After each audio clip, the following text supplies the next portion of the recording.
بسم الله.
Take for everyone, please come in and sit in the conference room because the event will start soon.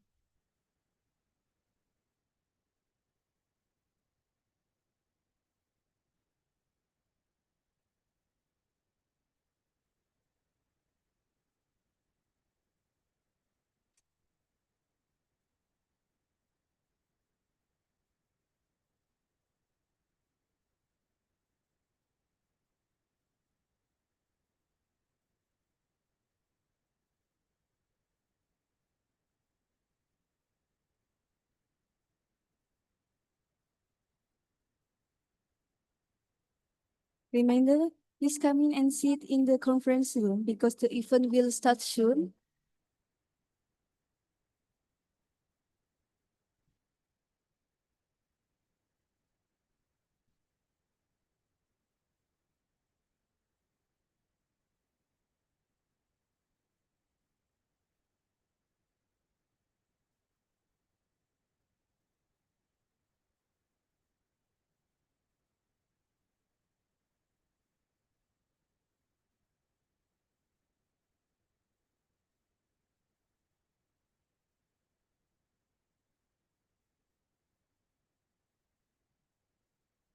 Yes. Bismillahirrahmanirrahim.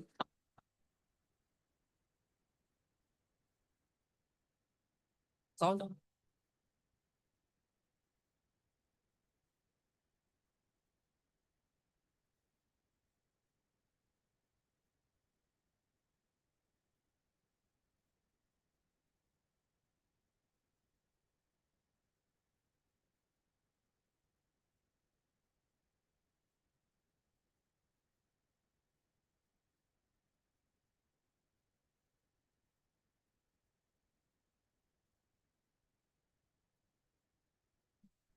Tes.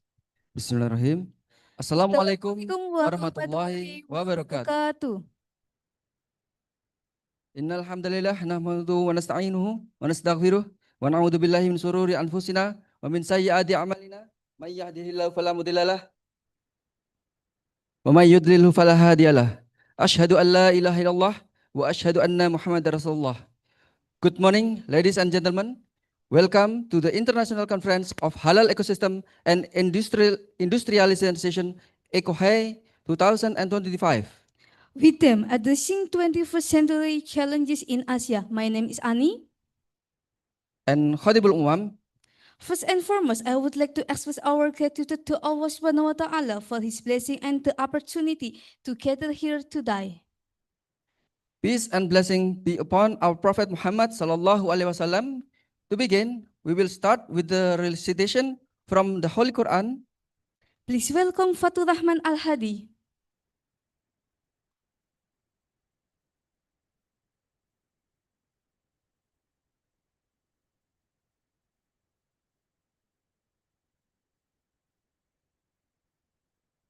Assalamualaikum warahmatullahi wabarakatuh.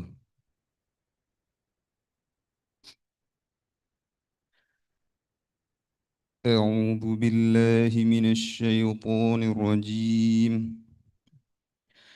بسم الله الرحمن الرحيم.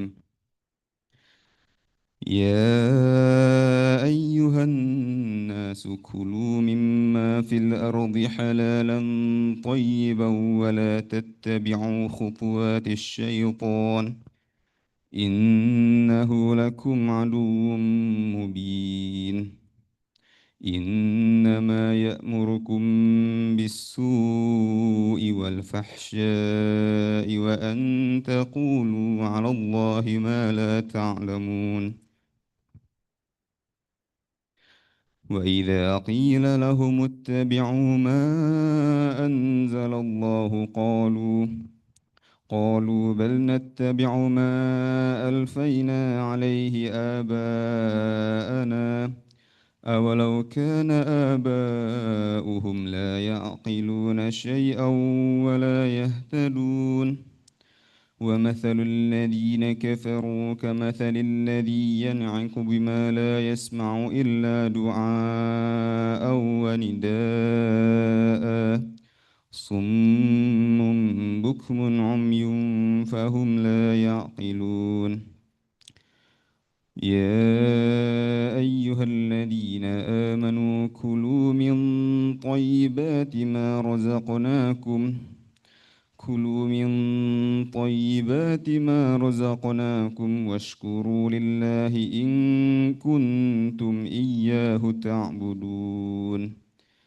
إنما حرم عليكم الميتة والدم ولحم الخنزير وما أهل به لغير الله فمن اضطر غير باغ ولا عاد فلا إثم عليه إن الله غفور رحيم.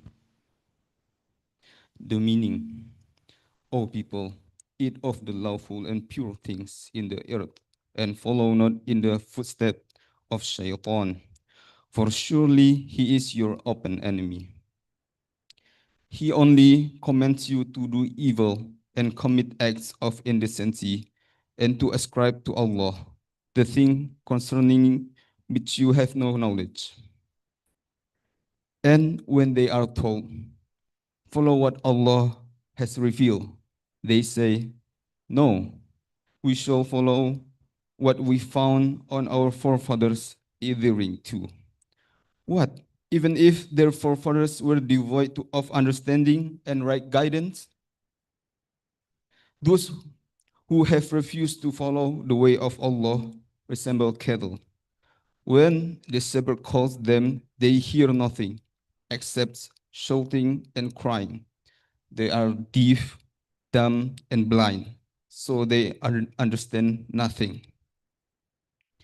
Believers, eat of the pure things wherewith we have provided you for sustenance, and give thanks to Allah, if it is Him that you serve.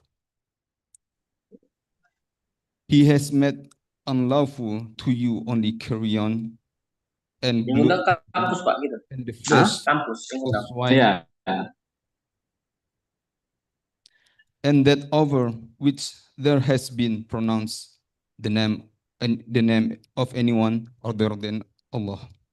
But he who is constrained, and he neither combats them nor exceeds in indispensable limit, incurs no sin.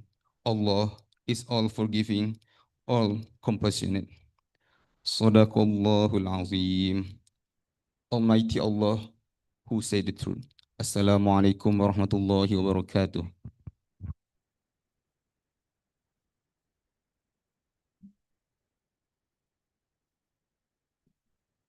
Waalaikumsalam warahmatullahi wabarakatuh. So for my this recitation, please bring blessing to us all.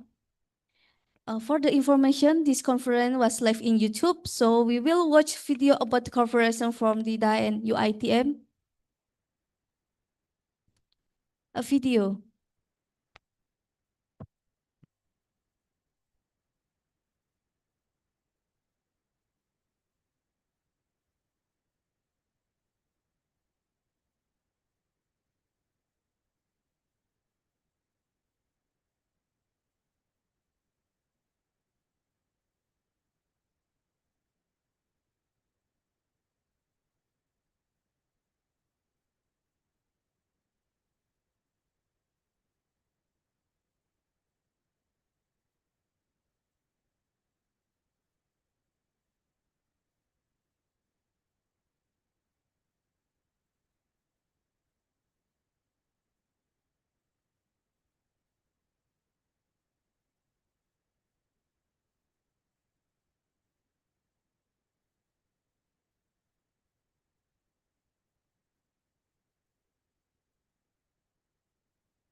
Okay.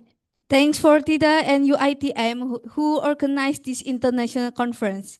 Now, let us proceed with the welcoming remarks from the organizing committees. The organizing committee leaders are the Chief Executive Director of the ICoHEI 2025, Andi Sahrullah Sulaimana, and Dr. Tengku Maida Arazak as the Program Director. I would like to invite Andi Sarul Sulaiman, representing the committee, to deliver this welcome speech.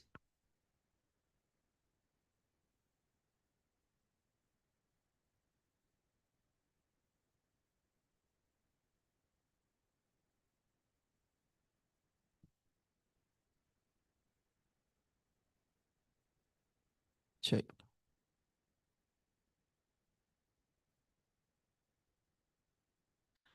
Bismillahirrahmanirrahim. Assalamualaikum warahmatullahi wabarakatuh. The Honorable Brother Salahuddin Ma, as the Vice President of Taiwan Halal Integrity Development Association, and the Honorable Professor Sang Hoyang, as the Director of Halal Science Center National Chung Sing University, and the Honorable invited speaker, and also the participants who come today, and also the students from all over Taiwan and Malaysia, and as well Indonesia, who joined this conference. As the Chief of International Conference on Halal Ecosystem and Industrialization, or ICoHEI, I'm deeply honored to present the gathering of visionary leaders, scholars, entrepreneurs, and policymakers dedicated to shaping the future of the global halal regulation and market trends. This conference stands as a vital platform for exploring the transformative power for the halal ecosystem, not only as the religious or cultural domain, but as a global driver of ethical industry, innovation, and economical growth. In an increasingly interconnected world, halal industrialization offers vast opportunities across sectors such as foods, pharmaceuticals, cosmetic, logistics, finance, etc. Our mission is to foster collaboration, harmonize standards, and unlock synergies between nations, industries, and communities. Together, let us build an ecosystem rooted in trust, sustainability, and excellence, advancing halal from a niche market to a global benchmark of integrity and quality. Welcome to this historic milestone in the journey towards a resilient and inclusive halal lifestyle. I'm Andi Sahrullah Sulaimana, as the representative of Taiwan Halal Integrity Development Association. Thank you so much. Wassalamualaikum warahmatullahi wabarakatuh.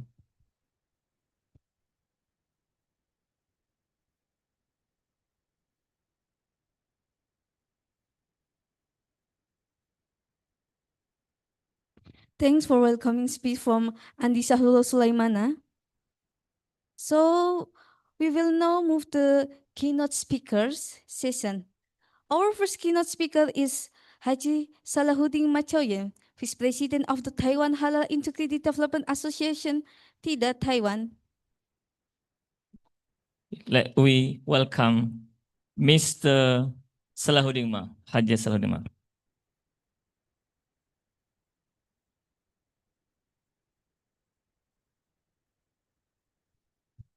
Bismillahirrahmanirrahim. Assalamualaikum warahmatullahi wabarakatuh. Professor Yam, Professor Wen from National Chongqing University, the Dr.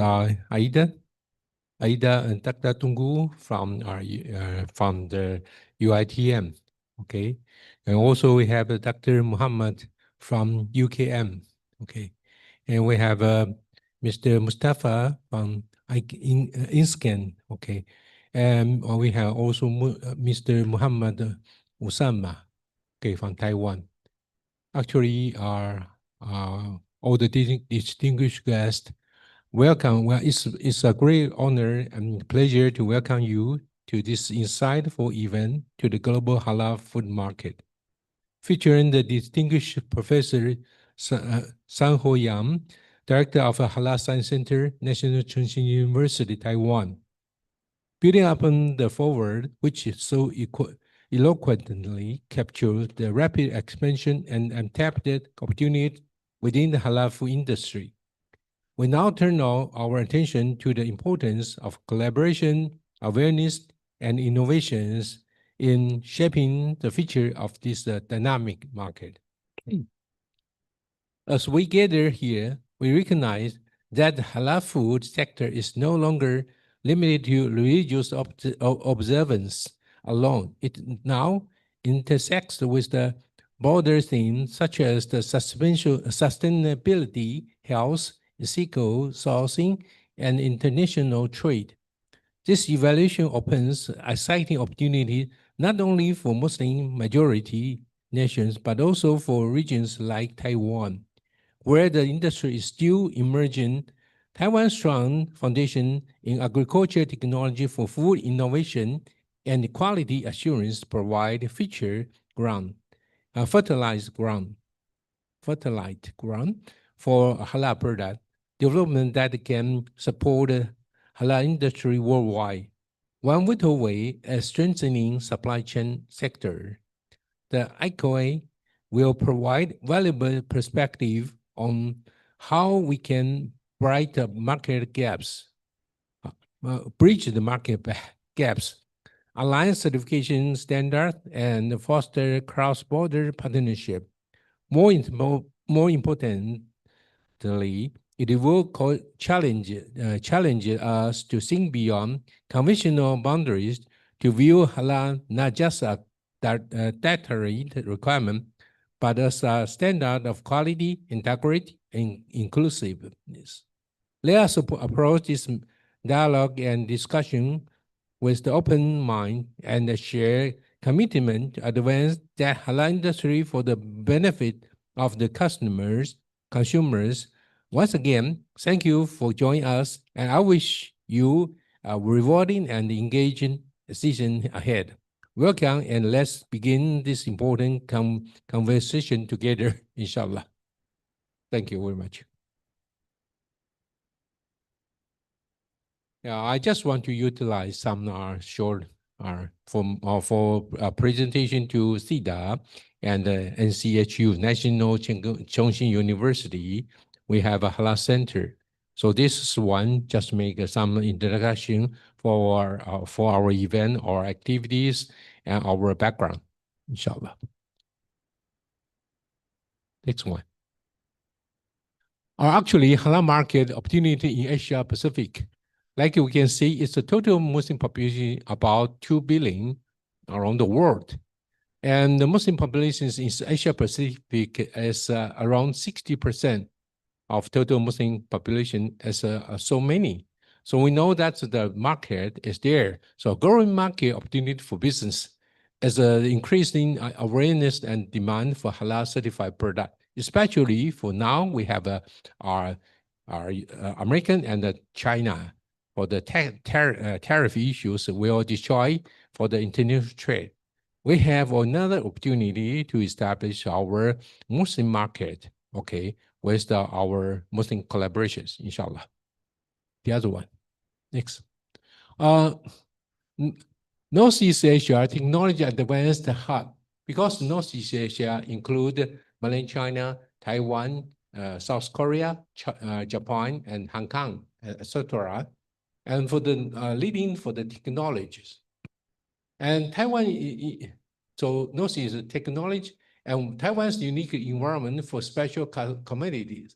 Taiwan conduct the environment support the growth of special agriculture commodity, especially like Chongqing University. They major in the agriculture and economic. And halal supply chain challenges. Halal product depend on specific halal materials, posing challenges in the supply chain. So we need to find the halal material and ingredient.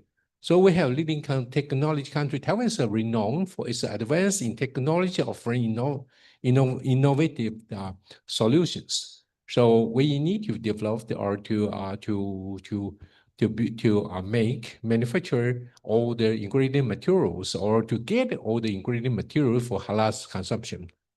And also Taiwan has mass production expertise. Taiwan does excels in mass production, ensure efficiency and scalability. Yeah, every product can be a mass production in Taiwan. So this is where Taiwan we have very strong technology on this. So National University Agriculture with agriculture and economic expertise. So that's the reason, actually, the opportunity for us to have a collaboration with NCHU. Okay. Next. And because in Taiwan we have Muslim minority, we have now we have about 7 mosques. Muslim population in Taiwan is about 50 to 60,000 for local Muslim. But now we have a lot of good opportunity because we bring more than 350,000 migrant workers and also a lot of students from Indonesia, from the Asian country. So total the population in Taiwan for Muslim now become like about 400,000, and that's ongoing to increase. Yeah. Next. What's wrong? Next one. The one before. For next slide.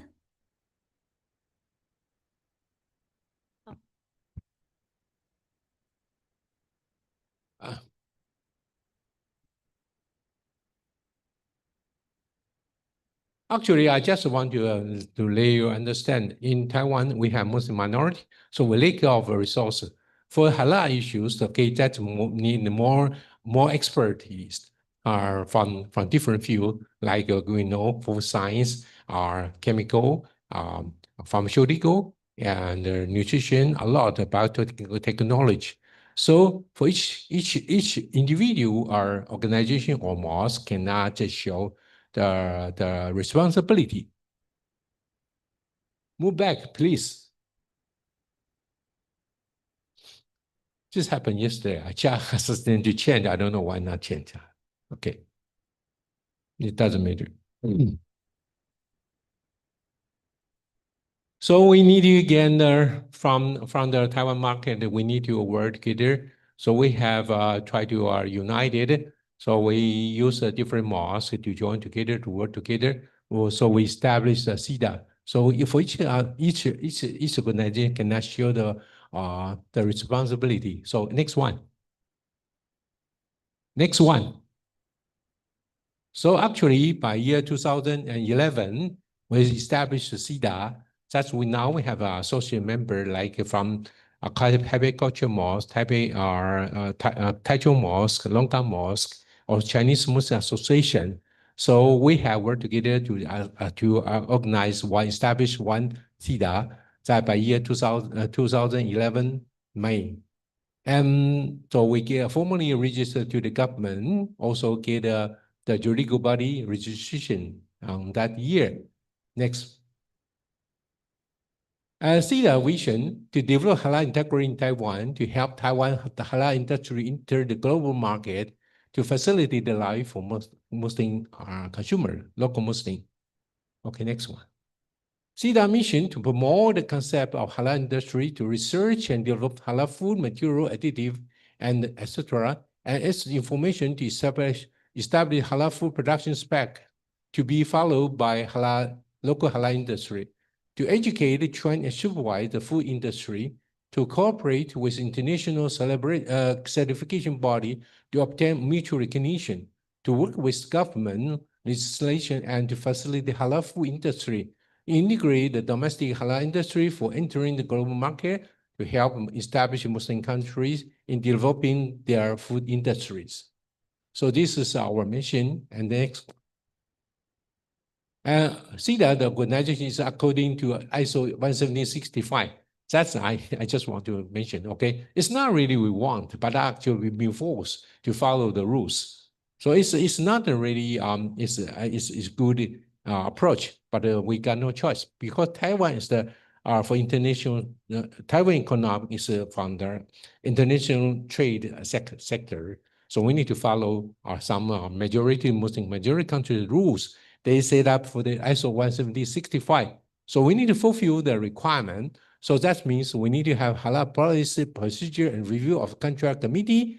We have our division and certification approval committee. We have complaint appeal committee, committee of safeguard impartiality. And then we have for the certification field, we have halal Islam affair committee. We have a technical committee. And then we have a Sharia auditor, we have technical auditor, and then we have OA, officer administrator, that will be led by president or QTM, quality technical manager, to fulfill all the ISO requirement. Next. So we have a technical committee. We have total around 20 members. Also, we have Sharia auditor, 4 Sharia auditor. We have technical auditor, 10. According to some new regulation from different country, okay, we can have we need to have more technical auditors. Back to our auditor or get a competing test and get a certificate from Indonesia BSP. So that's professional. And then next, and this is a certificate from different standard or different organization, and that's capable to fulfill all the requirement, even from CIMIC. Okay, the other one. CEDA functions to promote halal publicity, provide relevant Islamic information to halal industry, and collaborate with halal industries, testing lab, company, institution, government office, and halal certification services, and the monitoring and supervision and education and training, legal affairs, and international relationship. Next one. So total we have certified to our year 2024. That's we have so many different products. Next one. So total about 731 are factories or our companies being certified. Actually, this we can have some percentage of this each different product. Next. So our activities, we have a certified factory audit, certified factory audit. We have a complete competing test and MOU signing, overseas halal training and professional certificate institutes. And also we have a halal assurance training, also international collaboration, recognition, and recognition by World Halal organizations. Next. This, I don't know why to go this one, the other one. Okay, this is recognition by World Halal leaders. So we get the recognition from MUI by year 2011, and Jakim from 2011, and MUIS from Singapore from 2011. Actually, we also get the JC accreditation by year 2018, but now I think that we have stopped this already. And no. And then we have get a new recognition by BPJPH by year 2023, November. We are the first batch to get this certificate from Indonesia. Only 5 countries, I think 7 organizations. Okay, next. And this also we are a member of World Halal Food Council. Actually, we are the chairman of the Asia zone. Next. This one also problem. Andy. And to actually, we have a collaboration with the Taiwan University to establish the Halal Science Center for enhancing the halal research and industrial development. This is one we have signed with our National Chongqing University. Yeah, next one. Taiwan and the Institute Center for Halal Research and Industry Development. We want to have Halal Science Center, okay, Center for Halal, okay, and then that we have some of different functions. So we want to make a training, we want to make a test lab, okay, the other one. Key function of Halal Science Center of testing product and quality control for halal competence, compliance, development of halal supply chain system, research on halal materials, procurement and production methods, training and education on halal standards. Actually, the training is for like I mentioned, for the halal auditor, for halal supervisor, for halal arbitrary, also halal scientific analysis. Yeah, the other one. Why this one? I don't know. So important to Halal Science Center, we want to research and development ensure the continued growth of the halal industry, including innovation in halal testing and certification, increased consumer trust. And a center to help ensure that the product meet the international halal standard, enhance the trade and the consumer confidence, and training of human resources to boost the business and consumer certification of halal standard and practice. So this I want to mention for we want to have the training together with the National Chongqing University. Because for SIDA as the certified body is not really can do more works on the like consultant or training. Yeah, the other one. And Halal Science Center in South Asia. Okay, the other one. The other one. Okay, this we went to Chulalongkorn University in Thailand by February this year. Okay, next one. This is the visit. Next one. Okay. Actually, the one Mr. I just want to mention, SIDA is the NGO, is also an NPO. So we have made a lot support to the charity. Actually, we have support for the Baituma. Baituma, I think for Malaysian people understand, which we basically follow the rules in Sarawak. So we have made the money to support for all the different areas. So collaboration in the foundation of every successful society, and when we collaborate, we become the strength of the one another. So they come from Imam Ali bin Abi Taib. Okay. So this is my presentation because for the time limitation, I would like to have more discussion with you all, and inshallah. Okay. Assalamualaikum warahmatullahi wabarakatuh. Wassalam. I'm sorry, please stay there. Okay, we will give a chief. Okay, we will invite Dr. Aida Maria Ismail to present the chief. Thank for the speech, Haji Salahuddin Ma.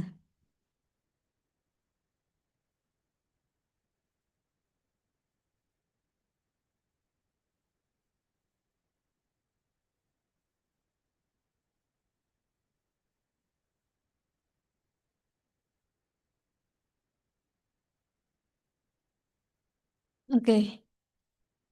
Take a photo.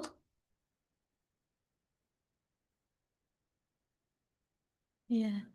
Thank you so much, Haji Salahuddin Ma and Dr. Aida Ismail.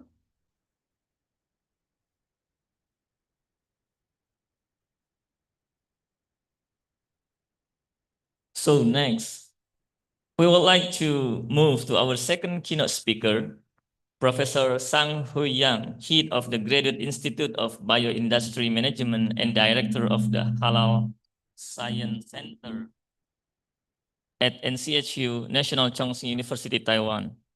So please, we welcome Professor Sang Hui Yang.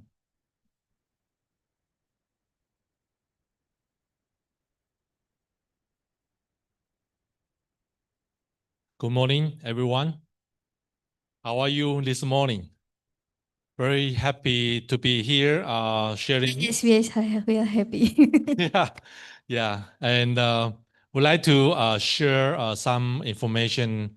And previously we have found, and previously Vice President Ma has already mentioned many informations. So basically, and we know that the halal market is growing.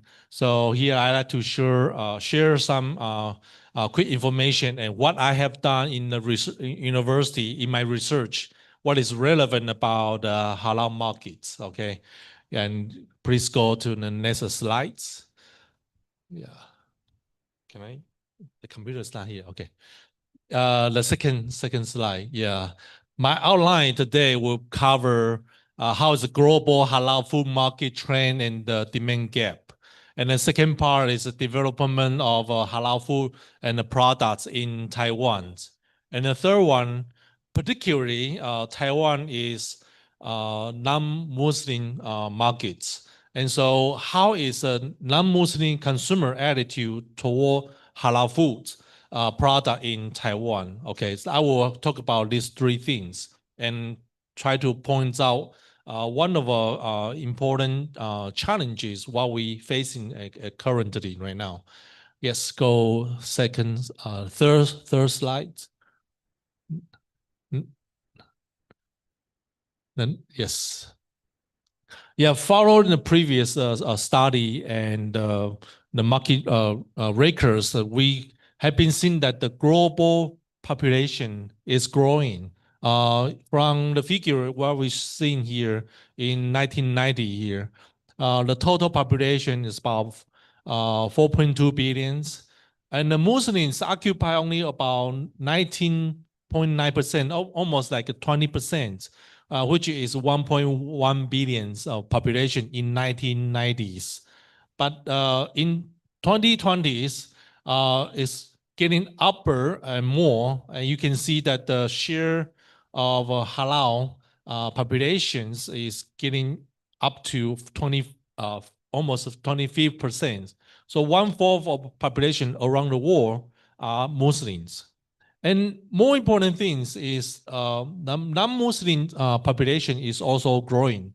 So with the all population coming up, halal food demands is increasing as well. And whether our market are really able to make up with this the gap. Let's take a look the second slide here. The third slide, please go to the next slide. In the global food markets overviews, the market size is about the US dollar 2.71 trillion in 2024. And it's gonna be projected reach up to 5.91 trillion by 2033. And so the CAGR is growing every year by 8.92% from 2025 to 2023. By this record, the whole market is every year is growing. More importantly, Asia Pacific leads to 48.5% share in 2024. That is a lot of market around us. And we are Taiwan and we are surrounding Asia Pacific. We are in a big market at this moment. Like Vice President Ma mentioned that on February, when we went to visit Thailand. Thailand is also recognized not the Muslim markets, but they do have a very strong lab to examine the foods, whether it's a halal food or not halal foods. Why are they doing that? Because they are aiming the biggest market in international. Asia Pacific is a big market. Yeah. So in the market segmentation, the key products are being covered, such as meat, poultry, seafood, dairy, grain, fruits, vegetable, and oil. Everything what we need to eat, it should be covered, okay? And we have to have a system to know that this product is good for halal Muslims, and they can choose what they want to eat, okay? So the channel is very simple, like supermarket, online platform, especially traditional retailer market. They are very important. Later, I will figure to show. Please go next. So in the market, what we're seeing here, the total market value is going upper and upper since 2024 and 2023. It's expecting to increasing, but each sector, such as the base color, the darkest color is the meats and poultry and seafoods. They occupy highest portion of the food dollar values in the industry. So, and the second component is the fruits and the vegetable, and the third one is dairy. So what we can see, the item product most important are meats and poultry, fruits and dairies. And please go next slide. And what we can see, the halal food markets here for the trend and the gap here, the US dollar is about 1,400 3 billions. The global halal food markets more focus in the traditional retailer occupies highest percentage share.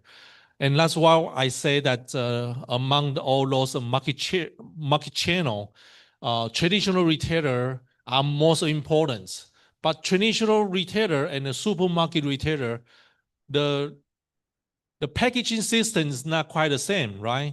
So in a traditional retailer, usually if they don't have a certification system, it's maybe potentially leading the misleading consumers purchasing behavior.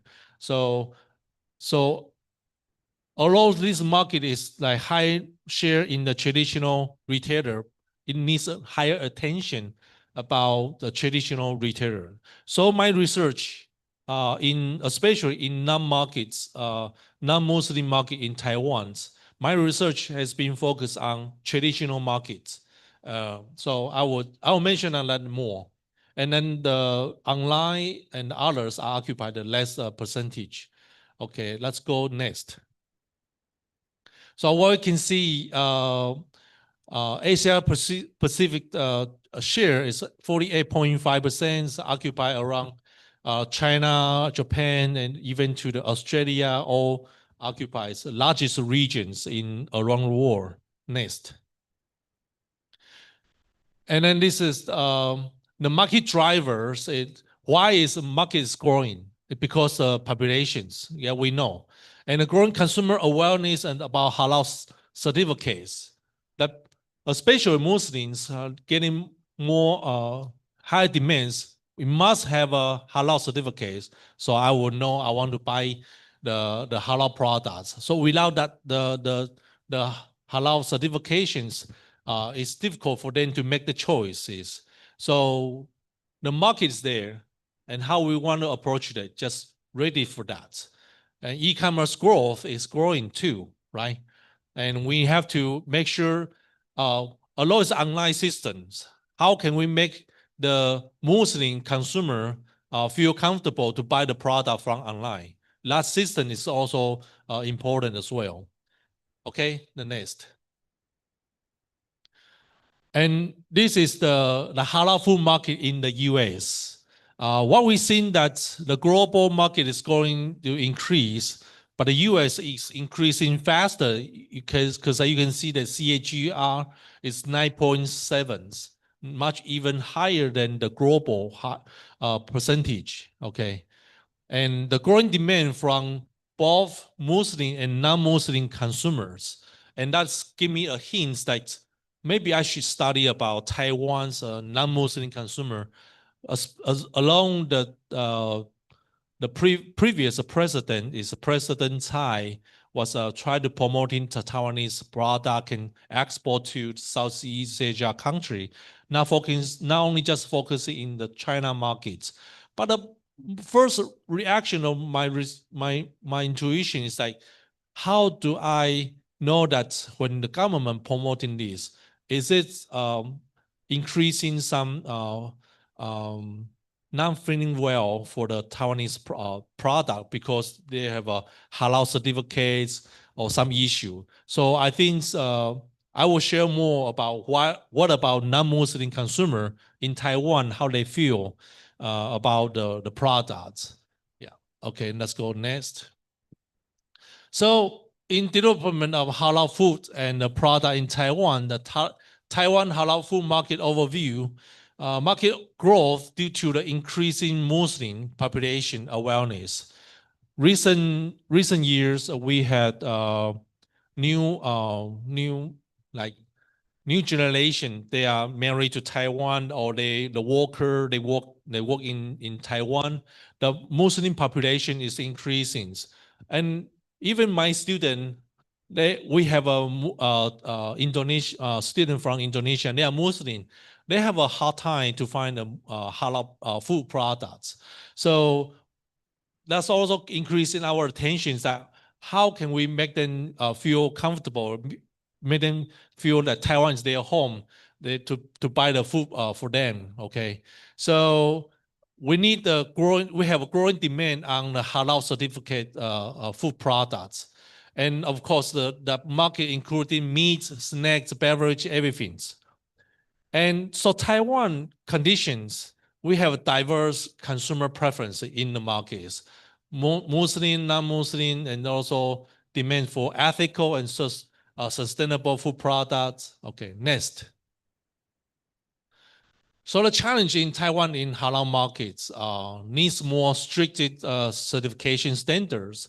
And so last year, THETA, Taiwan Halal Integrity Development Association, has signed the MOU with the NCHU. We've seen the market, and we know that the market need to be built out. But no our organization has strongly promotion and doing this. And that's why we want to expanding our collaboration and making this market to be more stronger. And the government do try to support the halal markets, certification, ensuring the food safety, promoting trade, consumer confidence. Those are the government would like to do for it. And of course, competition from non-halal products are big, because and also Taiwan is non-Muslim markets, so non-halal product is also as a competition as well, and that relies on the industry, whether they want to investment to ensure the halal compliance is doable or not. Yeah, and of course the TAITRA also try to promote halal products. So what have we been seeing here is one of the most of a difficulty is we don't see much number from Taiwan, right? We don't have a number about the markets, values, and because it's a minority, previously mentioned already, but we need more data, we need more information, so we can make more decisions how we plan for these markets to raising government's attentions. And okay, so that's our job. The halal science centers, we're trying to build up this information as we can. Let's go, please go next. So my previous research in 2019, I've been focusing on the halal non-Muslim markets, consumers, especially halal product can contain 3 different informations. We know that Taiwan is non-Muslim market consumers, but whether, how do they really, what they like from the halal certificates? Because in halal certificate has halal principle, cleanliness and hygiene, and also animal welfare. And also we want to know that how consumer prefer what this information. So I find the information in the internet. That time I really don't know about halal certifications, but I find the logo, which is the THETA's logos, and we put in my survey and try to asking respondent to see that what they prefer these informations. And research findings, please go next. Research findings and shown that, please go next. Yes, we have a 904 respondent survey and valid respondents, and results show that different concept, different inferences. We asking those each information separately, and for the animal welfare group and for the cleanliness and hygiene group, they highly want to buy the product for halal products and then the halal principles. So elder and higher education, female, married, and user cooked at home, Hakka people are the potential group to be promoted. So non-Muslim consumer in Taiwan are potential. And that's what the biggest message we have found from previous year study. But what about in the futures?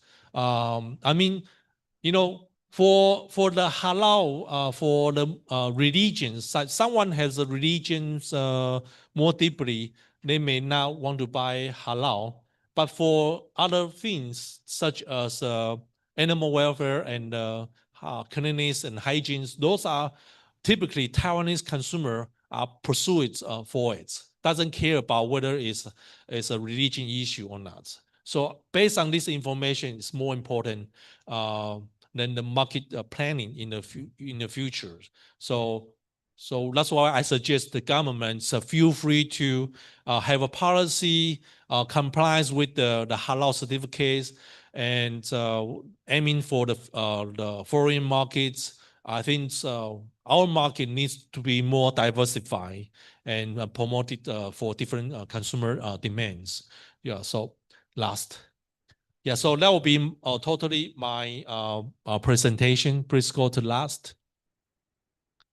Yes, that's it. Thank you so much for your attention. Thank you. Please stay there, Prof. Sang Hoyang. So again, we will invite Dr. Aida Maria Ismail to present the chief.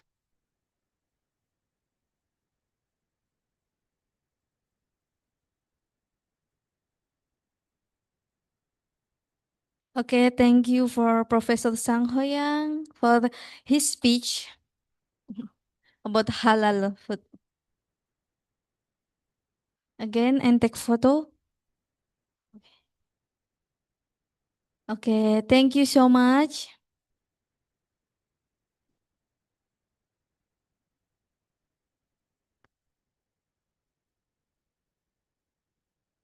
So for now, we will move to our third keynote speaker is Mr. Mustafa Kamil Ayub, Chairman of Institute Keusahawanan Negara in Scan, Malaysia. He will deliver his speech through online. Please welcome Mr. Mustafa Kamil Ayub. Bismillahirrahmanirrahim. Assalamualaikum warahmatullahi wabarakatuh. To all respected speakers, participants, and fellow partners, I'm Mustafa Kamil Ayub, Chairman of the National Entrepreneurship Institute in Scan, Malaysia, and Board of Director, University Technology Mara, UITM. It's a great honor for me to deliver this keynote address at such a meaningful conference, the National Conference on Halal Ecosystem and Industrialization, ICoHEI, entitled Empowering the Halal Ecosystem to Meet 21st Century Challenges, an Asian Vision Rooted in Madani Values, 9 May 2025. I thank University Technology Mara, UITM, Taiwan Halal Integrity Development Association, TIDA, and National Chung Sing University for championing this timely platform. Halal is more than a regulatory framework. It reflects a way of life grounded in integrity, trust, quality, and sustainability. Especially in today's world of uncertainty and misinformation, halal offers consistency, clarity, and confidence, not just for Muslims, but for all of humanity, regardless of religion, race, or culture. Dear brothers and sisters, interpreting challenges of the 21st century, we are living in unprecedented times. Global Muslim population is projected to reach 2.2 billion by 2030. The halal economy is projected to reach USD 5 trillion globally by end of the decade. Halal food, pharma, cosmetics, logistic, and finance are key components of a vast evolving global supply chain. But so we are facing the challenges, disconnected certification system across region, SMBs struggling with compliance and market access. SMB, then shortage in halal talents and research. Digital transformation needed for traceability and credibility. This is where I believe Asia has a leadership responsibility to modernize the halal ecosystem without compromising the essence. Dear brothers and sisters, Malaysia roadmap on Halal Industry Master Plan 2030, HIMP 2030. Malaysia is proud to have introduced the Halal Industry Master Plan 2030, which aim to increase the halal industry's GDP contribution to 7 to 11% in 2030 from 7.4 in 2018. Create over 700,000 job opportunities. Position Malaysia as a global halal excellent hub.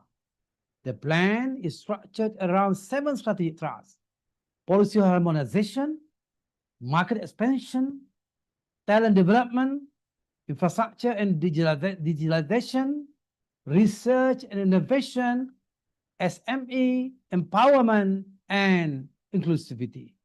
These strategic thrusts not only drive the growth of halal industry, but also embody the core values of Malaysia Madani: sustainability in economic development, innovation in industrial advancement, compassion in social responsibility, and trustworthiness in ensuring integrity throughout the halal value chain. Brothers and sisters, entrepreneurs develop empowerment, INSCAN as catalyst for inclusive growth. As chairman of Institute Kesusanan Negara, or INSCAN, I'm proud to say over 125,000 entrepreneurs trained since 2015. 3,590 over programs delivered. Ringgit Malaysia, 69 million in sale growth recorded. Psychometric tool MyNapt guiding personalized coaching. INSCAN signature product include INSCAN Bumi Putra Business Coaching, IBBC, Menu Optimization Coaching Program, Social Entrepreneurship Foundation Program, or CAXA.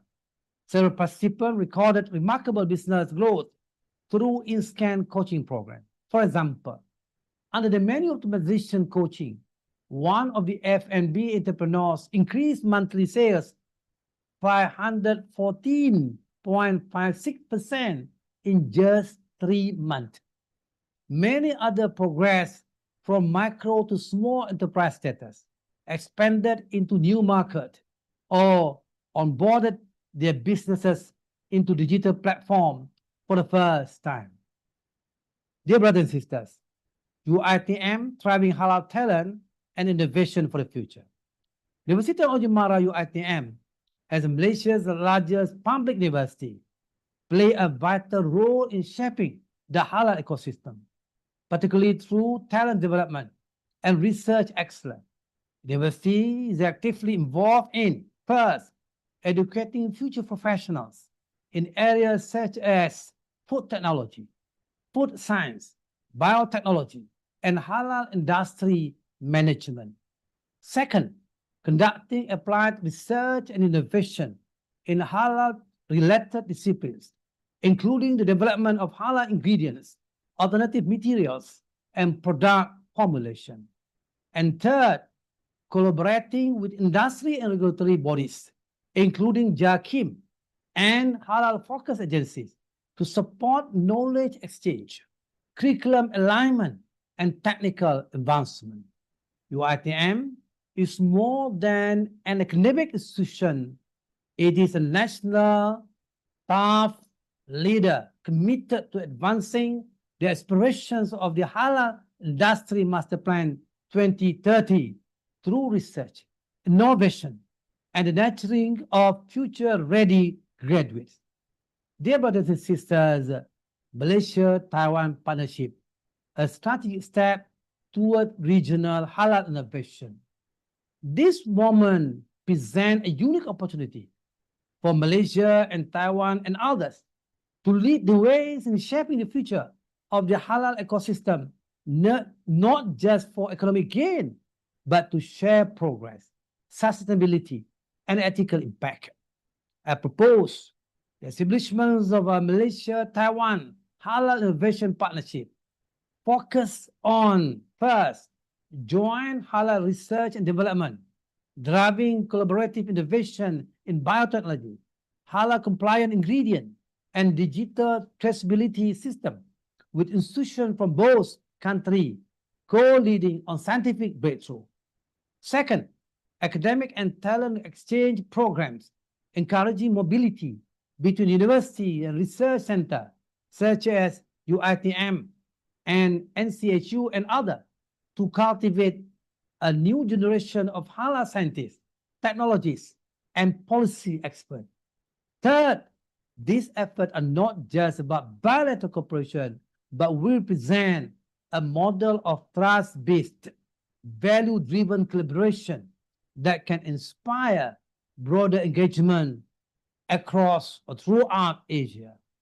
This partnership is more than a trade or technology. It's about shared responsibility to raise the halal standard for the benefit of all communities across Asia and the world. Dear brothers and sisters, Madani values in action. Malaysia Halal Industry Master Plan 2030, HIMP 2030, embodies Madani principle through inclusivity, empowering micro, small, and medium enterprises, MSMEs, via programs like Tour Halal Malaysia, which has supported over 1,800 MSMEs since 2022. Sustainability, incorporating green technology and ESG principles in Halal Industrial Park to attract sustainable investment. Innovation, fostering halal R&D, enhancing Sharia compliant digital financing, and expanding into sectors like pharmaceuticals and industrial chemicals. The key figures of Malaysia are ecosystem. Malaysia market size and economic contribution are projected market size by 2030 around USD 113.2 billion, or equivalent to Ringgit Malaysia 502.3 billion. GDP contribution expected to reach 8.1% by 2025, up from 7.4% in 2022. Next, our export performance 2022 halal export, Ringgit Malaysia 59.46 billion, a 63.8% increase from 2021 and 2023 halal export, Ringgit Malaysia 54 billion. Dear brothers and sisters, as a closing remark, the future is halal and it is built on shared values. We are together. In a nutshell, halal is no longer just a sector. It's a global requirement grounded in ethics, innovation, and inclusivity. It's not merely commercial pursuit. It's an amanah, a trust from Allah Ta'ala that we have to carry. It's not only for Muslims. It's a value system that uplifts humanity as a whole. And as a closure, let us remember that through the guiding framework, guiding principle, guiding ideas of HIMP 2030, the entrepreneurial empowerment of INSCAN, the academic leadership of UITM, the emerging strategic partnership, particularly between Malaysia and Taiwan and others, we are shaping a halal ecosystem that is not only resilient and competitive, but also ethical, future-ready, and globally respected, inshallah. Once again, I extend my heartfelt appreciation to all organizers, collaborators, researchers, and participants who have made this platform possible and meaningful. Your effort today are the foundation for the halal future we all envision, inshallah. فَإِذَا عَزَمْتَ فَتَوَكَّلْ عَلَى اللَّهِ. And we work as community, we work as a family. Woman tusi ichiaran. Sese wabillahi taufiq wal hidayah. Assalamu alaikum warahmatullahi ta'ala wabarakatuh. Waalaikumsalam A warahmatullahi wabarakatuh. successful international conference in Taipei, Taiwan. Again, thank you very much. Thank you, Dr. Mustafa Kamil Ayub. Yeah, that's a video. We know all. Okay, before we move.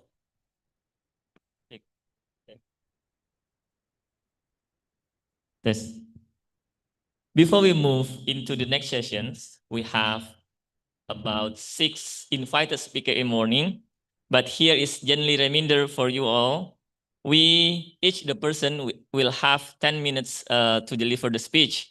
And we have our timekeepers over there. Please give a sign, timekeepers. Yeah. So he will give a sign before 10 minutes. So please manage your time well because we have also Jummah praying later on. So next. We will hear from our esteemed invited speaker. First, for our first invited speaker is Associate Professor Dr. Aida Maria Ismail, Director of the Center for the Entrepreneurial Development, Malaysia Academy of SME and Entrepreneurship Development, MASMED. Please welcome Dr. Aida Maria Ismail.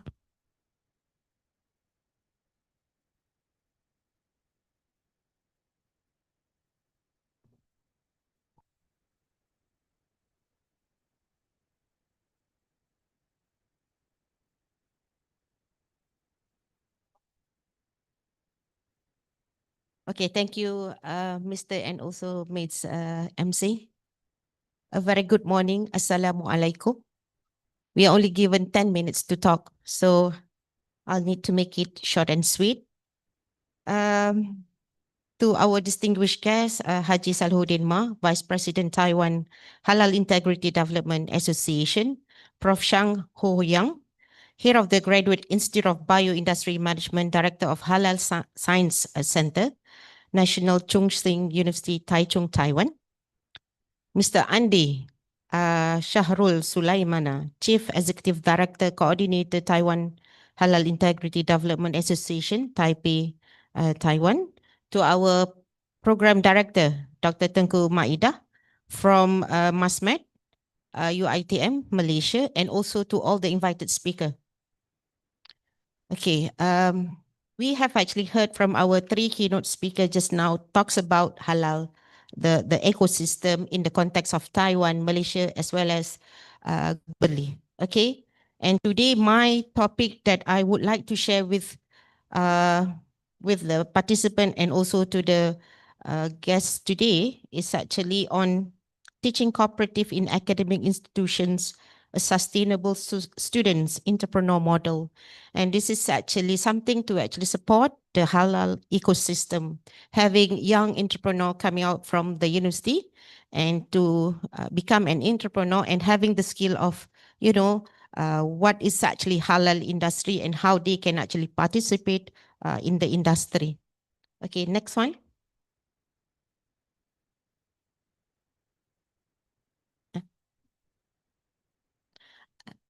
This is, okay. So basically, entrepreneurship training module established in any university or academic institutions is specifically being designed to build an ecosystem of young entrepreneurs among students of higher education institutions. And it aims is actually to foster an entrepreneurial mindset through a phased, systematic and holistic approach. And normally this module not only provides exposure to basic business knowledge, but also emphasizes on the aspect of self-development, strategic thinking, professional management, as well as competency in the real business world. And normally this module is designed to produce students who are not only business literate, but also ready to become young entrepreneurs who are competitive and also having high integrity. Okay, and normally this program emphasizes a progressive training approach based on the entrepreneur development phase known as the 6 phases, starting from the formations of the mindset to produce entrepreneur who are ready to face the real challenges in the business world. Next one. Okay, that's actually the roadmap to eminence entrepreneur, where we actually have the 6 phases, starting from nurturing up until the childbirth of entrepreneurs or producing eminent entrepreneur. Okay, next one. Okay, now I would like to actually introduce how we can actually model or having a framework to actually promoting sustainable student entrepreneur model by integrating entrepreneurships and cooperative. Okay. There has been a growing interest in integrating entrepreneurships and good cooperative model within academic institutions. And this literature would actually explore on the relevance, effectiveness, and also on sustainability of teaching cooperative at university as a model for fostering entrepreneurship, focusing on key theoretical framework, practical implementation, as well as long-term impacts. Okay. And we have the theoretical foundations of university-based cooperative, where this cooperative model traditionally understood as a member-owned and democratically controlled organizations, which has root in both economic as well as social theory. And that's actually an argument that cooperative can offer a sustainable alternative to traditional business model by emphasizing shared ownership, collective decision-making, and reinvestment of profit for the common good. Okay, cooperative are particularly suited for educational environment where collaborative learning, mutual benefit, and community development are central to institutional mission. So in the context of university teaching, the integrations of the cooperative model is tied to social entrepreneurship theory.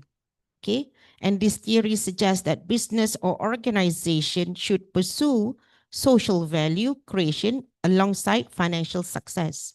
And teaching cooperative in university is not just about generating profit, but empowering students to create sustainable business that can solve social or community problems. Okay, and furthermore, theories of experiential learning support the pedagogical foundation of teaching cooperatives. And this theory argues that students learn best through direct experience. University-based cooperative provides a practical environment where students can gain hands-on experience in managing real-world business, making strategic decisions, and working collaboratively. Next one. Looking at practical applications of teaching cooperative in university. Next slide. Okay, we can actually see that several universities around the world actually have successful integrated cooperative model into their curricula and demonstrating both their practical and educational values. Okay, that's quite a number of examples which is actually being practiced when you talk about teaching cooperative in university. For example, University of Wisconsin, Madison, and a few other universities in the Europe. Okay, and we can see that these are actually looking into students' involvement into the program, which actually provides students to actually develop stronger problem-solving skill, leadership abilities, and also understanding of the complexities involved in sustainable business practices. Moving on. Now we are looking at sustainability in cooperative entrepreneurship model, where it's actually a crucial aspect of both the cooperative model and modern entrepreneurial educations. A sustainable business is one of the that operates in a way that meets the needs of the present without compromising the ability of future generation to meet their own needs. Cooperative inherently promote sustainability by aligning financial success with social and environmental responsibility. And we can see that research on sustainability of university-based cooperative shows that such ventures tend to perform better over long term when they focus on social innovations. 1 minute. For instance, cooperative enterprises in university often provide goods and services that directly address local and also regional needs. Okay, next one. We can actually see the impact on entrepreneurial skill, where we can see that several studies has actually examined the impact of cooperative education programs on students' entrepreneurial skills, and participation in university-based cooperative helps students develop key entrepreneurial competency such as creativity, risk management, problem solving, teamwork, and also leadership. Next one. And we can actually see the impact on student is actually on entrepreneurial competency. Participation leads to improved creativity, which I mentioned just now, risk management, and also leadership skill. And they are actually based on real world experience, opportunities to experiment with business strategies in a supportive environment. Next one. And these are some of the challenges and limitations when you talk about teaching cooperative in academic institutions, where we can actually see that first primary limitation is actually scalability. Running a cooperative business within a university context can actually be resource intensive, and it may not always be feasible to replicate such program across all academic institutions. Next is actually about sustainability of student cooperative, which can actually be actually precarious, as many of these ventures depends on the involvement and also activities of the current student, which may diminish as the student graduates. And finally, it's actually looking on the establishing a clear connections between learning and cooperative success can be very challenging. So as a conclusion,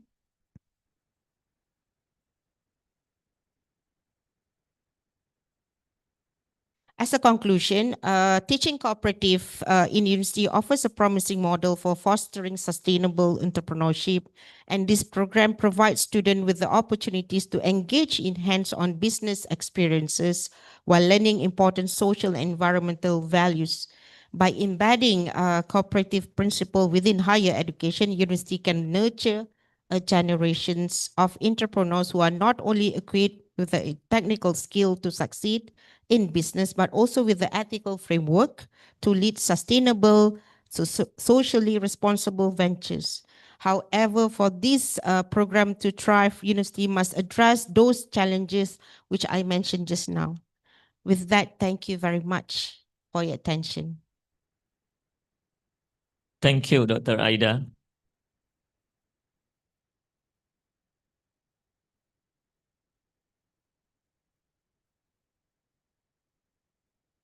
Once again, we thanks to Dr. Aida. And we move to our second invited speaker is Associate Professor Dr. Tengku Intan Suzila Tengku Sharif, Senior Lecturer at the Academy of Language Studies, University Technology Mara, UiTM, Malaysia. Please welcome Dr. Tengku Intan Suzila Tengku Sharif.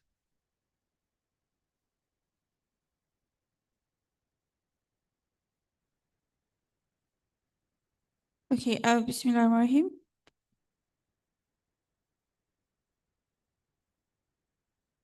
Most Honorable Tuan Haji Salahuddin, Mr. Mustafa, and Prof. Shang Ho Yang. Okay. All right. Some of you might be wondering what's the linguist doing in a much commodity-based kind of conferences, right? So, Alhamdulillah, with the direction of Masmed, Dr. Nida, and the director, Tengku Maida, actually saw the need to establish a workable narrative, yeah, beyond the product itself, yeah, but to actually how do we go about describing halal in a general public sense. Okay, so with that, the title of my presentation here today is Ethical Language in Describing Halal as Principle of Clarity, Inclusivity, and Culture Sensitivity. So the thing that's going on around the world when we describe halal is how halal has currently been used in an appropriate sense. Okay, so there are a lot of semantic dilution, meaning the definition has been diluted, the meaning. So if you browse online, these are some of the examples that we saw, how people would use halal in a very low standard, being diluted in the sense that it's quite embarrassing actually. Okay, so we have like phrases, halal move bro, okay, eating burgers at 3 a.m. is halal, bakute is halal, and we have halal rates. Yeah, this is all the examples that we have in diluting the semantic of halal. And then we also have another example of the over-defined, broadening of semantic of halal, where people start using in terms of describing dating, which is something not appropriate in the religion actually, as halal dating, or describing fashion in the sense of halal style. Yeah, we have Dolce & Gabbana doing that. And a lot of products out there have been broadly defined into halal friendly, halal induced, halal inspired, or halal related. These products are unfortunately not really halal, but it's, like they want to pack on making profit with halal, right? So we do have also halal washing, meaning overexploitation of the term halal itself, whereby when we talk about vegan product, green products, that's what the term is being used these days, it's also being called halal, although it's only vegan snacks, conflated with halal and poor descriptions of a lot of products out there. Okay, another sense of this is that we also have people using some sort of halal coining, meaning associations to unnecessary products. Yeah, if you browse the net, you can also saw haludi. What do you think that's about? Haludi? Any idea? Yeah, the one at the end there, haludi. What do you think it's about? It's actually describing people who go around and talk about halal food. This is halal foodie. So they coin it into haludi. Okay? Yeah. So we do have conferences like halal tag. Like technology. Why do we need it to be halal? But maybe, we do have Muslim tag fast. And if you, maybe you're not into music, but I listen to a lot of music, we find a lot of song lyrics that also quote the word halal, eating halal. We even have Cardi B, if you know who Cardi B is. It's a rapper, Western rapper, so the lyrics also include words halal. Okay, so unnecessary term are also coined into halal oxygen, halal Wi-Fi.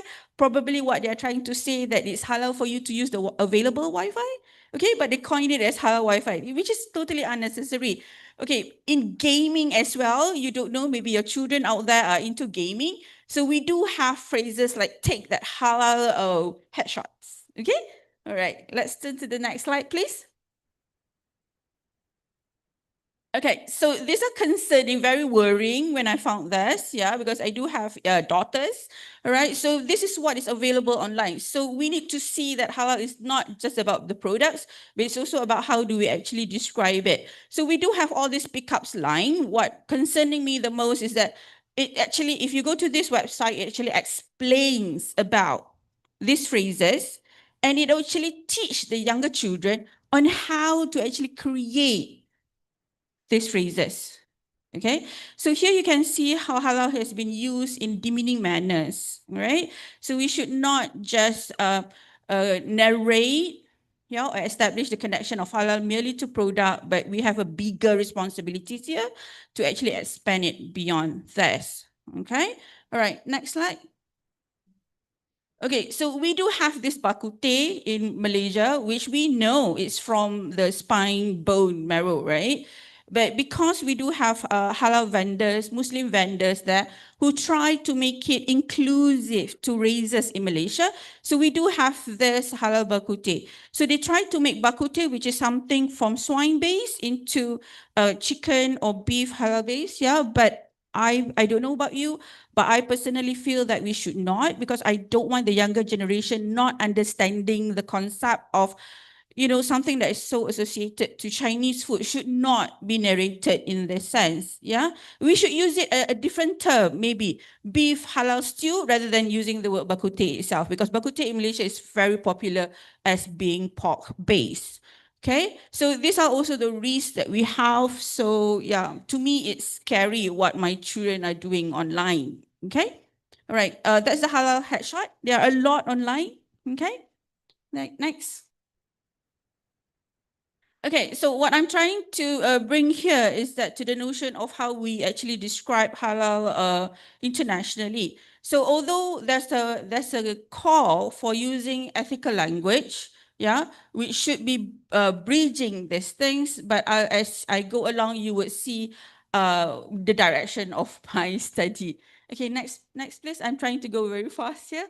Okay, when we look into halal ethical language, yeah, we want to be accommodating. That's the problem with Muslim, in my opinion. We are constantly empathetic. We are constantly, accommodating to others. But when describing halal, I think there are places where we need to be a little bit firm, a little bit stern in describing and dividing the idea of how and where do we include ethical language, and how or where do we actually use principal rhetoric. Okay, let's go to the next page. Okay, this is a little bit small. I'm so sorry because I just used this mind map making. So you will see at the far end over there, these are all the scholars who spoke about using ethical language. Again, it's all about inclusivity. Yeah. And then on this part, principal speech, you will see how we actually need to be firm in describing halal.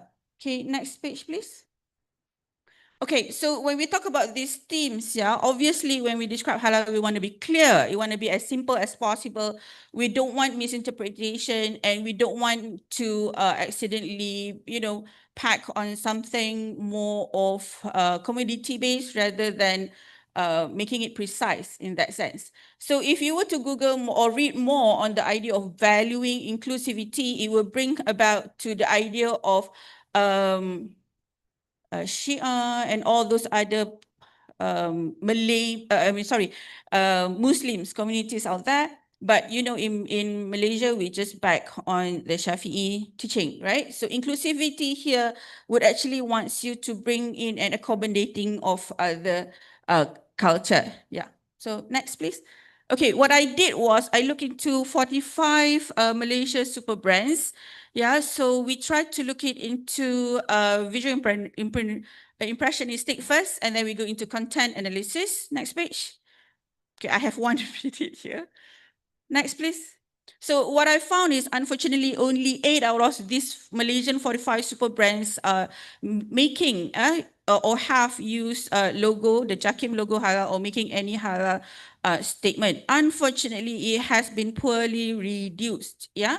And then a lot of the notions are not at least purely justified in these websites. Okay, next. So my recommendation would be, let's use singular declaration. Let's use principal rhetoric in declaring halal. But there are also other ways to promote halal by using emotions. Appeal to emotion is actually a strategy rather than using marketing gimmicks. So in websites, my study based on the websites, right, of these products. So rather than saying, let's eat halal, we can always say, eat clean, eat halal. Okay, so that's how we can appeal to non-Muslims and other races in Malaysia specifically. Yeah, so let's eat clean, eat halal. I think that would be a better tagline than just saying this product is halal. All right. Okay. So yeah. Okay. So yeah, this is what I'm trying to bring here. Next page. So we do have some foreign websites which actually took the initiative to explain how the product is actually halal. So when we talk about, yeah, I can understand on a logo you want on a product you want to put the logo because of the minimal space that we have, but on the websites of the product, I think we can go a little bit further in explaining what makes the product halal. Okay, I think we can do that. Right. So next page. Okay, I would like to do this. So I hope Thida would definitely support me, and Nancy will also support me. We would like to do a halal style kind of guidebook. So I call everyone to keep in touch and let's do this together and change the narrative of halal, what we have out there. All right. Okay. I think that's all from me, right? That's my last slide, I think. Yeah. All right. So the conclusion. Thank you for your attention. Sorry if I took extra time on this. You please stay there, Professor. Yeah, we will invite Haji Salahuddin Ma to present the chief.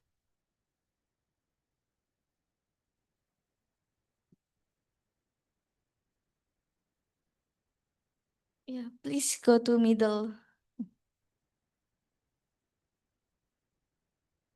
We take a photo.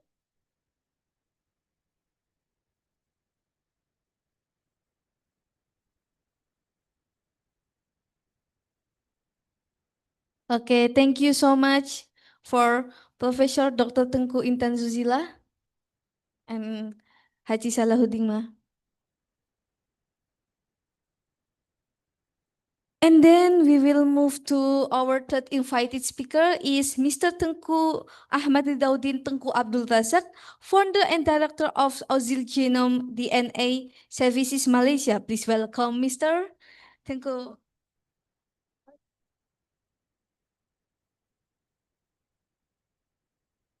Assalamualaikum warahmatullahi wabarakatuh. Vice President Ma, Prof. Shangs, and the colleagues, all the invited speakers, and all the attendees. Yeah. Waiting for a slide. I will bring you slightly to the classics, definitions of halal, and bring you to the future of genomics. Talking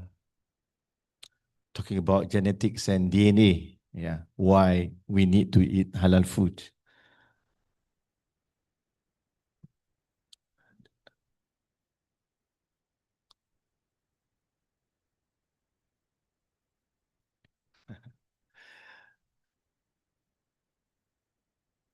They couldn't find the slide. While waiting for the slide, so I take a time, so you don't count my time yet.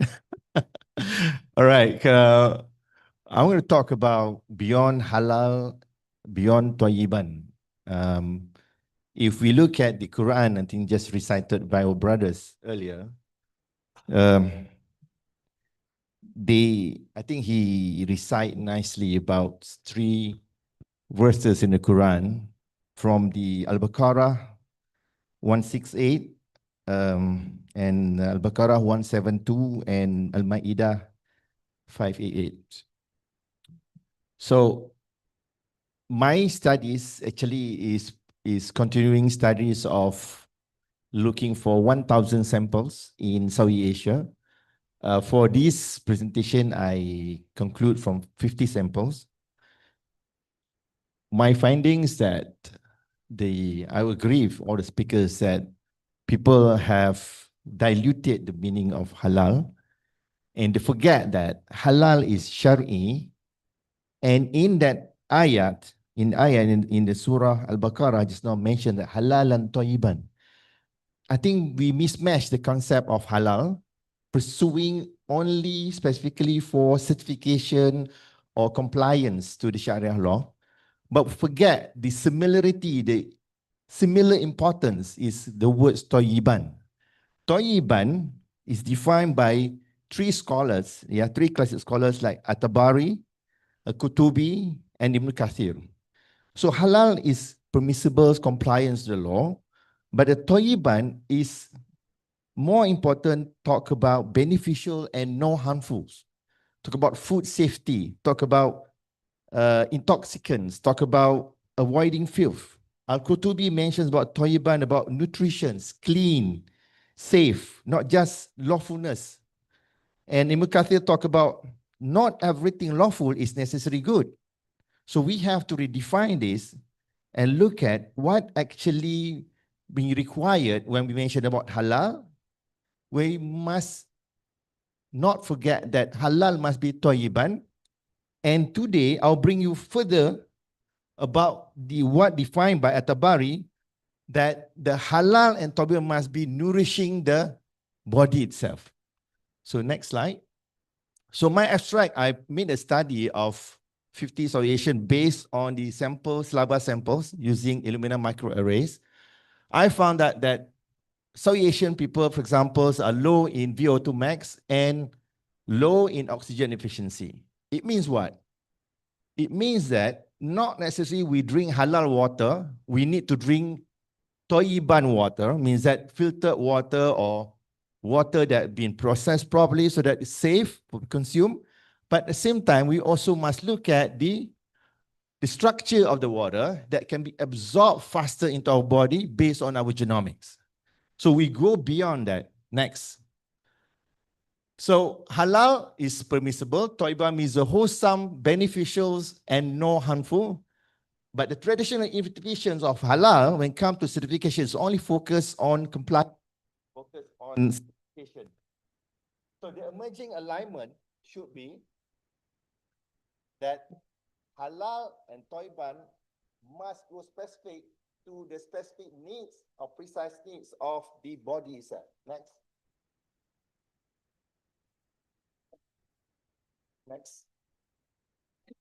Okay. So I made a study that the human genome actually predisposed to accept halal and toiban. It means that beyond looking at religious views of forcing us to eat halal food, we must go back that Allah and the God is not creating food only for Muslim. Allah is creating food for all human beings, inclusive non-Muslim. So I agree with Prof. Ma that now the view is not only focused on giving certifications that Muslim can eat. We should focus to the all human being who could eat safe foods, best food, nutrition foods. Most important now in my presentation is talk about precise food. The food that precise to the genomic needs. Next. So based on this study, this I mentioned just now about the detox enzyme, oxygen utilization, and VO2 max markers. Next. I found that generally, this is my reports for my studies, that every unique individual need slightly different nutrigenomic needs. For example, you know, I mentioned red, green, and yellow there. Means that myself and my son, for example, slightly have a different needs. So when we talk about having food, halal food in our house, Toiban food in our house, we also must understand that certain composition or predisposed needs that created by God to each individual are different. I'm looking at the oxygen efficiency there and recovery efficiency. This is a lot more that I can explain, but just for this presentation, I just want to talk about the future needs of how we're going to approach the meaning of halal and toiban. Next. So when we eat halal food and toiban food, it also can contribute to our mutations of our personality. If you look from the genomic point of view, if you eat non-halal food, and if your body actually not accepting that food, the scar mutation happen in your body. For example, most South Asian people are lactose intolerant. Almost 70%. Based on other studies, almost 90% of South Asia people are lactose intolerant. Milk are halal. Milk considered good, calcium means toiban. But we cannot eat that food. We cannot consume lactose. Why? Because we don't understand that halal and toiban should be also precise, matched precisely to our body needs. So most South Asian people should not drink fresh milk But we've been informed by the Western story that milk is good. Yes, milk is good. But for whom? For them. Only 4% of Denmark population are lactose intolerant. But 90% of Southeast Asia people are lactose intolerant. Why we pushing milk? We should looking at alternative or early modification of lactose that can be consumed safely to our body needs. Next. So next. So I've done the testing. So another testing that I do is on the water. Taiwan has been one of the, I think, top technology provider for water filters, right?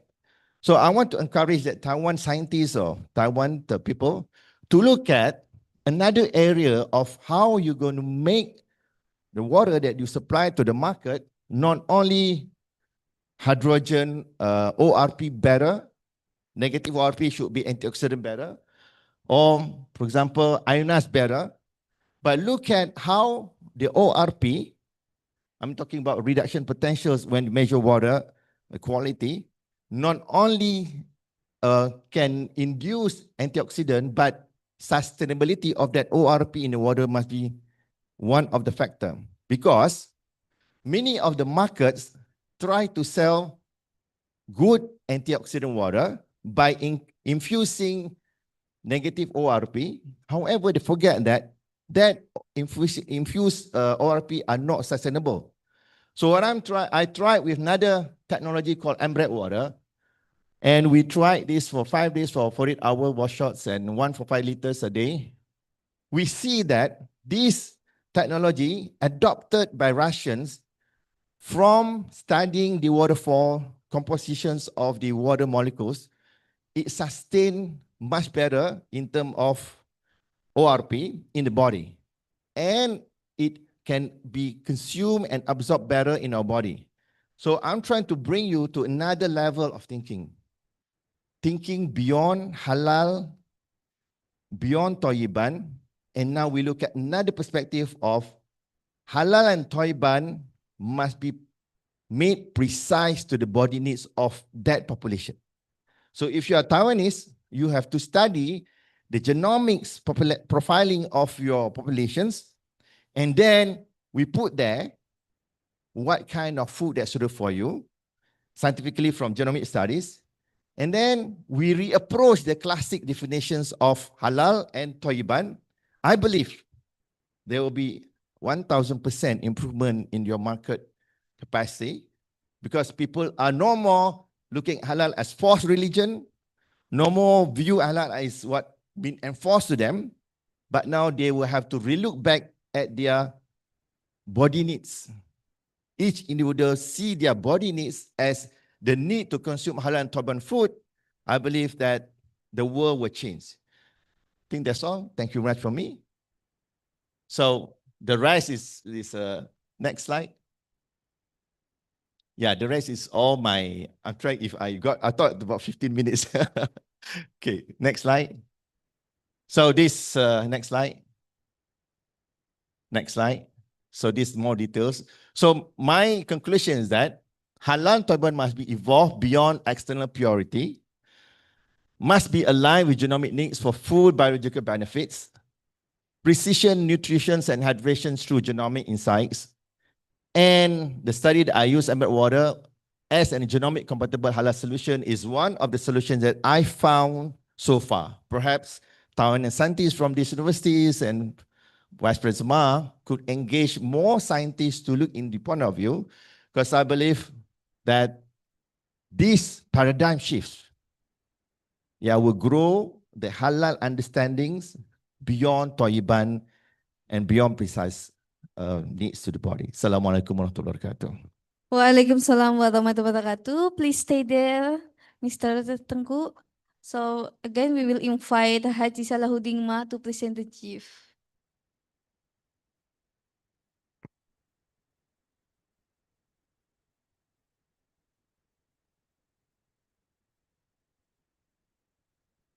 And go to the middle. And take a photo.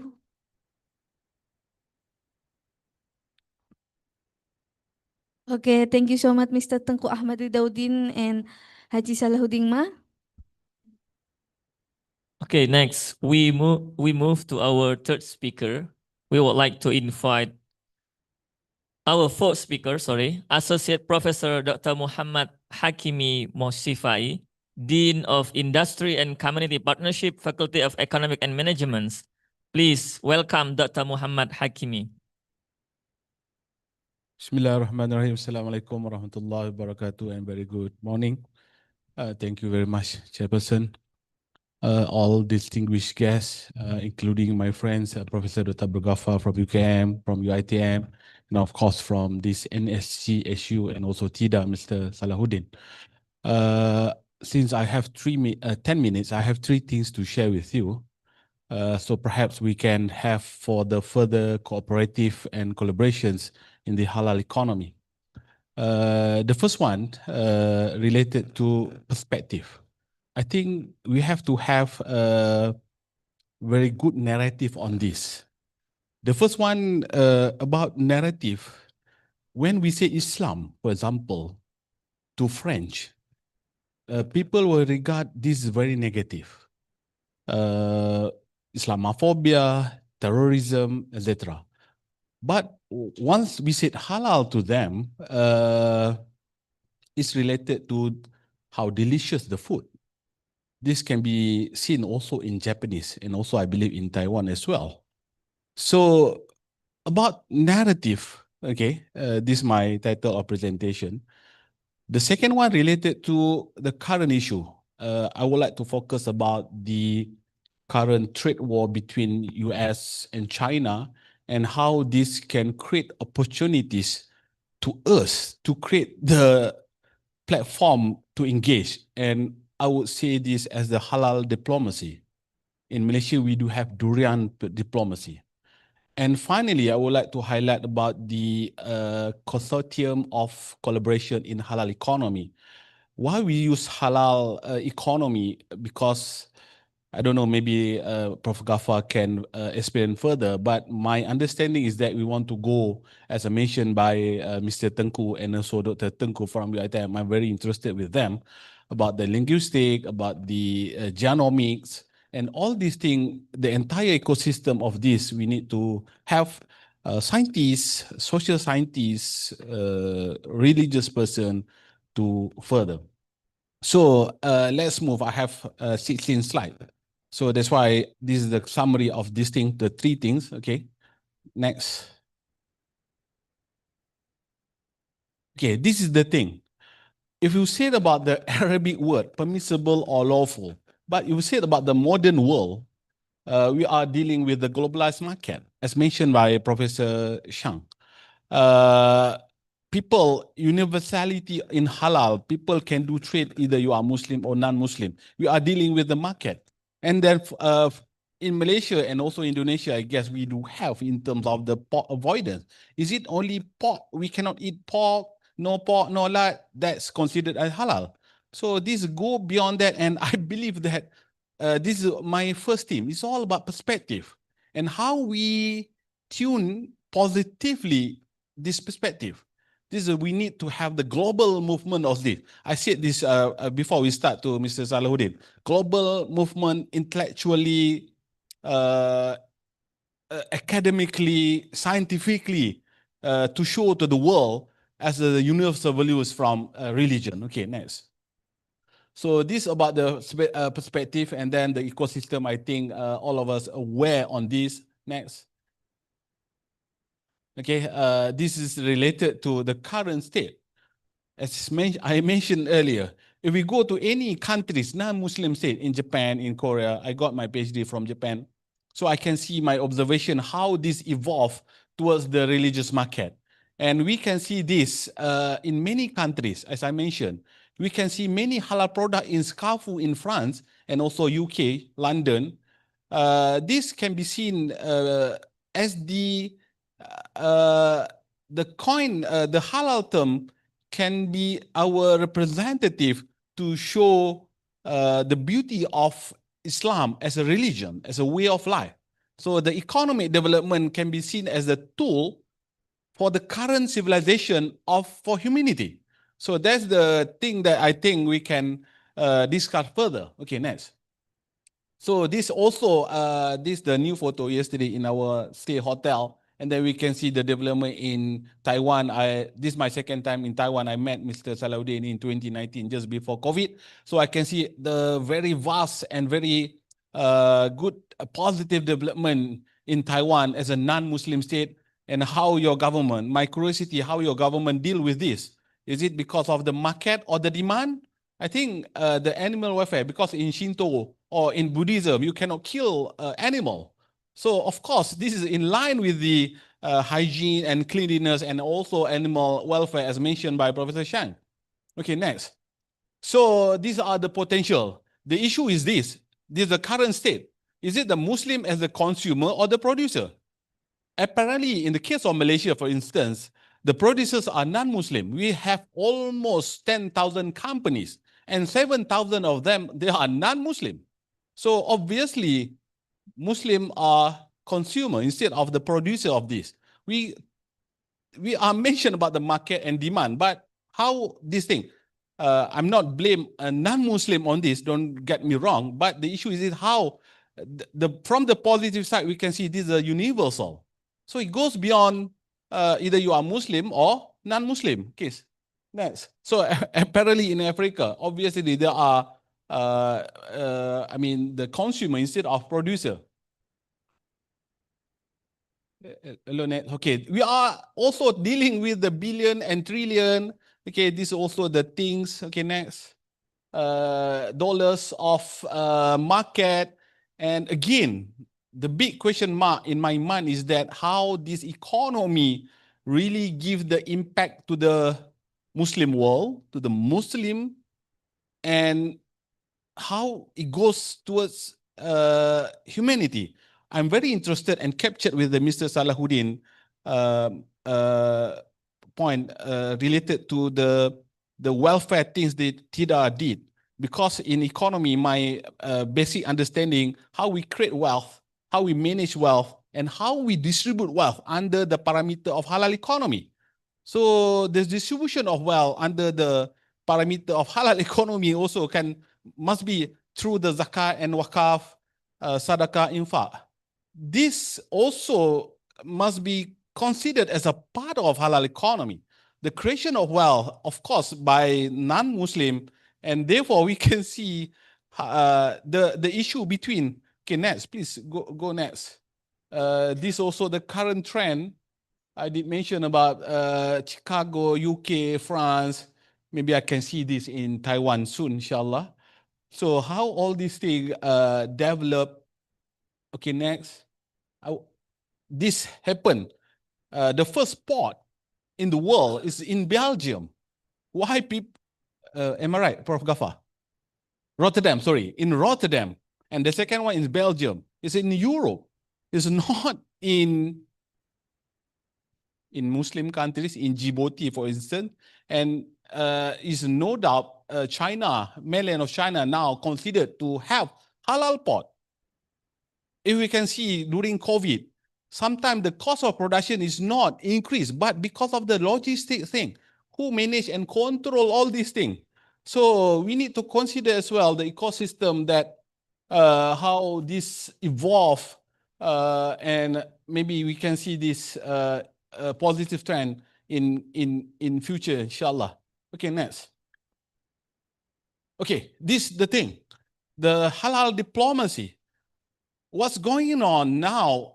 The trade wars, opportunity for new trade alliance and Muslim countries to engage in producing products and create new free trade platform with countries that have some common objective like peace and justice in the world.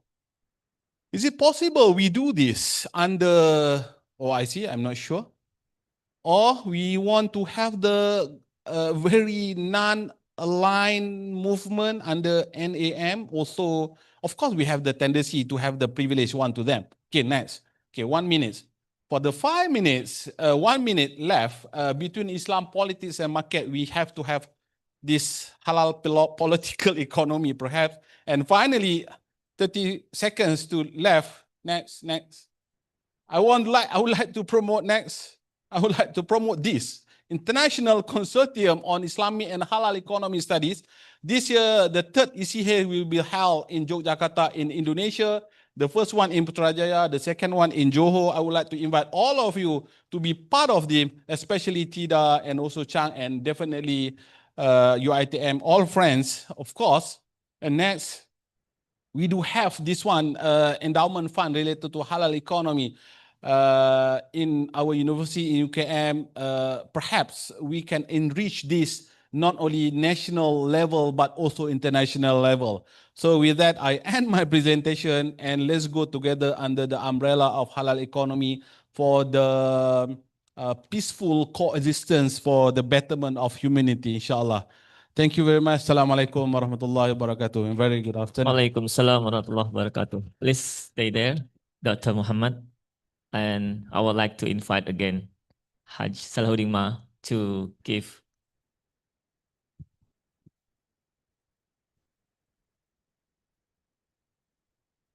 Please.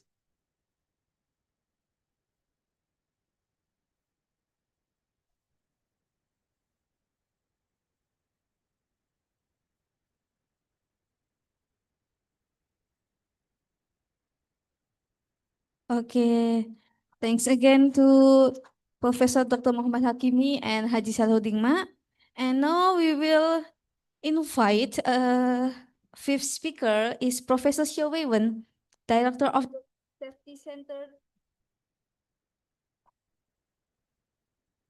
Director of the Food Safety Center, Department of Food Science and Biotechnology, National Chung Ching University, Taiwan. Please welcome Professor Xiao Weiwen.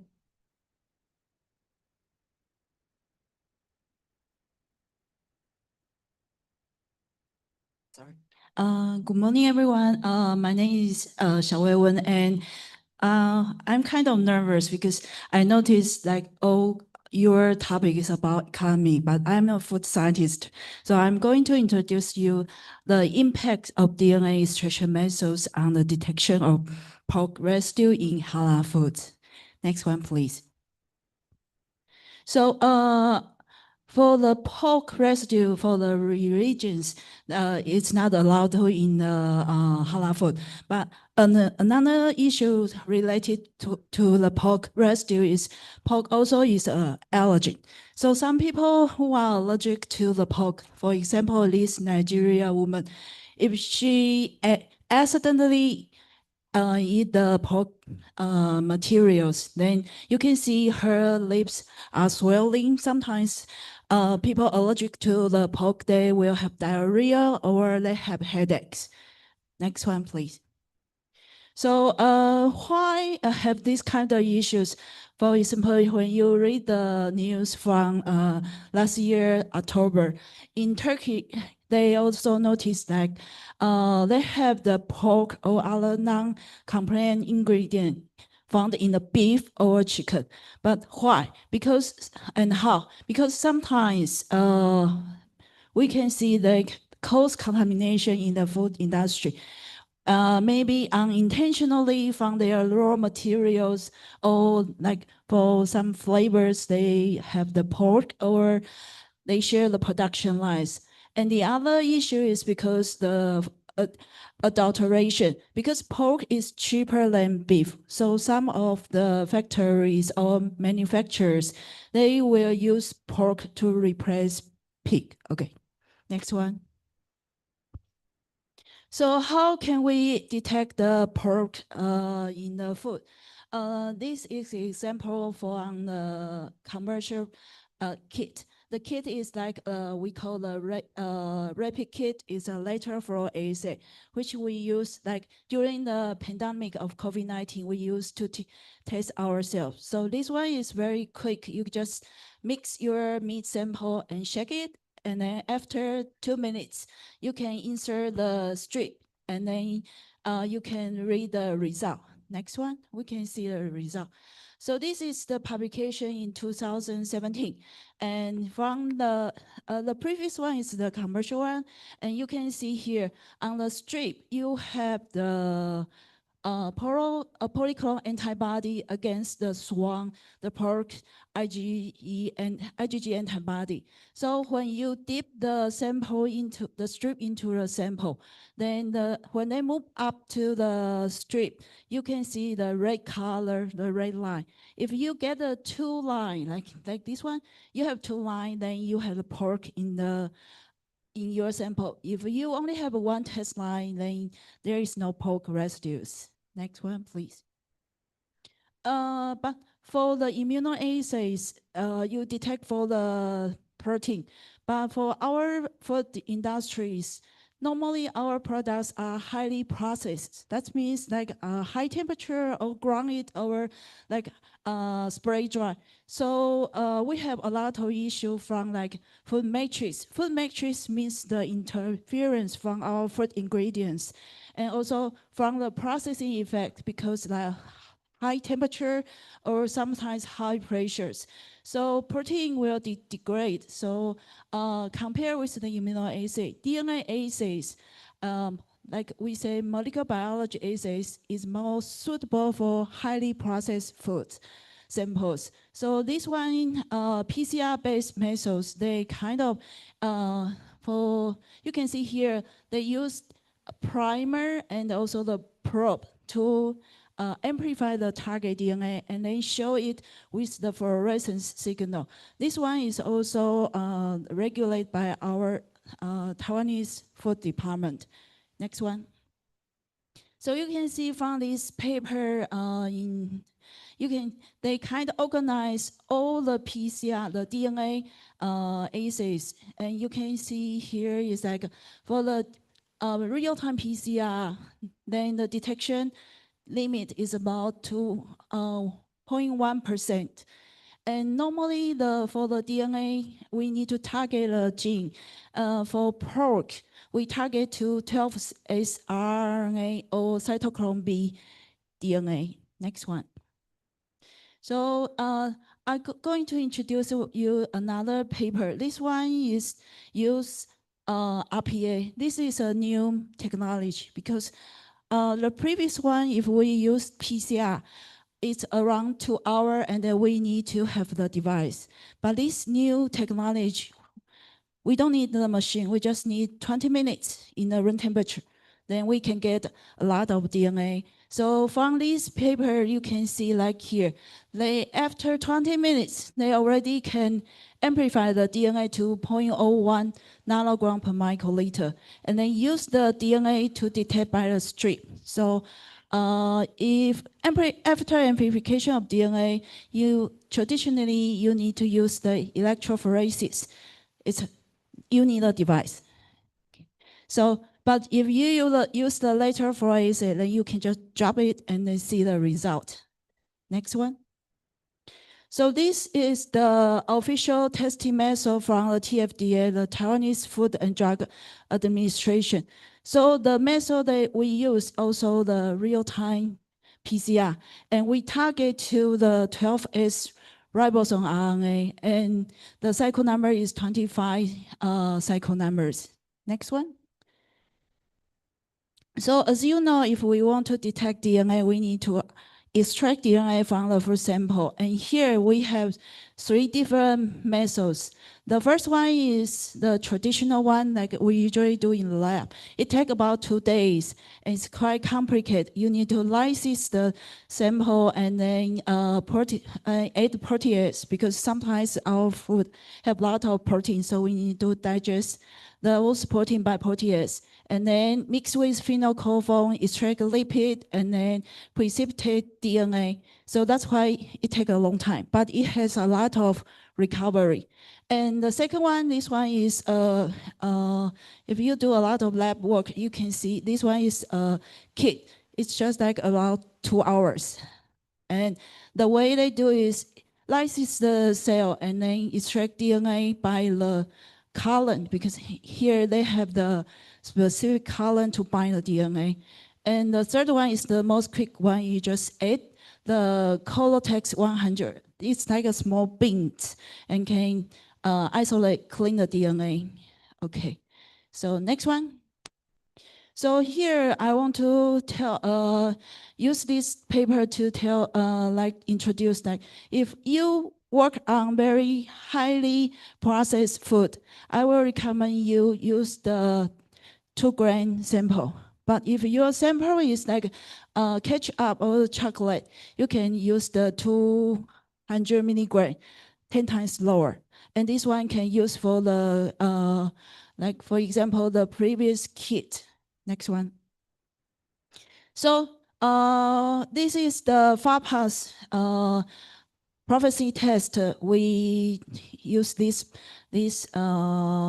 May, and we get the sample from pharmacy, and then you can see here we use the traditional method and the kits.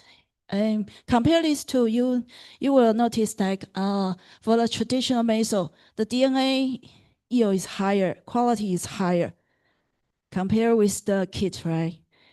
But you know which one is? This looks better, much better, higher quality and higher yield. But unfortunately, when we do the PCR assay, next one. When we do the PCR assay here, this you can see for the traditional one, we 3 of the same positive sample, we only detect 1 sample.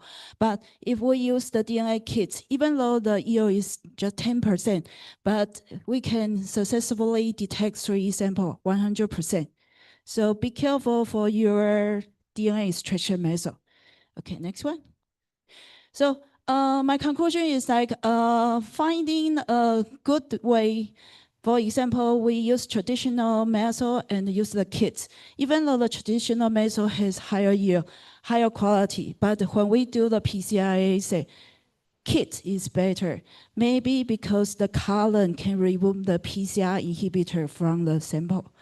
Okay, and next one. Okay, 1 minute. Just promote my food sample, the Food Animal Product Safety Inspection Center. We have different equipment like PCR or LC mask or GC mask or ICP mask. So we have get some patents for detection allergens, and we also serve for our administration of agriculture to develop the method to identify onions from different countries. Thank you, everyone.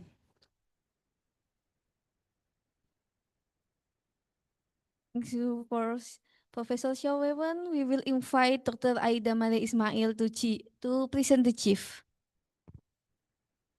Please go to him in the middle.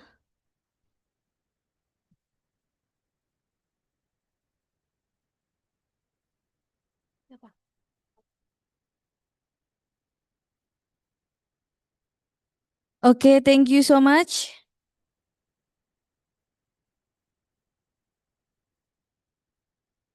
And then we will invite a sixth speaker is Mr. Muhammad Usama, founder and director of Sama International Limited, Halal Marketing and Consulting Pakistan. Please welcome Mr. Muhammad Usama.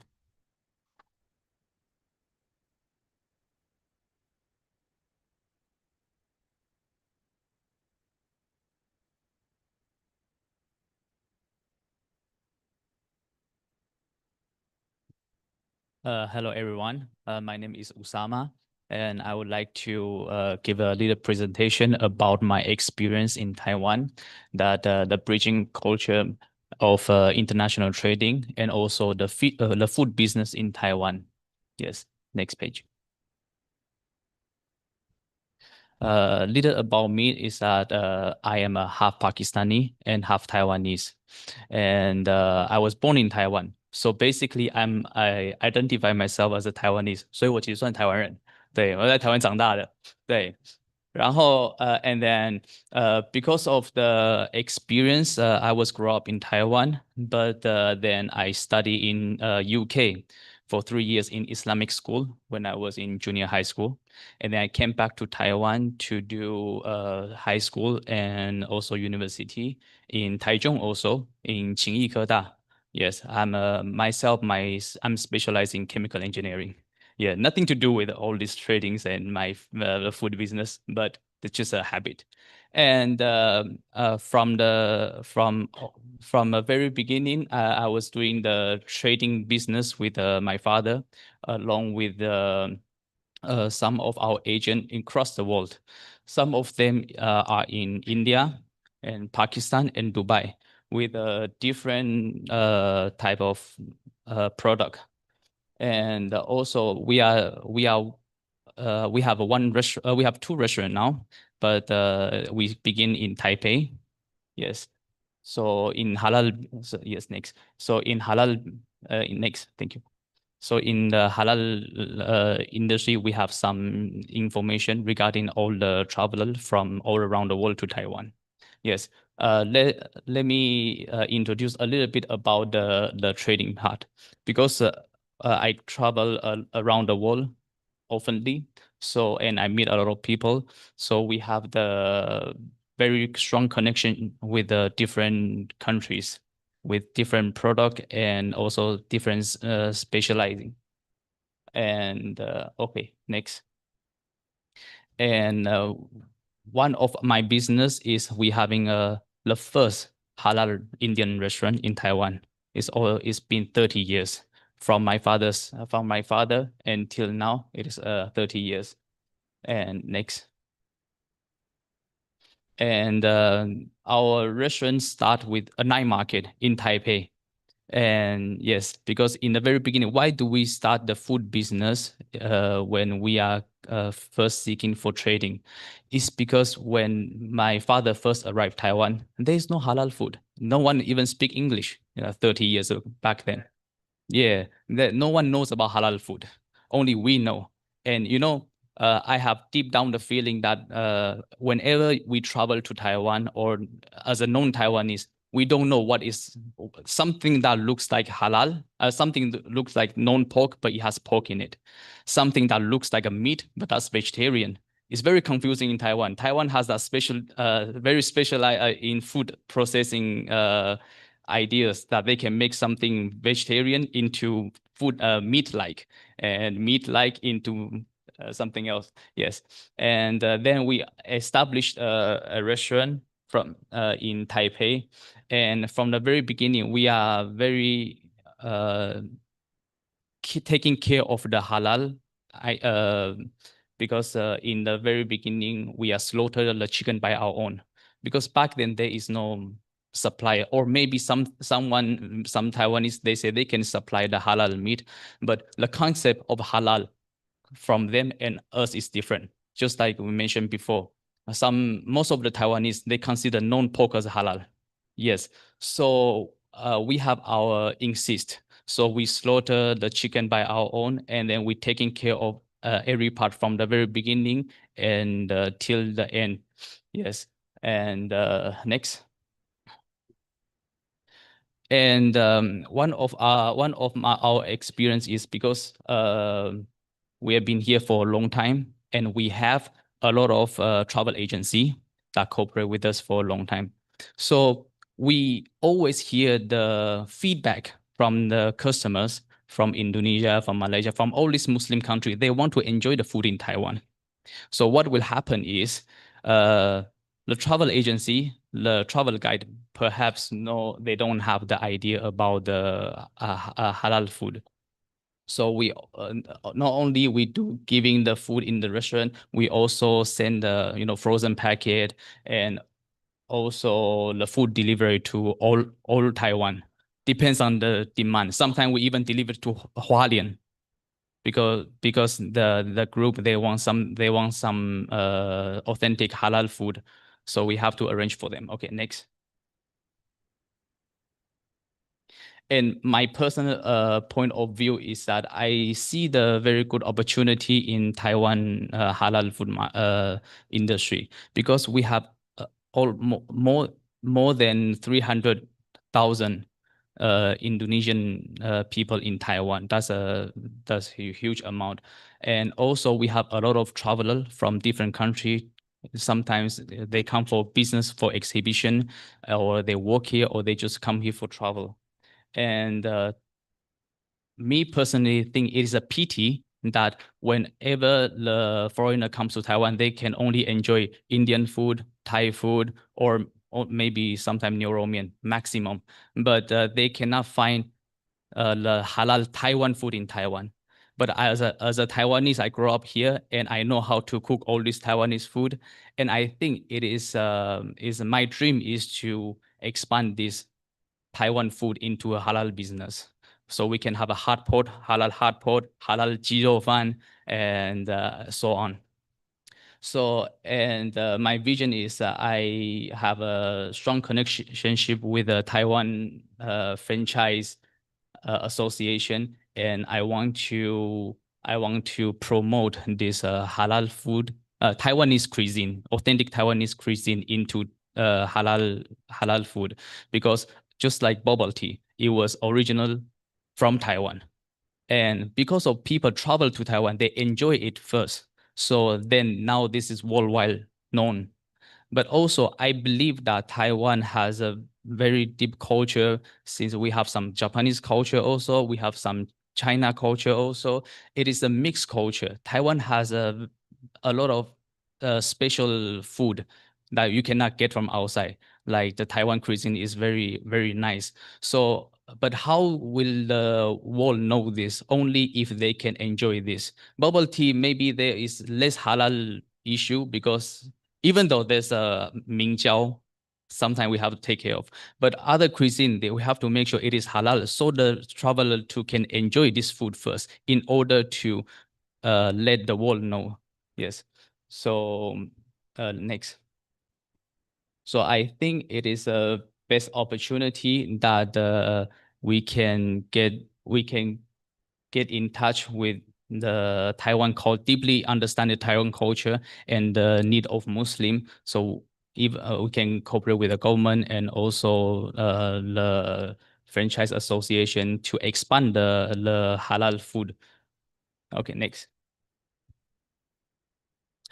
And because we have a limited of time, so maybe the presentation is not that fully. If there's any question, you can also ask. 如果有任何问题的话，也可以问一下。对。I think this is the end of the presentation. Thank you very much. Thank you very much, Mr. Muhammad Osama. So please stay there. We will have invite again Dr. Aida Dr. Maria Aida. Ismail Yeah, to present the chief. please in the Go middle. to in the middle. Okay. Yep, in the center stage. And take a photo.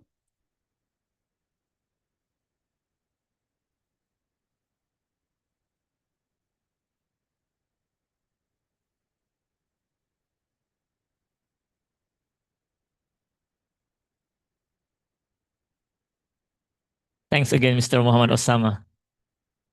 So much. Yeah. So, ladies and gentlemen, now we wrap up our last session for the first sessions. But before we going to be break, because we will have like 11:15 to 2 p.m. to have lunch, networking, and then Jummah prayer. Please, before we close it, we need photo sessions in the first sessions.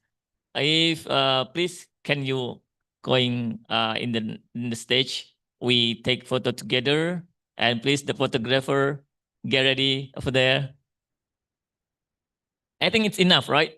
If all of the attendants come here. Yeah. From here, the take photo. Okay.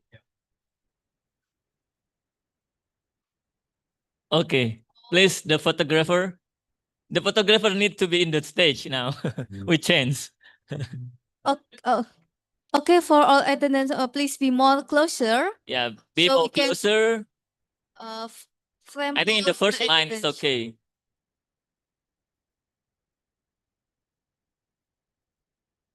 Okay. Let's the photographer. Can you manage that? Is it needed to the standard?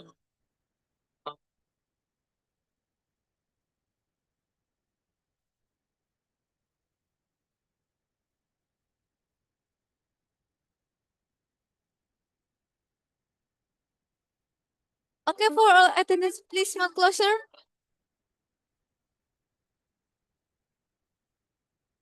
It's okay, more closer there. Yeah, in the middle. Get closer.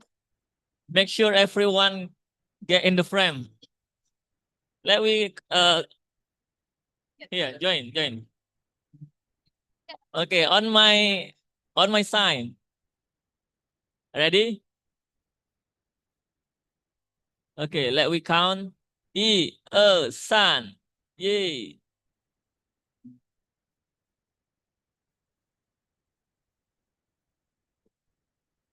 Again.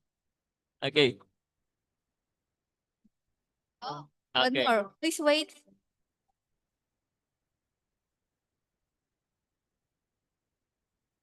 Okay. 1, 2, 3. Smile.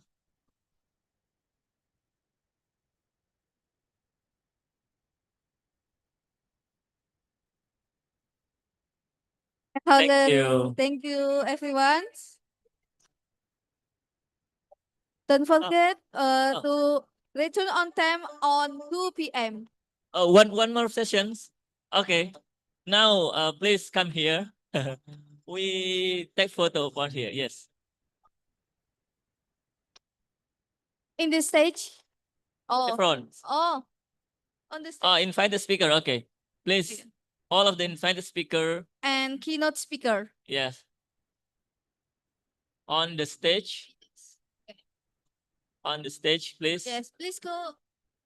Please. Say that. Sure. Yes.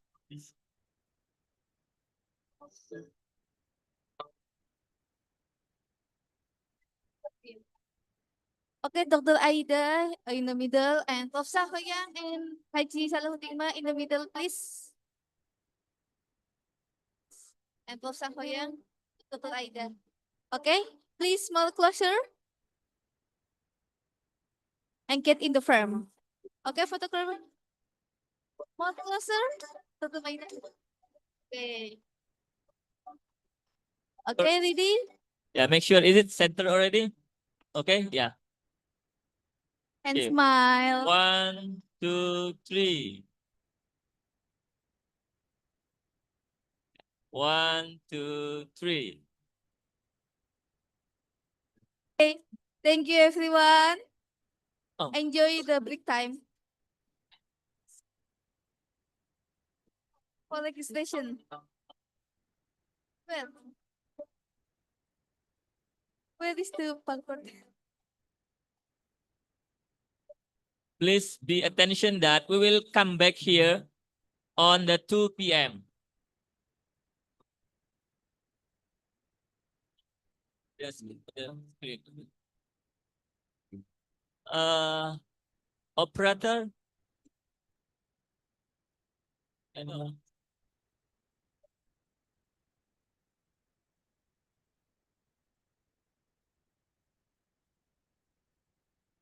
Ini nampilin di sini.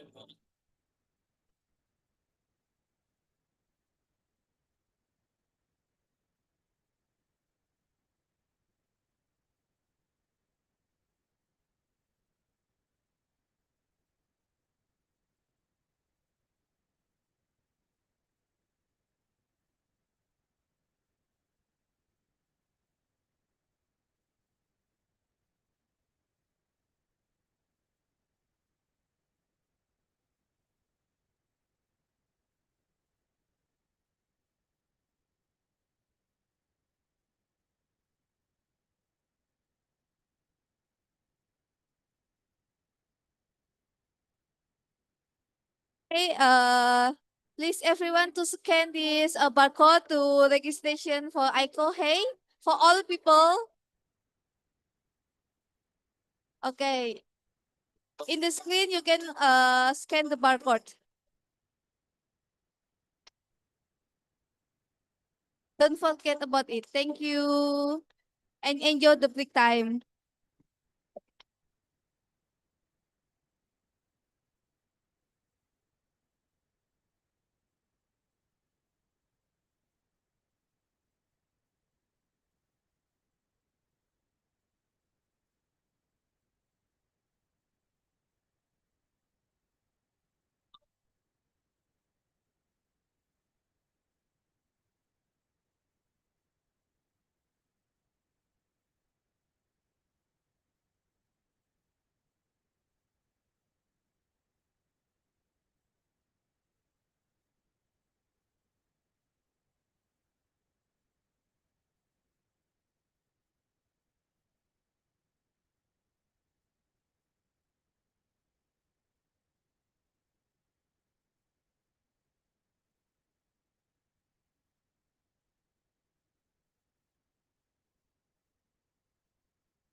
Okay, for all attendants, if you want to take a lunch, we have a lunch box in the administration table.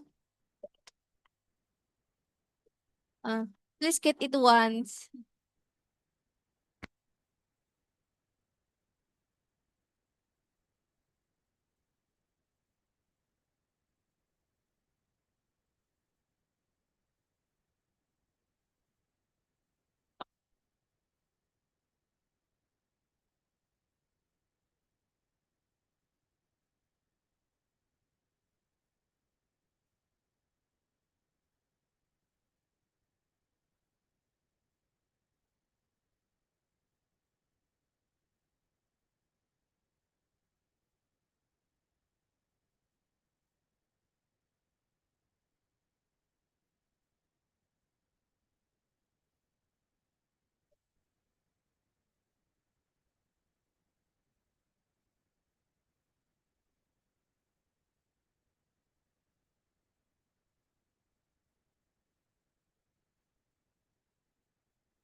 Check. Yes.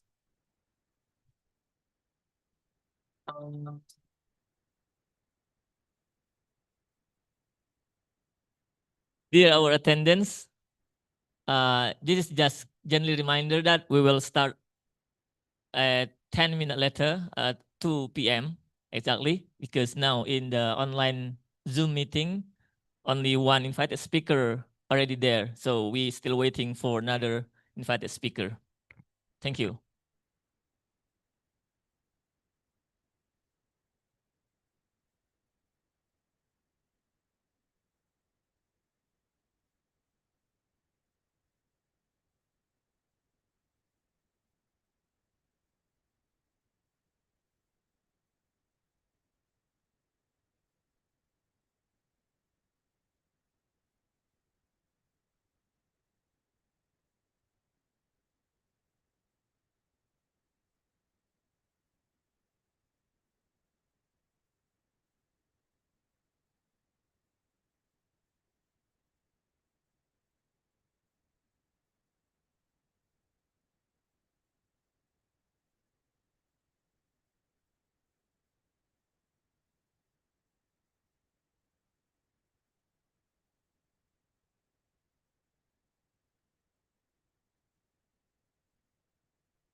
Okay.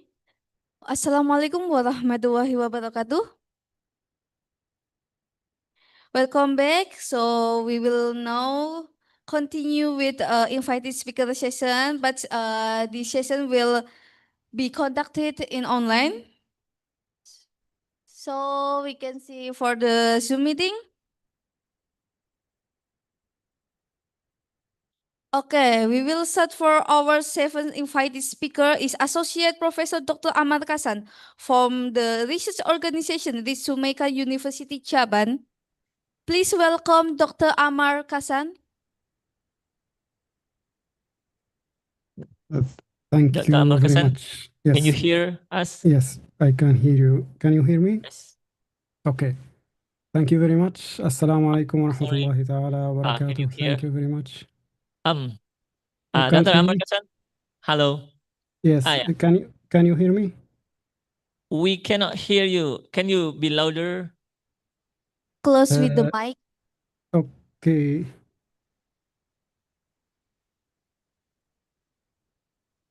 Okay, how is it okay now? Not Close working? mic.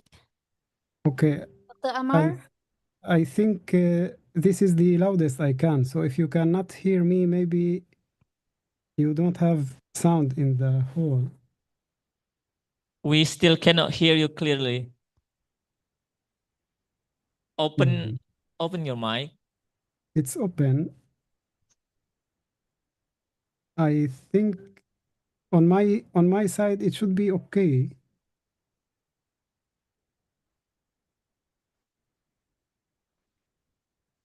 Oh, Assalamualaikum. Yes, so I think I can hear you. You can hear us. I'm very close to my mic. I think if you don't have sound, it's working on my side. So I'm not sure why it's not working there. Okay, so okay. Yeah, it's better. Okay. Okay. Can you hear me now? Okay, yes, we can hear you. Yeah, you can start it now. Okay, thank you Time is very yours. much. Okay, thank you very much. Assalamu alaikum wa rahmatullahi ta'ala wa barakatuh, everyone. Waalaikumsalam warahmatullahi wabarakatuh. I hope that you can hear me and you can see my slides. Thank you very much. First of all, thank you very much for the invitation, and I hope that I can cover what I wanted to say in this paper in 15 minutes. I reorganized the contents to fit exactly in 15 minutes at the very last moment. So I hope that I can do that during my presentation. So in today's presentation, or in this paper in general, I am giving an overlook over the evaluation of the halal industry in general, which is very important factor that's overlooked by the theoretical studies on the subject.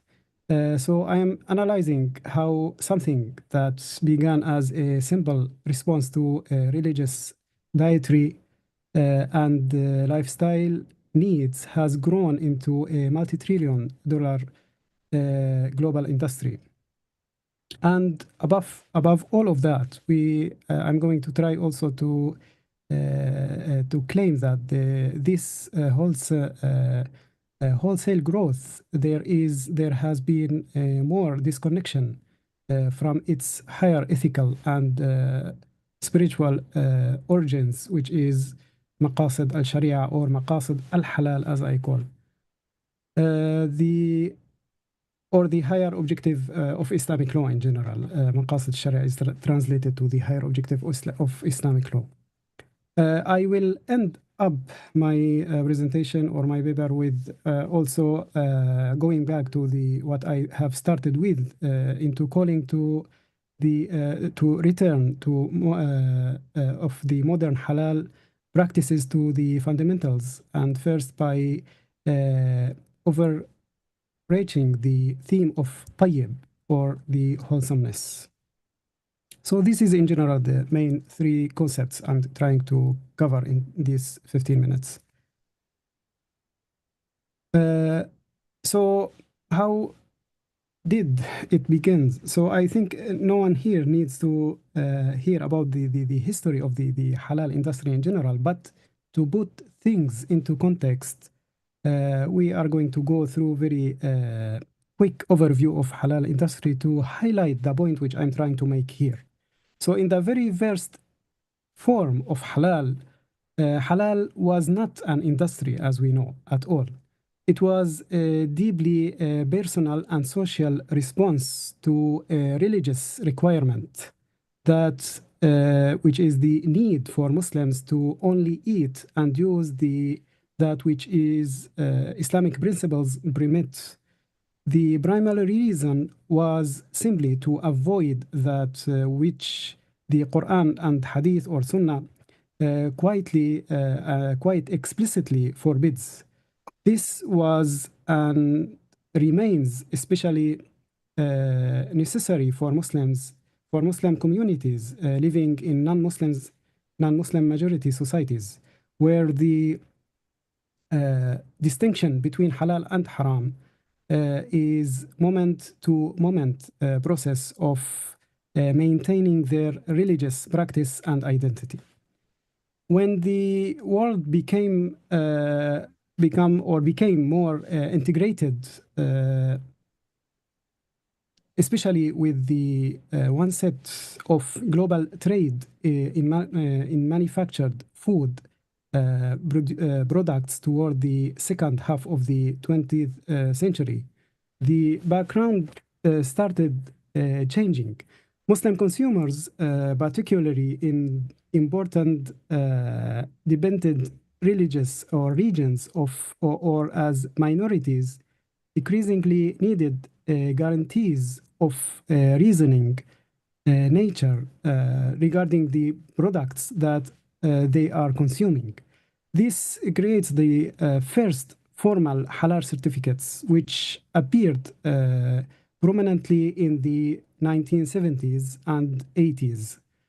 We can discover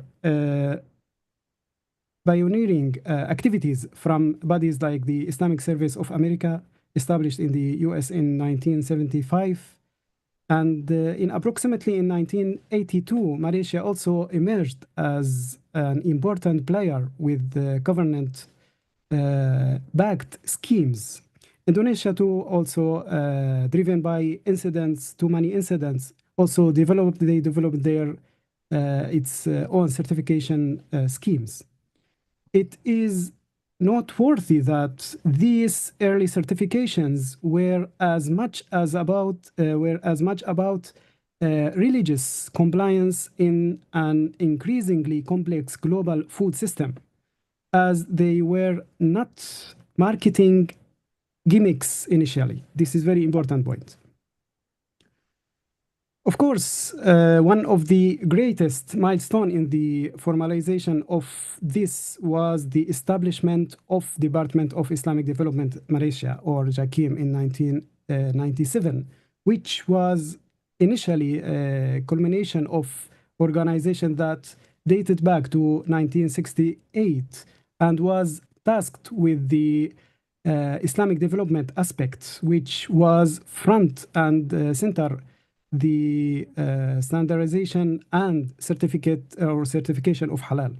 This move by Malaysia is very important because it exemplifies how halal management got intertwined with national policy and economic aspiration and the export of Islamic identity to an international platform, which is very important aspect that, or very important role that Malaysia played in that in this context. So it's initiated a new path where halal could even be used as an instrument of national branding. Islamic jurisprudence or Islamic fiqh in general does, however, categorize, which I'm trying to take my discussion to the second point. In general, Islamic jurisprudence categorize or Islamic or maqasid, Sharia science specifically categorize human needs into three levels. The daruriyat, which are the absolute necessities of religion and life. Hajiyat, which are the auxiliary needs that create comfort and eliminate difficulties in general. And tahsiniyat, which are the amenities or the luxuries that brings more quality or quality to life in general. Where is, and this is also a very important point, the initial push of halal was on daruriyat, plain, which is the plain allowed food, and the industry did not stop there. It soon diversified to serve hajiyat and tahsiniyat. And today we see thriving halal markets for tourism, cosmetics, pharmaceuticals, finance, and modest fashion. This diversification is the indicator of moving from fulfilling non-negotiable religious duties to serve much wider spans of lifestyle, tastes, convenience, and even wider moral consideration of attractiveness to diverse consumer segments. This diversification occurred under the robust current flows of globalization and consumer capitalism, which is also the very next important point in this paper. Globalization made halal products more accessible, of course, around the world, but added a dimension of homogenized consumer culture where global trends affected even religious consumers. Capitalism economic forces, by definition, drive consumption. So this is very important, and this is the very element of capitalism in one sense. It drives consumption. This inherently add built-in conflicts because, as we know, Islam in its early teaching mandates moderation in everything and fragility and avoidance of excess in anything. As an example, profound insight from the Caliph Umar ibn al-Khattab to Jabir bin Abdullah when he saw him in souk one day, in market one day, and Jabir bin Abdullah was buying meat, and Umar asked him about that, and he told Umar that I wanted that meat or I desired that meat.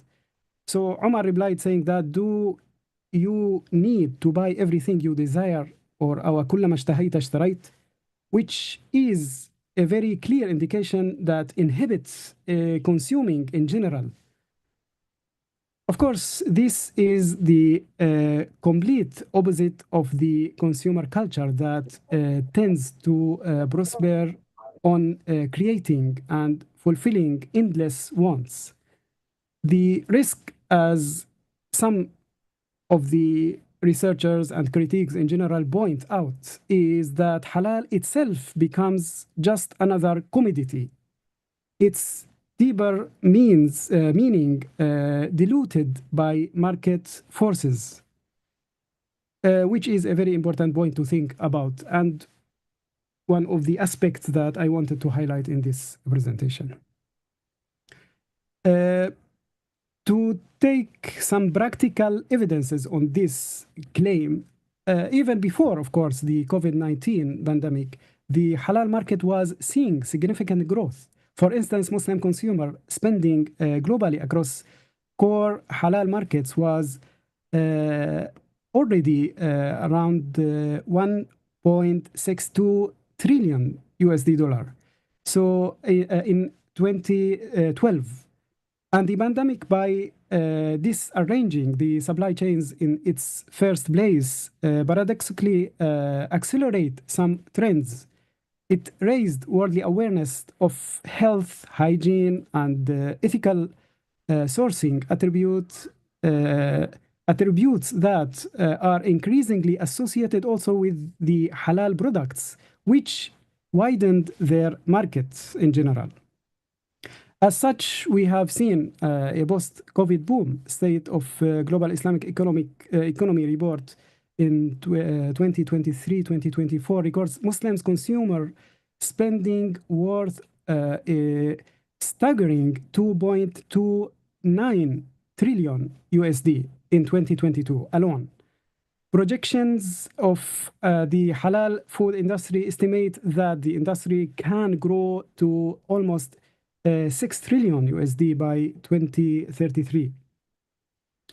So halal industry no longer niche market. It's now an economic global force. And underpinning this boom is what can only be described as unprecedented consumer behavior, which is very important element also. This unprecedented consumer behavior of halal marketplace, we are seeing buying habits mirroring mainstream world trends, not only or not merely decisions on religious acceptability, but on brand loyalty, lifestyle, aspiration, broader moral issues, and perceived quality.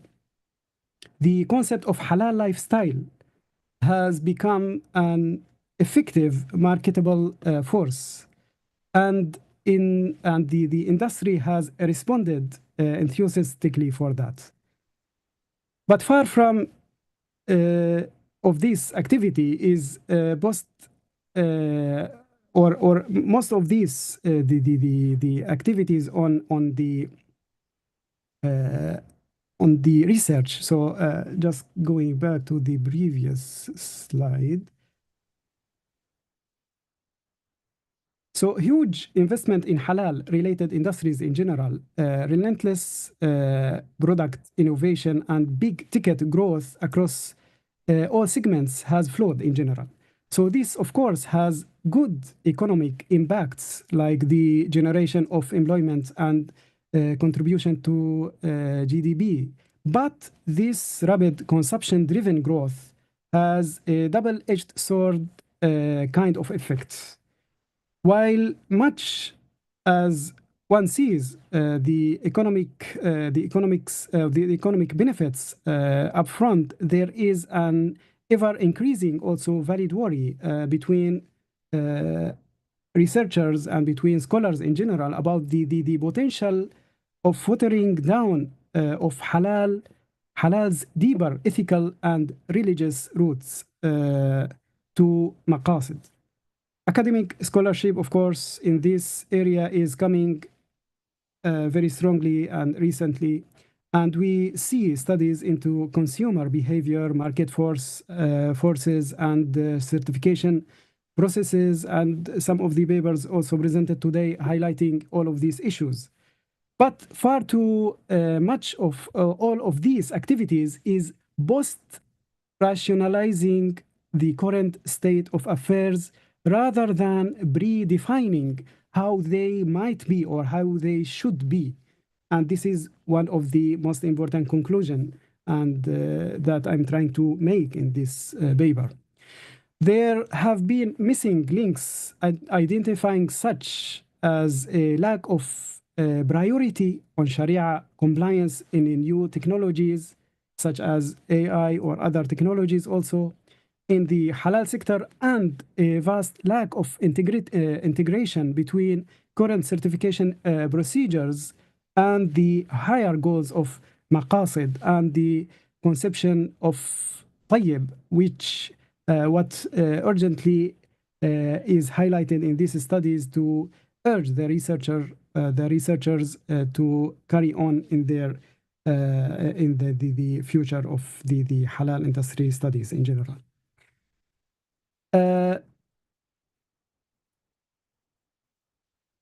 Of course, one of the, I think I have only a few minutes, but please stop me when I over time. So, fiqh in general, one of the main elements of the study of the halal industry that that is established on is fiqh, Islamic jurisprudence, which is providing the detailed rulings regarding what is halal and haram.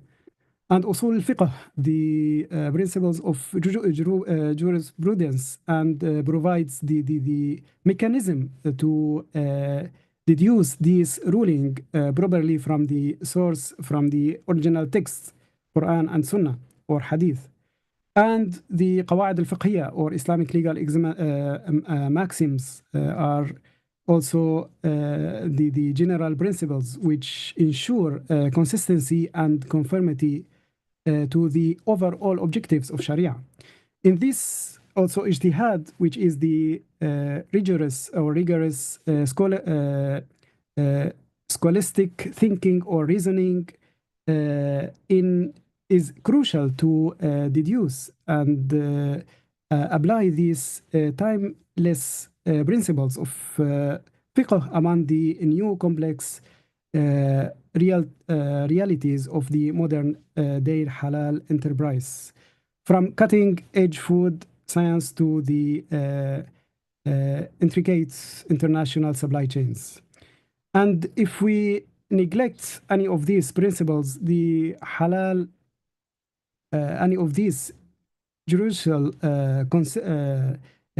cornerstones, we risk embarking a technical or shallow approach to the halal that is oblivious to the profound wisdom found within. This is where the maqasid al-sharia or maqasid al-halal, as I call the higher purpose objectives of Islam, become our guiding principles. The maqasid are not, of course, regulations. They are the ultimate goals toward which the Sharia aims, namely the protection of faith, life, intellect, lineage, and property, and the positive promotion of justice, benevolence, and general welfare. And the appeal, therefore, is to the halal industry to move from limited rule-based model to a master purpose-driven model. It's not simply a question of moving beyond the question of whether or not this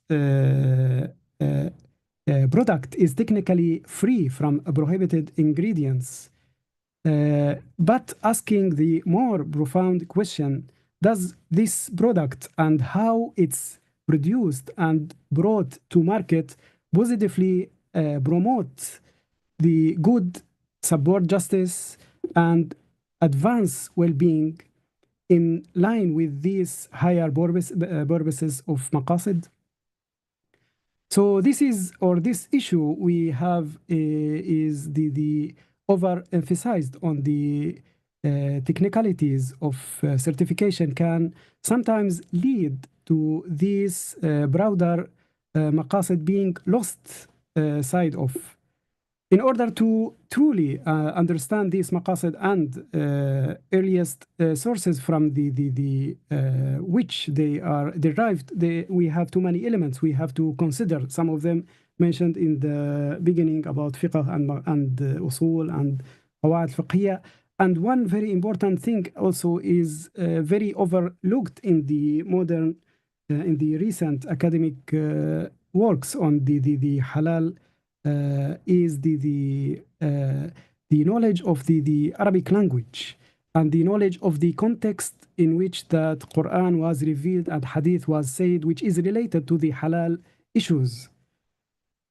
We know that Quran was revealed in Arabic and Hadith. Also, the Prophet says the Hadith in Arabic, and such and any kind of ijtihad, any kind of knowledge of fiqh requires a profound approach or a profound knowledge of the classical Arabic. And the beauty of Arabic is not limited to the people who was born as an Arab. Anyone can speak the Arabic is an Arab, considered an Arab. So the knowledge of the profound knowledge of Arabic, the grammar knowledge, the semantic, and the contextual in general of the Arabic is very important element in this process. I think I already passed the time which is specified for me, and I will end with one only quotation from the Prime Minister of Anwar Ibrahim, which highlights what I wanted to say in this presentation or in this paper in general. So the Islamic finance system needs to raise the standard beyond halal being permissible or lawful according to the Islamic law and jurisprudence to tayyib being pure and wholeness and closer to the ideal of the purpose of maqasid al-sharia of Islamic law. Holistic and Madani national development effort can only be achieved with a financial system that is fair, courteous, and based on maqasid al-sharia. Another quotation, and I will end with this one, from His Higher Royal Highness Sultan Nazrin. He says also to fulfill the sharia authentically, we have to go beyond what is simply halal to achieve something closer to tayyib. Unfortunately, I didn't have time to go analyzing the halal and tayyib themselves, but in general, this is what I wanted to highlight in my paper. Thank you very much, and sorry for overtiming.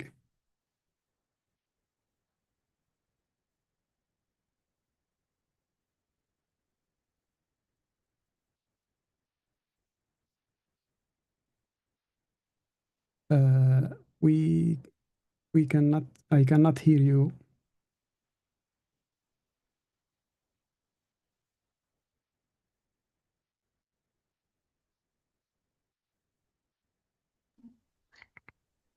Okay.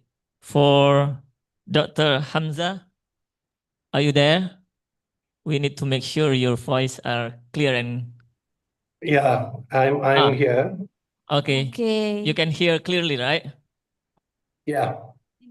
Okay. And before you starting to deliver your speech, I need to gently reminder that the time is 10 minutes. So please also see the chat box. Maybe our operator will text you if the time is close. Okay. Okay. Okay. Okay. If you're ready.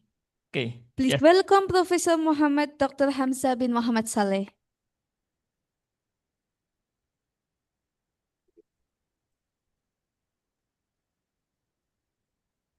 Okay. Time is yours.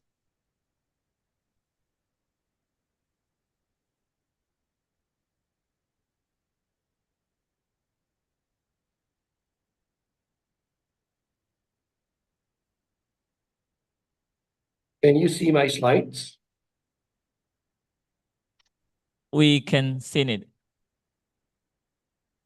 Okay, Bismillahirrahmanirrahim. Alhamdulillah. Wassalatu wassalamu ala Rasulillah. La hawla wa la quwwata illa billahi al-aliyyil azim. Thank you for inviting me to speak in this particular conference. What I want to share with all of you is to share some thoughts regarding the need for competent human resources for the halal industry. This is the outline of my talk.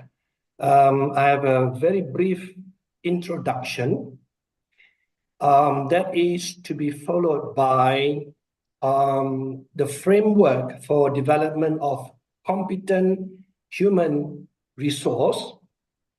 And I will be speaking about education and training. Then I will look at the third component of my talk, which is how can we enhance halal curriculum and also to have a future outlook. And then I will end my presentation with several points as a conclusion. All right. So I think since morning, everyone has been talking about halal industry. I do not have to speak a lot about halal industry, but I just want to say that halal industry is expanding in terms of the volume as well as the halal sectors. All right. Now,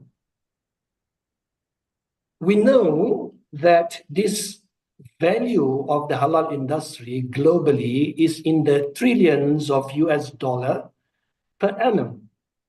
And because of this big opportunity for business, many companies and individuals would like to jump into the bandwagon of the halal industry. However, one of the prerequisites, I would say, to be successful and meaningful in this venture is to have knowledgeable and skilled human resources. I have listed in the slide some of the job scope and job opportunities for knowledgeable and skilled human resources. They are not limited to these, but these are some of the more common ones. Now, why do we need well-informed human resource in terms of the halal knowledge? Why do we need? Number one, I think with well-informed pool of human resources, this will help ensure the company or the manufacturer or the importer comply with halal standards. And number two, if you are involved in production or manufacturing, therefore, this well-informed human resource will also maintain quality control, not only to the company that the person is working, but throughout the supply chain. Now, as an outcome of this is that with well-informed pool of human resources working in the supply chain and with a particular company, this will foster consumer confidence and trust. And how can we get all of this? It is through education and training that will equip the halal industry competent personnel, or sometimes I will use professionals, with the knowledge, skills, which are needed to navigate the complexities of halal certification, regulatory requirements, and evolving consumer expectations. Now, despite the crucial role of competent halal personnel or halal professional in sustaining and advancing the halal industry, we as researchers and academics realize that the discussions on the development of halal professional human resources or competent human resources is very early. Now, even though Malaysia has started this, but overall, globally, it is still considered very early. I will justify this particular statement in my later slides. Number two, the discussion on the curriculum of body of knowledge for halal studies and halal industry is also very, very few. Now, we move to the next. So that is my introduction. So let's look at the framework for the development of competent human resources. And in particular, I will focus on education and training in the halal field. The complexity of halal industry poses a challenge. And the challenge is it's not easy to develop a pool of professional or competent human resources. However, at the present moment, what we can see is that the knowledge in halal field can be delivered through two major modes. Number one is through academic programs, which is a formal education.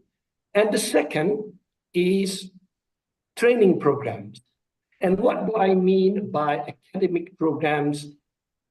It is a highly institutionalized and structured program with standard assessments. And this is being used in schools, colleges, and universities. On the other hand, the training programs, halal training programs, they are commonly shorter programs referring to a planned and systematic effort to modify or develop knowledge, skills, and attitudes through learning experiences. Now, in Southeast Asia, we have this so-called education and curriculum relatively, as I said, established. And what do I mean by relatively established? They have academic programs at colleges and universities offering at the certificate level, diploma level, master, and even PhD. So if you look at the history of academic programs to prepare competent halal personnel for the halal industry, it started with programs usually called halal management. But during its initial stage, this halal management is actually a part of another bigger program, that is muamalat, and Islamic finance. However, the authority in Malaysia, which is called the Malaysian Qualification Agency, that monitors all the academic programs at colleges and universities, they find it is timely, which is in 2019, they started this, and by 2021, they introduced what is known as program standards for halal studies. And it is now being used by colleges and universities in Malaysia if they want to get their academic program accredited. At the moment, about 6 months ago, when we checked the MQA registry, MQA, the Malaysian Qualification Agency, have accredited 25 diploma programs, 6 bachelor programs, and 4 masters plus 1 PhD program. And this particular table is a short summary. What is not included in this table is the 25 diplomas which are offered by colleges, college universities, even polytechnics. I did not include it because it will just take more space and I have only very limited time for my presentation. Are these the only academic programs available or offered in Southeast Asia? The answer is no.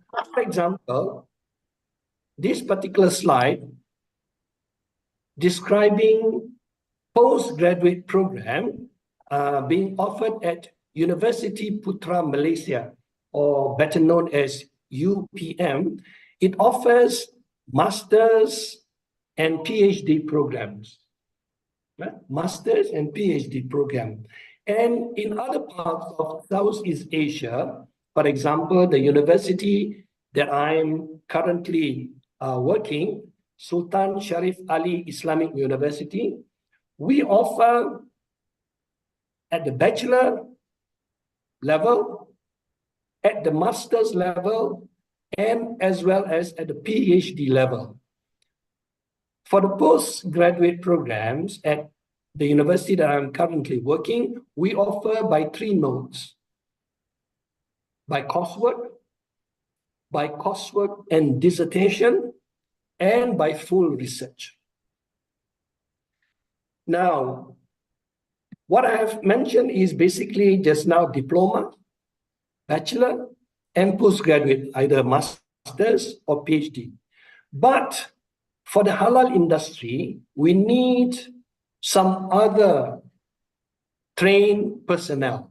So even at the certificate level, the authorities in Malaysia, for example, have come up with the National Skills Certificate to produce or to guide halal personnel for different job scope within the halal industry. And these are the documents. I do not have the time to explain, but basically we have at the certificate, diploma, bachelor, master's, and PhD. Now, I would like to just relate one other program that I found. This is with regard to Osaka University. So Osaka University offers a special program called International Certificate Program in Halal Science, Technology, and Innovation. So it is implemented for the past, if I'm not mistaken, 2 to 3 years. And some of the students from Brunei participated in this particular program. They have just returned from Osaka University about 5 days ago, or on Saturday last week. All right, now, if you look at the academic programs, what should be taught to students enrolling in quote-unquote halal studies? Of course, as we mentioned, halal is very complex. Halal is a very complex. So therefore, we need to teach the student multi-disciplines. The first, perhaps, is Sharia. For example, the previous speaker talks about Islamic jurisprudence and various maxims. So I think this is included in what we call Sharia. The next one is about governance. All the laws or acts related to importing halal goods. For example, in Brunei, we have a Meat Act example. And then also, we have to expose the students to the various standards that are being used to do trade for halal goods. Halal goods meaning halal products and services. And last but not least, because of the complexity and the evolving nature of the world towards science and technology, we have to consider science and technology as one of the important disciplines be exposed to students. So in other words, what we can see here, students should not be only exposed to Sharia. They need to know something about management, governance, and standards, and they also need to do certain things related to science and technology. For example, the use of AI in halal auditing. How is it possible to use AI to assist auditors in physical audit, for example? So we feel that these four areas or disciplines, whichever you want to call, provides a comprehensive knowledge base. And it also will foster a deeper understanding of the complex interplay between religious, regulatory, and scientific aspect of complying to halal requirements. And these are basically found as what they call recommendation in the program standards for halal studies that I mentioned just now, the MQA document. It was tabled and implemented in 2021.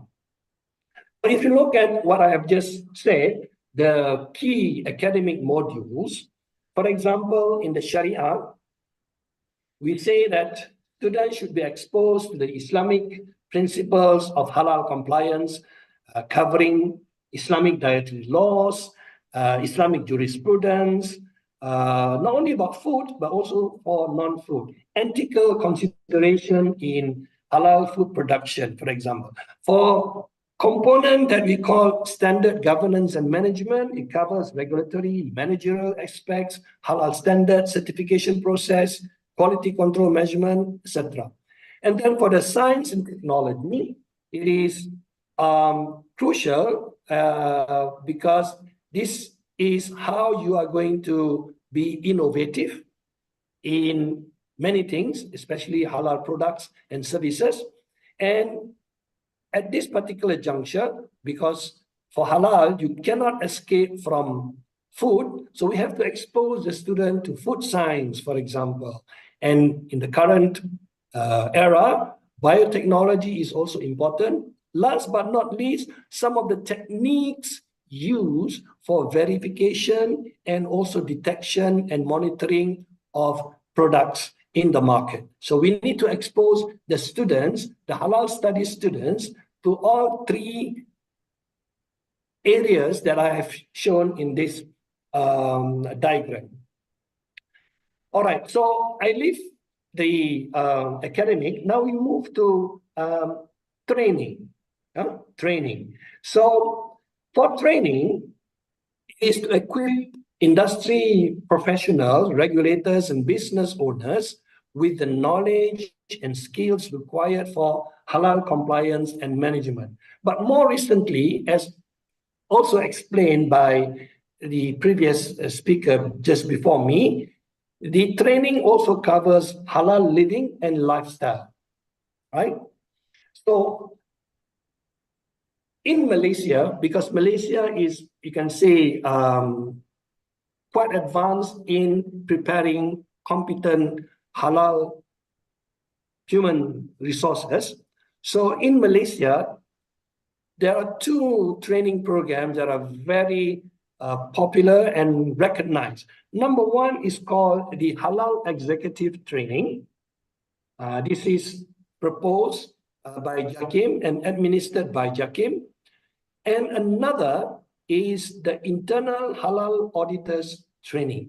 So these two trainings, again, as I said, are offered or being developed by JAKIM, but the implementation, because JAKIM is overwhelmed with many duties, application, for example, for halal certification. So what they have done is they allow competent training providers to conduct the modules, the two modules of training that I mentioned just now, the Halal Executive Training and the Internal Halal Auditors Training, to approve halal training providers. Currently, there are 38 approved training providers as of October 2024. Now, beside the JAKIM 2 training module, there are also some other training modules. Okay, because of shortage of time, I will give one particular example. The institution that I used to work, the International Institute for Halal Research and Training, or INHAT, at the International Islamic University Malaysia, they provide more than 20 training programs. Okay, so this slide is in my possession. I prepared these slides in February 2020. By now, I think the number of trainings related to halal has increased at this particular institution. Okay, since I have very limited time, let me just go through how can we improve the halal curriculum and how can we have a future outlook. Number one, I think, like any institution, universities, if you are involved in management, whatever academic program, you must revise, you must review and revise so that there is a continuous improvement and to make your academic program relevant to whatever current situation. In this particular case, we are talking about the current situation of the halal industry. So we have to relook of what curriculum that we have, and we should find ways on how to improve the content as well as the delivery. Okay. Now, despite halal studies education and halal training being very important to prepare competent human resource for the halal industry, there are many issues and challenges that remain unresolved. For example, there is insufficient manpower and technical skills within the different sectors of the halal industry. Number two, there is a mismatch of curriculum with real world job scope. And this is not only for halal, but also for other areas as well. Number three, insufficient knowledge in the specific halal field. Okay? Therefore, based on these issues and challenges, we need to do an investigation. How effective is the industry-academia partnership? I think in many countries, we have this academia and industry, they collaborate to improve the design of the curriculum so that the graduates will be suitable for the job market, in this particular case, for the halal industry. Number two, what is needed to improve is an intermediary body that can effectively communicate between industry and institution of higher learning to streamline the body of knowledge. And last but not least, since halal is a global phenomenon, right? Global phenomenon. So knowledge of intercultural understanding should also be considered to be taught in halal studies. Okay. I will skip this particular slide, which is streamlining halal, 3.2 because of shortage of time. I will go directly to 3.3, which is innovative learning approaches. Right? All right. So the traditional way of teaching and learning is that you have lectures, you may have tutorials, and in certain cases, you have either field work or lab components, especially if you are teaching science and technology-based or engineering courses. But during the COVID-19 pandemic, it has taught most academics that you have to be innovative in your teaching or delivery approach. Okay, so of course there are many ways using a hybrid system, online, etc. But what I want to highlight is the concept of you study in the university and then you spend some time in industry, not internship, but this is a whole 2 semesters or 1 year in the industry.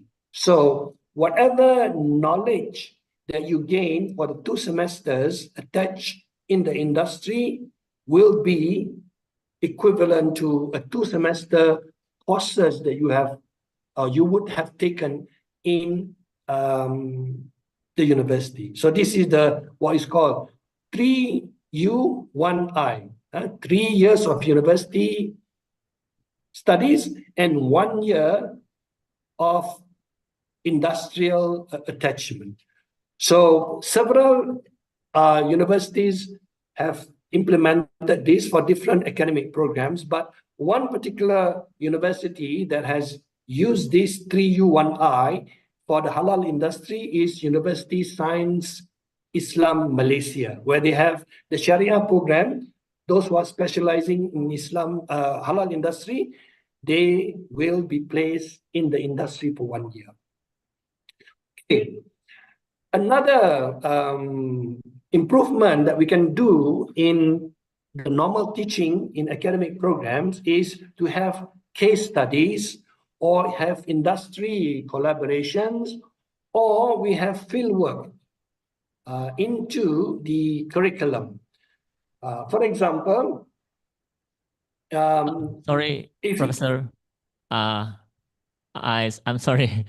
We have very limited of time, so please okay, can I will just go to the conclusion. Yeah, yeah. Okay, Sorry. So, okay, the conclusion here: halal education play a crucial role in building a skilled workforce capable of supporting and advancing the halal industry. Number 2, by covering key areas such as Sharia standards, governance, and science and technology, halal education ensures that graduates are well equipped to navigate the complex landscape of halal compliance. Through targeted training program, industry professionals, regulators, and business owners gain the knowledge required for halal compliance. Through collaboration with industry, universities can enhance halal programs, and the future of human resource for the halal industry depends significantly on continuous innovation in halal education, training, and R&D and innovation. All right. For that opportunity given, I would like to thank again the organizers, both at UITM as well as in Taiwan. The last slide here is a picture. I visited Taiwan several times before COVID for halal activities. So these are some of the pictures, and my colleague here is Haji Ishaq Ma. Thank you very much. Assalamualaikum warahmatullahi wabarakatuh. Waalaikumsalam warahmatullahi wabarakatuh. Terima kasih Dr. Dr. Hamzah bin Muhammad Saleh. And then we move to another speaker is Dr. Walikio. Okay. Dr. Walikio, head of the Department of Political Science at Universitas Sumatera Utara USU, Indonesia. Can you hear us, Dr. Walikio? Yeah, of course. Thank you so much for the time. Okay, Yes. please welcome to Dr. Walikio. Time is yours. Okay, Assalamualaikum warahmatullahi wabarakatuh. Good evening, everyone that existing in the conference, and I do really happy because inviting and will be giving my paper on the politics of halal in Southeast Asia, issue, politics, practice, and challenging and opportunities. And I do really sorry because now I am in my car, so I must off my camera. Okay. All right. So I want to expose my paper. So about the politics of halal in Southeast Asia. This is about my experience when I was collecting data in Indonesia, Malaysia, Vietnam, and Thailand. So I want to expose the politics of halal in Southeast Asia is shaped by a diverse regulatory framework, of course, socio-political influence, and economic interactive. Indonesia and Malaysia as Muslim majority nation have institutionalized halal certification through state-backed agencies reinforcing religious legitimacy and market control. But in contrast, Thailand and Vietnam with a Muslim minority population approach halal certification as an economic strategy to access global market, particularly in the Middle East and Muslim majority region. Okay, the interplay between state policies, religious authorities, private sector interests has led to find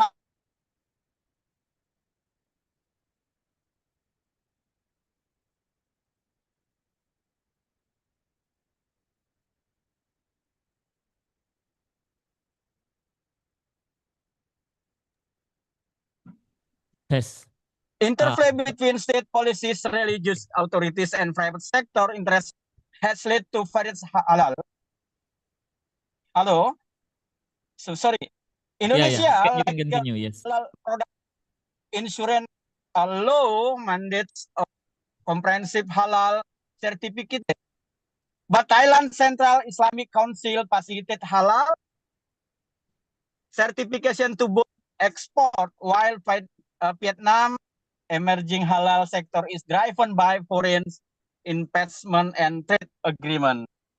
Okay, I think this dynamic highlights the intersection of religious governance, economic pragmatism, and geopolitical consideration in shaping halal policies across Southeast Asia.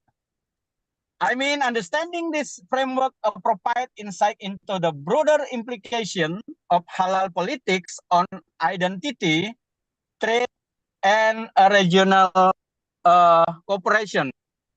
Okay, let we know about the political practice in halal governance and regulation. Based on our research in Thailand and Vietnam, Malaysia, Indonesia, halal governance in Southeast Asia is shaped by complex interplay between government, agencies, private certification bodies, of course, political lobbying. Here, a structure overview based on the case studies from Indonesia, Malaysia, Thailand, and Vietnam, I found the first government agency versus private halal certification bodies. In Indonesian case, the halal product assurance organizing agency we call BPGPH under the Ministry of Religious Affairs oversees halal certification, replacing the long-standing role of the Indonesian Ulama Council, or we call MUI. This reflects a move towards state control. To MUI still play a significant advisory role. In case Malaysia, Department of Islamic Development Malaysia, or JAKIM, is the sole authority for the halal certification. Unlike Indonesia, of course, Malaysia maintains central government control, ensuring uniformity in halal standard. Thailand, halal certification is managed by non-governmental organizations or NGOs, particularly the Central Islamic Council of Thailand, or we call ICoHEI. This decentralized approach allows flexibility but also creates inconsistency in certification standard. How about Vietnam? Vietnam, halal certification is largely private sector driven, with foreign halal certification bodies playing a dominant role. The government has minimal direct enforcement, relying on international halal standards to regulate the industry. Second is about the political lobbying and halal industry expansion. In Indonesian case, the halal industry has seen strong political lobbying, particularly from Islamic organizations advocating for the stricter halal regulation. In 2014, halal product assurance law was a result of such lobbying, shifting certification from MUI to BPGPH. In a Malaysian case, political lobbying in Malaysia is closely tied to economic expansion, with halal certification being a strategic tool for the global trade. The government actively promotes Malaysia as a global halal hub, leveraging JAKIM credibility. I found a case when I was in Vietnam. JAKIM is very actively to give as a halal hub in Vietnam. In Thailand case, lobbying focus on Muslim minority representation, ensuring halal certification align with international standards to boost export. The government support halal industry growth as a part of its broader economic strategy. Vietnam, halal lobbying in a market driven, with business pushing for a recognition of the international halal standard to attract Muslim tourists and investors. The government has shown increasing interest in halal certification as a part of its economic diversification approach. And I find many things about the Indonesian halal product assurance law, we call Undang-Undang GPH, has transformed halal certification from a private religious matters into a state control policy. Politically, this strengthened Islamic institution, of course, particularly Majelis Ulama Indonesia (MUI) and BPG PH, Indonesian Halal Product Assurance Agency. The government strategically utilizes halal regulation to strengthen domestic halal industries. making Indonesia a global halal economic leader, aligned with broader Islamic governance strategies, appealing to political constituents, maintain economic ties with Muslim majority trade partners. In Malaysia, on the other hand, has central halal certificate under JAKI, which has gained international recognition. Okay, right now, let we know about the challenge in halal politics. I found many challenge in halal politics, especially in Southeast Asia. The first thing about the standardization issue within ASEAN, of course. In ASEAN countries have a diverse halal certification system, sometimes reflecting national religious authorities and local market demand. This fragmentation, of course, creates barrier to trade as business struggle to comply with multiple certification. And in Indonesia, of course, many challenges about the implementation delay due to the bureaucratic inefficiencies, market access issue for small business struggling with certification costs, of course. And Thailand, I think, despite to its secular governance, has positioned itself as a regional halal hub, particularly in southern Thailand, where Muslim communities drive halal production. The Central Islamic Council of Thailand, or SICOT, oversees certification, but attention rise.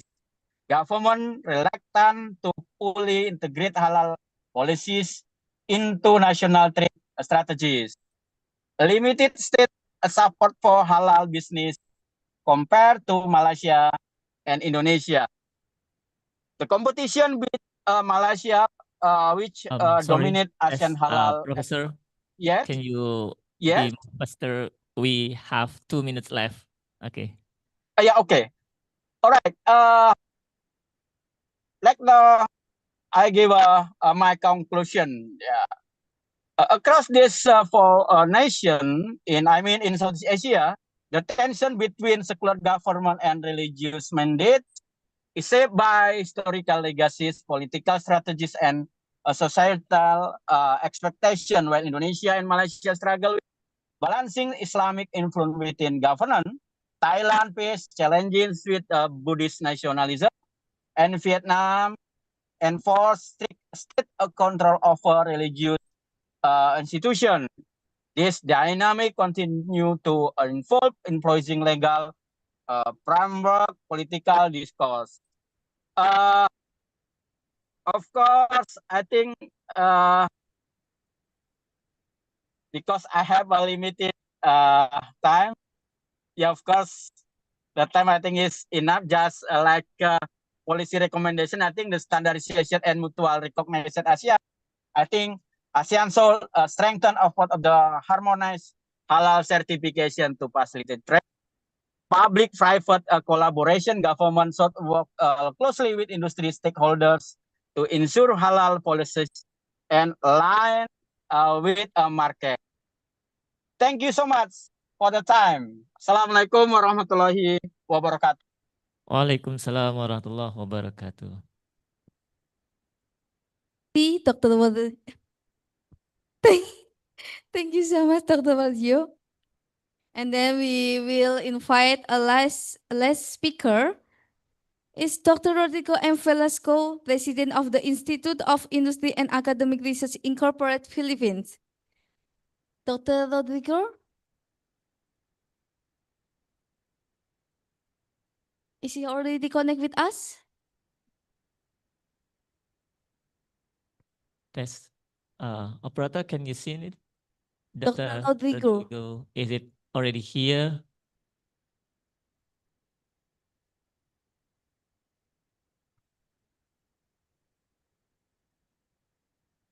No? Not yet.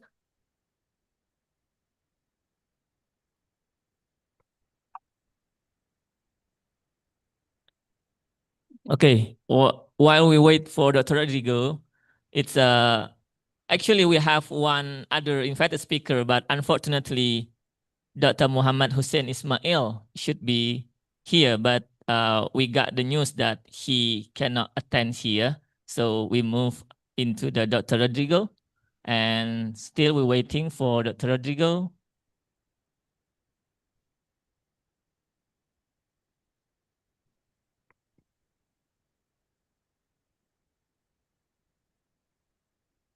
Okay.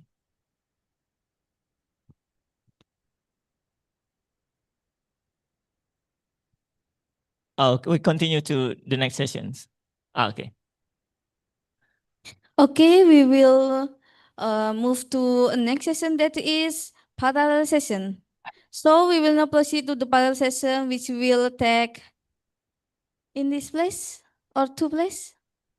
Okay, in this place. So for and will be moderated by Mr. Widiatmoko. So for all participants, please stay behind, and this session will have 5 minutes for each participant. So please manage for the time. Okay, please welcome for Mr. Widiatmoko.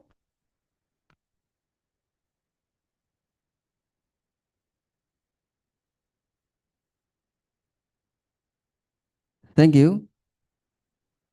Okay, for participant, we have 10 participants. That is Asma binti Ibrahim, Nahrawi binti Kasim, Rohana binti Nawi, Sarah Nadia binti Ghazali, Muhammad Galih Syauqi Abdi, Fasti Arum Hubur, Muhammad Husni, and Nahrawi. We have 10 in this room. So for the first one, maybe for Asma binti Ibrahim, time is yours.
Okay, Bismillahirrahmanirrahim. Assalamualaikum warahmatullahi taala wabarakatuh to all professors, doctors, academicians, and all presenters in this conference.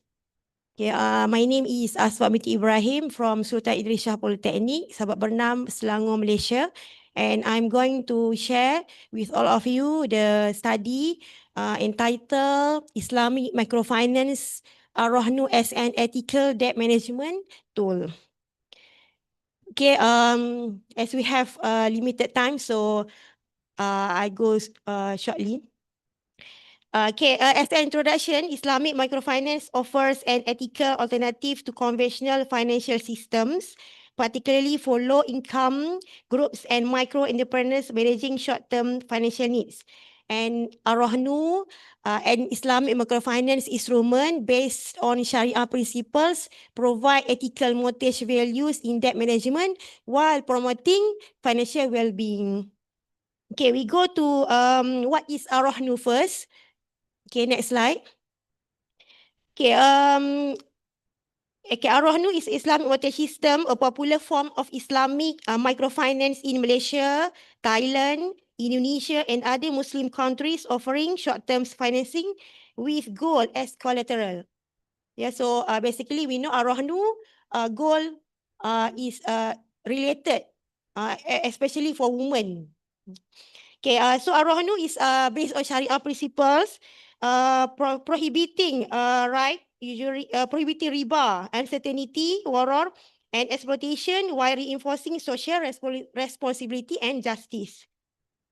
Okay, so Ar-Rahnu is a financial well-being as an it is based on Islamic perspective, encompasses spiritual elements including barakah, wasatiyah, and fulfilling rights to oneself, family, and society.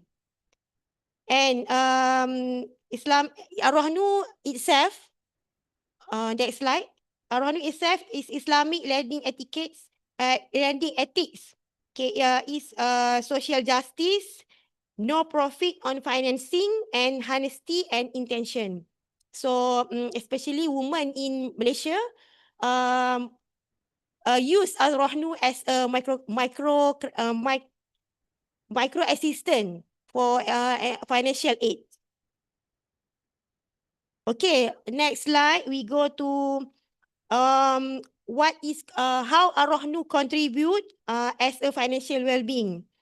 Okay, Ar-Rahnu is a financial well-being elements regarding no usury or hidden benefits, transparent and low saving fees, flexible payment periods, and guaranteed asset ownership based on Qardul Hasan and Maqasid Al-Shari'ah, support from zakat wakaf institutions, and reduce long-term financial burden, control over loan costs, increase financial security and control, well-blessing and spiritual peace, and escape from loan cycle through social assistance.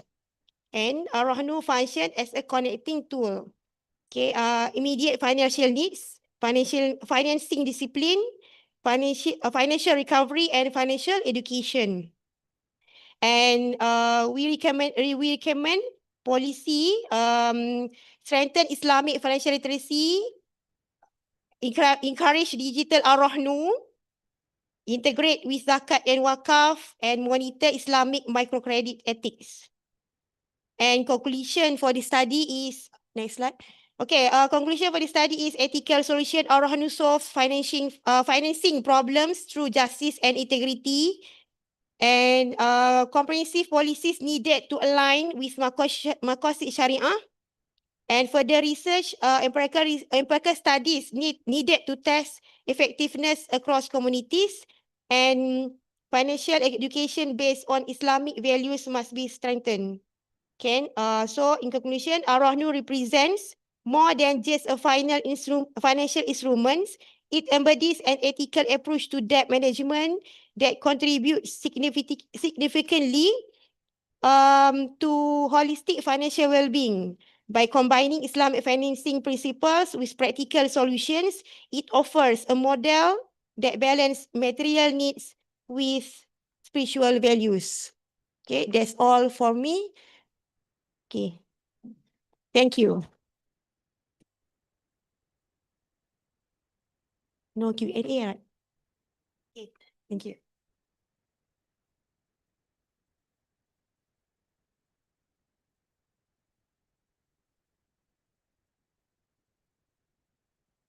Thank you for Mistress Asma binti Ibrahim has present. Mistress, right? Or Miss? Oh, Miss. Okay, Miss. Oh, Madam. Ma'am. Madam Asma binti Ibrahim. For the second participant, we present for Muhammad Gali. Time is yours.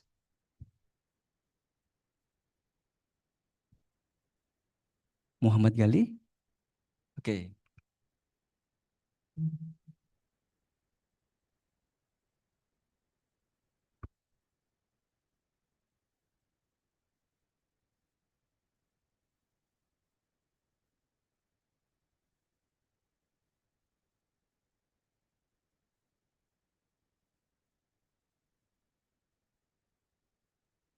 Well, Bismillahirrahmanirrahim. Assalamualaikum warahmatullahi wabarakatuh. Alhamdulillah ala kulli hal. My name is Muhammad Gali, and today I would like to share to all of you about our research. Now I am doing my PhD in Southern Taiwan University of Science and Technology. But in Indonesia, we have our NGO focus on yacht and also focus on business. So we also consider about the halal certification and anything. So here, please, my slide. So we focus on the one multi-criteria decision making. We call it DEMATEL. What is DEMATEL? Is one kind of the multi-criteria decision making. Some of the multi-criteria decision making, we make it already like BWM and other, but here we focus on the,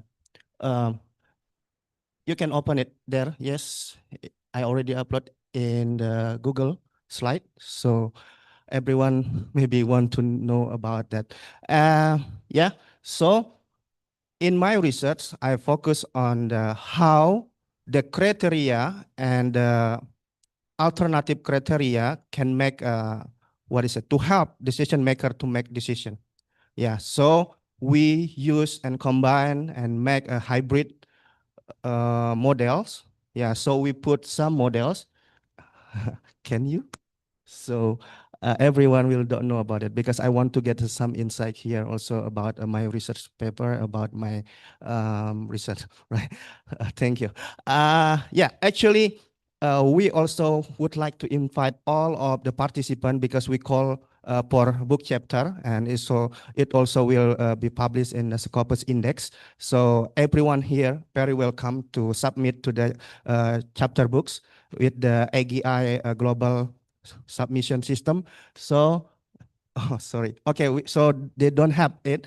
So anything that related to my research is about that. How is we give the, decision maker to think the best one solution.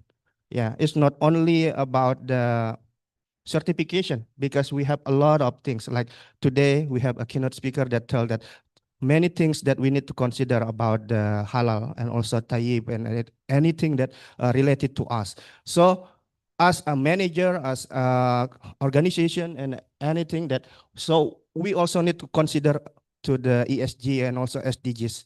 So we use the alternative and the criteria for the solution, and then we calculate the weight. Yeah, so with the multi-criteria decision making, we only need to know and we share several questionnaire to the expert. So we don't need to share a lot of the questionnaire. So we just choose some of the expert. So they will get the Likert scale to feel the what they're thinking about it. So we will calculate, or maybe going down, I also put there for the figure and also the calculation for the table. Can you going down if you cannot open the PPT yet? That's the mathematical model. So yeah, it's easy because you now can calculate by Excel or also by Python or anything. So we just need to know the model and then we can make the, the matrix, and then how much your alternative, how much your criteria. So here it's like worker welfare and social responsibility is the far way. So halal compliant and risk management is like now what we more consider, right? So for other criteria and also like E1 is like sustainability, environmental. Many company in Taiwan now they consider about it. So it have a movement, right? So when we see, even today I going to the cafeteria, they have like chicken master. Yeah, we eat that one, and that's halal too, right? So they really consider how, and they know about the total population now in Taiwan. Is a lot of Muslim come from Indonesia, Malaysia, Pakistan, Somaliland. Yeah, I got the information now. They send like 68 from Somaliland, from South Africa. So they try to invite more Indonesia, more Muslim country to study, and then they need to prepare about it. So in my research, actually, it's part of my dissertation. So hopefully, I can get the more. Is time up? Okay. Hopefully, I can get more suggestion, comment, and everything, so I can improve it. But overall, I really happy to be here, to share, to know, to get the networking.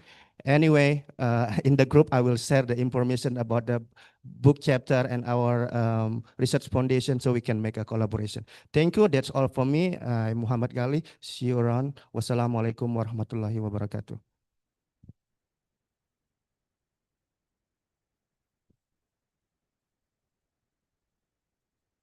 Thank you for Muhammad Gali. The next participant, we present for Shauki Abdi. Time is yours.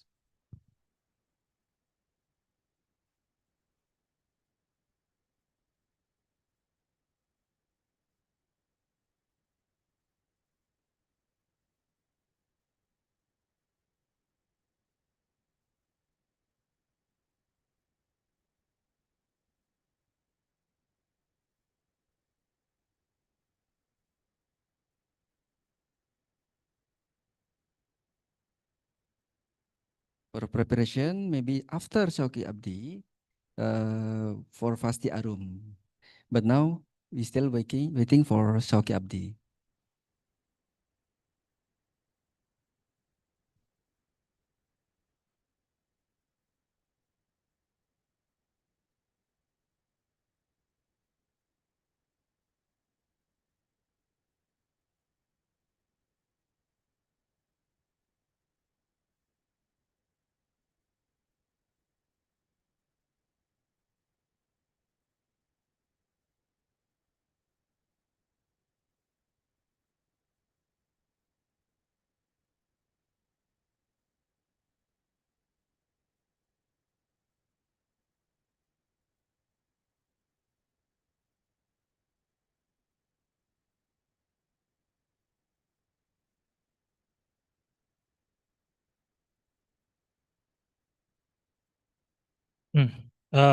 Good morning, everyone. Good afternoon, everyone.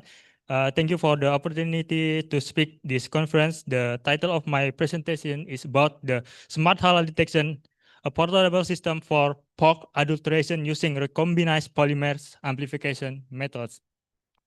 My name is Sauki Abdai. Now I'm the master student in Brawijaya University, Indonesia, and now I'm do research collaboration with the Professor Ji Jianchen from National Pingtung University, Science and Technology in Taiwan, and with Mr. Dimas from Brawijaya University.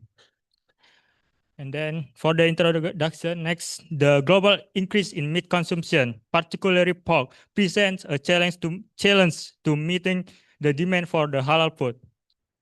Next. Especially as the global Muslim population is projected to continue growing, leading to a rising demand for halal products. Next. Indonesia has the largest Muslim population. However, the price of halal meat continues to rise. Some meat producers in one city were found to have adulteration with pork. Despite being halal certified, this reveals weakness in the monitoring system. Therefore, more reliable detection methods such as PCR method, which has been standardized by BSN, are being implemented. Next. However, the PCR method still has obstacle is in the process. Next. Therefore, isothermal amplification methods have been developed. In general, these two methods are commonly used in halal detection research. Based on the comparison, RPS saw effectiveness for the further development because just use 37 degrees Celsius for 20 minutes and need just two primer. Next. Several validation techniques have been performed. However, they are conducted after amplification, so there is possibility that the sample is contaminated. AEXO probe are required because they allow integrated detection during amplification. Next, to optimize of point care of testing, this This study also applies a lab-on-chip system made for polymethyl methacrylic according to specific requirement. As a result, only a single low voltage for heater control by an Arduino is needed. Next. For the research methods, first, a portable device is developed, then fabrication of the chip. After that, the sample is prepared for amplification and checked for validation. Next. This is the process for the RPA method. Recombinized with the primer is search for homologous sequence on the target DNA. Once the primer binds, the SSB protects the single-strand DNA and DNA polymers synthesize a new DNA strand. The newly synthesized DNA structure is then protected to maintain stability during the amplification process. And next. After primer extension, the exonuclease cuts the probe at the THF site, separating the probe from the quencher. Without the quencher, the probe emits fluorescence when exposed to excitation light. Next. The target DNA, consisting of pure peak DNA at 10 nanogram per microliter, was used directly without extraction. Each reaction was carried out in 15 microliter, a total volume containing primer target DNA and probe. Next. This the design for the portable device. The device consists of thermal control unit and the reaction chamber. The power supply next. The power supply converts AC voltage to 5 volt DC to provide power to all components. The systems use the Arduino microcontroller on a fabricated PCB with an LCD to display sensor data and a timer module. Next. After the sample is loaded into the chip, it is placed on a heater controlled by PWM and PID signal to maintain a stable temperature for amplification. Monitored by temperature sensor detection is carried out of 135 degrees angle using blue excitation light with a spectral sensor equipped with a green filter positioned above the chip. Next. The chip was designed with channel length and depth optimized to hold a volume of 50 microliters. It includes inlet and outlet holes and was fabricated with a laser cutting machine. After cutting, the upper and lower parts of the chip were bonded using 70% alcohol and a press machine. Next. This is the results for this experiment. The temperature shown in both images match the standard of the RPA process, which usually need 37 until 40 degrees Celsius for 20 minutes. Next. Next. The validation result, as seen from fluorescence detection and gel electrophoresis, were obtained using DNA concentration of 10 nanogram per microliter. Next. The light intensity will be increased, indicating that the sensor was able to detect the fluorescence signal from the sample. Next. The P signs show a clear single band matching of the target size 152 base pair, confirming the presence of peak DNA. Next. For the last part in this presentation about the conclusion, for this result, the portable device measurement successfully identified for the POC DNA, even exceeding of the minimum standard DNA concentration typically required for the PCR methods. Next. The portable RPA system was designed to reduce experimental costs without compromising the sensitivity. Next. For future experiment, this device will be designed for real-time operation to enable rapid, accurate, and quantitative DNA detection within a closed system that minimizes to risk contamination. Thank you very much. Wassalamualaikum warahmatullahi wabarakatuh.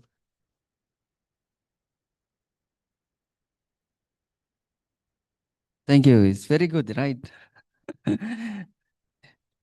Okay, I think we agree that very good device. Okay, the next speaker for Fasti Arum, time is yours. After Fasti Arum, maybe Bapak Hubur, Mr. Hubul will present.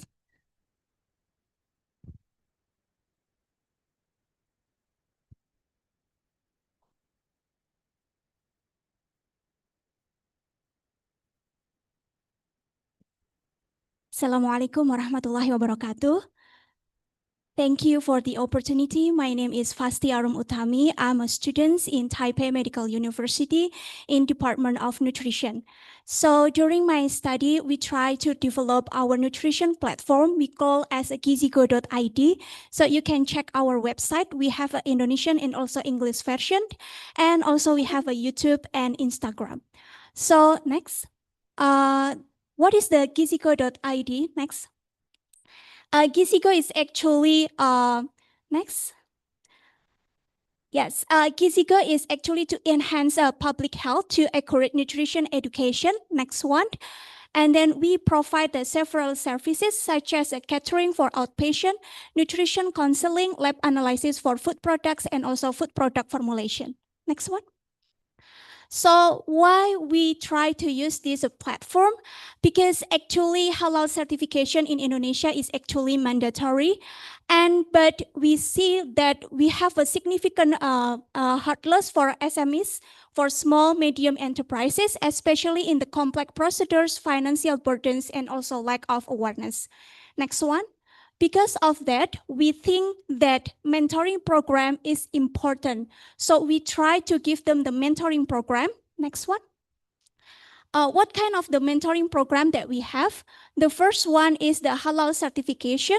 The second one is business copywriting, accounting class, digital marketing, and then the last one is website or video development. Next. So this is the part of the mentoring program. Next one. And then we also invite some accountant and also the halal certification from Indonesia. The next one. And to cover a lot of small, medium enterprises, we held the class is online. The next one. And what is our impact? So the next one. We measure the first one is about the knowledge. So we compare between pre and also the post test. So we compare about the information about the copywriting before the class and after accounting class and also information about the halal certification. Next one. And not only about the knowledge, but we also measure about the business performance, especially about the order before and after the class. Next one. And also about the revenue, that the revenue has the significant impact around 50 to 78%. Next. Not only that, we also help them to develop a website. So they have like a website and also social media to know information about the small and medium enterprises. Next one. And we also have the video, we make the video profile for them so we can check in the gizigo.id YouTube. The next one. Not only about the owner, but also we have education to the employee. So we also give the information about the food safety and also about the healthy for their employee also. So how to check whether their food is good or not, and also about the body composition of the employee. Next. And this is the several products that developed by our nutrition platform, Gizigo. The first one is a combination between animal and also plant protein. This one is combination between tempeh, traditional food, and also fish. So we sell it, and also we have some information in the Shopee. The next one, this is a chocolate. This chocolate is actually to help the pregnant woman and also a breastfeeding woman, so they can to help them to give like some nutrition needs, especially like the iron and also the calcium, but in the happy way. The next one. And we also develop some the catering for outpatients, especially to whom that get inpatient, and then after they finish from the hospital, they usually get confused how they can provide their food. So we also give them the service about the outpatient catering. Okay. Okay, thanks all. That's all. Thank you.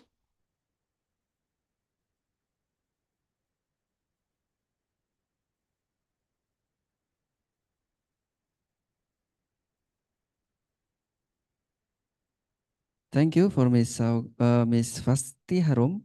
For the next participant, Mr. Hubur, time is yours. After Mr. Hubur, we have to present again for Muhammad Galeh to present.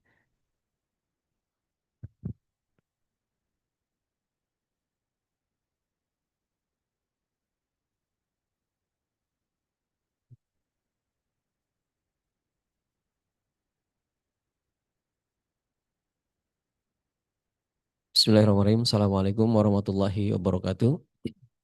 Thank you for the time for moderator, and thanks for professor and doctor and all participant. My presentations, the title is Optimizing the Role of Mosque in Halal Product Development in Taiwan. I'm now doing a postdoctoral program in ICoHEI University. Next. Okay, this outline. Next. Okay, introduction. We know in the area of globalizations, the halal product business has become a significant contributor to the global economy, with the global Muslim population project to reach between 1.5 to 1.6 billion by 2025, and growing interest in halal lifestyle among non-Muslims. The market potential for halal product continues to increase. And Taiwan, with its advanced technology and national progress, has tremendous opportunity to play a significant role in the global halal product business. This presentation explores how mosques in Taiwan can be optimized to support halal product development, serving as a center for education, research, and community service. Next. Okay, maybe we no need to expand about this slide. Next. Next. Okay. Next. Okay. Halal product criteria in Islam, halal certification, clean production process, free from haram substance, halal raw materials, and type. Next. Okay. Next. Okay. The status of mosque in Islam. The first, the word masjid or mosque, and it is plural masajid, appear 28 times in the Quran, highlighting their spiritual significance in Islam. And secondly, centers of worship. Muslim men are obligated to pray together 5 times daily at the nearest mosque, following the paths of the sun, Fajr, Duhur, Asar, Maghrib, and Isha. So the place of learning according to the hadith, gathering in mosque and community hubs. Okay, next. Historical rule of the mosque. First is worship center, and secondly, educational institution, and judicial center, and social service. As we know, that's the mosque in the history of Rasulullah Sallallahu Alaihi Wasallam, when he migrated from Mecca to Medina, the first thing was built by Rasulullah Sallam is the mosque. So mosque has a significant role in Islamic civilizations in Medina. Okay, next. Okay, this research method and the study employs a qualitative approach with a case study method to explore the role of mosque in the development of halal product in Taiwan. And I have got the data with some of my friends from administrator and jamaah in mosque in Taiwan, from Indonesia, from Malaysia, from Pakistan, India, and other countries. Next. Okay, next. Okay, Muslim organization supporting halal development in Taiwan. We know all about this organization. Next. Okay. This current state of mosque in Taiwan. The first, what is the role of the mosque in Taiwan? Religious service. The secondly, educational program. And third, social activities. So halal product information and research activities. As of February 2025, there are 11 mosques in Taiwan. 11 mosques in Taiwan. Next. Okay, this current role of mosque in halal product development. By educational program, halal exhibition, marketing activities, social media outreach, and community service. Next. Okay, optimizing mosque rules in halal product development in Taiwan. Maybe in Muslim minority country, we can put the mosque as like university in Islamic countries. For example, in Indonesia, in Malaysia, we can know and we can to know about university can to open the department specialization in halal product or in halal halal specialization of halal. But in the Muslim minority countries, we can just only in the faculty, just only under a research center. So the mosque can to do what acting can to do act as like university in the Muslim minority country as educator, as researcher, and as community server. Okay, okay, next. Next. Okay, the last, the recommendations, it is transform mosque into halal knowledge hubs. Build strategic partners, so position Taiwan as a global halal center. Thanks. Assalamualaikum warahmatullahi wabarakatuh.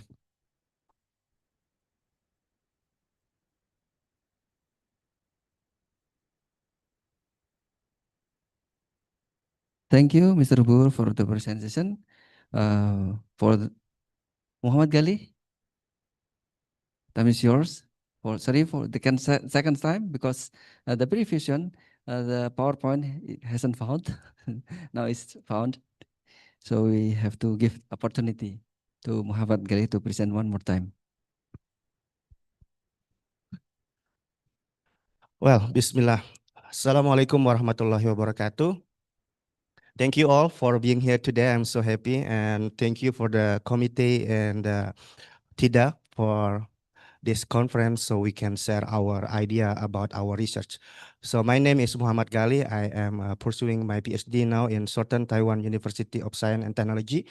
And also in Indonesia, we have a research center. We call it Yayasan Gali Pelopor Pendidikan or Gali Foundation. We focus on the youth and also business. So mostly we try to publish some books, journal, article about halal and about the business.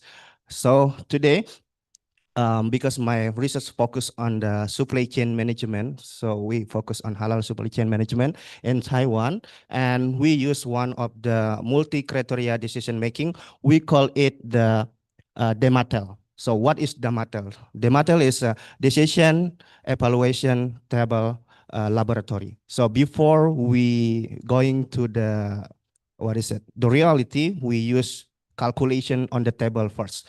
So we collect some information from the expert, and then also we calculate the weight.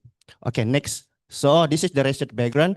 Like we know from others keynote speaker today, growing demand for the global for halal product is increased, especially in Taiwan also because if I'm not mistaken, today I just mentioned it's like 300,000 Indonesian come here also for work, for study, and then also from Malaysia, from another country that they need the product which is halal. But the problem is not only about halal, how is the risk about the supply chain itself. So our method is focused on it. And next, yeah, why Taiwan? Because it's Taiwan is like a good country that with they focus on the development. Long time ago, it's like 2015. It's like they just want to know about the Muslim things, so they have like friendly environmental for Muslim. But now they develop rapidly in some station. They have like musalla, and then they have like cafeteria which is halal, and that's really good improvement. So we focus also on the environmental, so we use the criteria of ESG, yeah, and then we also focus on SDGs. So we know the problem in the world with the SDGs, like we want to know about the no property, and then about the business welfare and anything we put there, and then ask the expert to know their opinion. Once we got the consensus, and then we can calculate the number, because number can tell about it. Okay, and then also governance. So we need to know the transparency about the how is the certification, because some risks will be happen. So that's also our considering about it.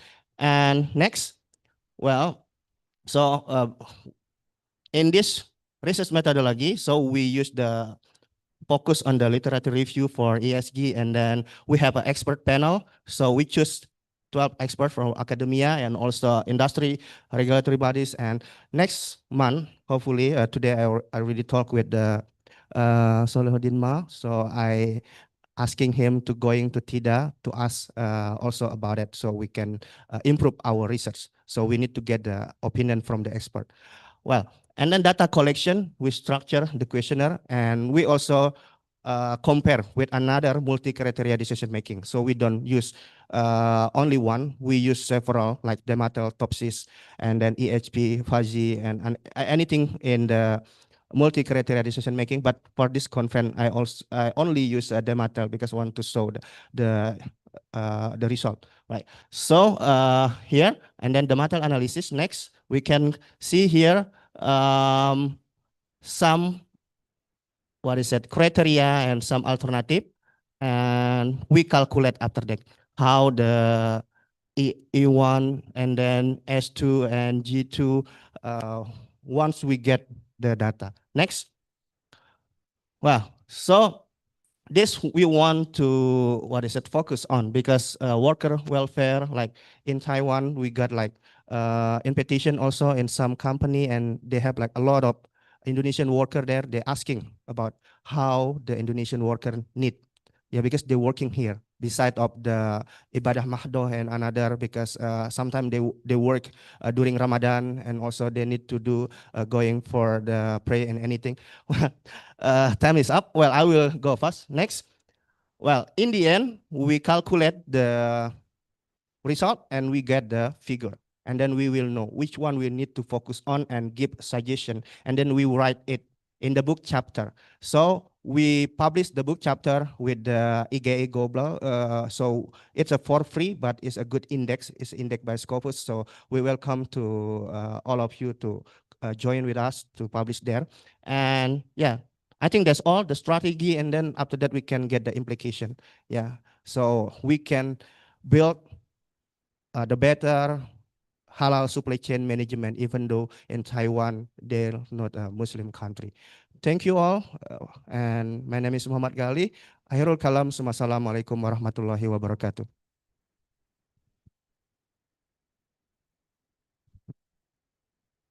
Thank you for Muhammad Gali to present his presentation. Now, the next participant is Muhammad Husni. For Muhammad Husni, time is yours.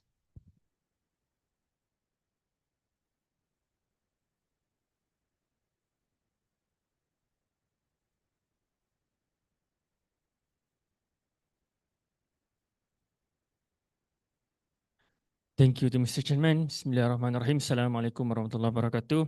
And good evening to honorable speakers, committee members, presenters, and all the participants. Okay, today I would like to share about the Madani Educational Civilization, evaluating education based on the legacy of ancient Islamic civilization. My name is Muhammad Usni bin Abdul Halid from Polytechnic Sultan Idris Shah. Okay, next. Next, this is the agenda. Okay, next. Next. Okay, to know the civilization, we should go to the meaning of civilization. Civilization is a form of progress produced by a group of people that encompasses social, governmental, political, economic, and cultural aspect. The Madani educational civilization is a concept. It's a concept that incorporates noble values into the education system to shape a generation that excels not only academically, but also possess noble character and a strong sense of responsibility. Okay, next. Okay, I skip the literature review because time is limited. We go to the 4 factors in the formation of Madani educational civilization. First is human capital as the foundation for civilization building. There is what is, okay. Second is the respected and authoritative leadership among students. To build the civilization, we should know the human resource we should create, because leader is not born, but we create the leader to become a strong people. Okay, next. Okay, the culture of knowledge as the core of civilization building. Knowledge, as we know, plays the crucial role in human life. It also fundamental requirement in building a distinguished civilization. The concept of knowledge from Islamic perspective is very broad. Okay, next. A reading encouragement.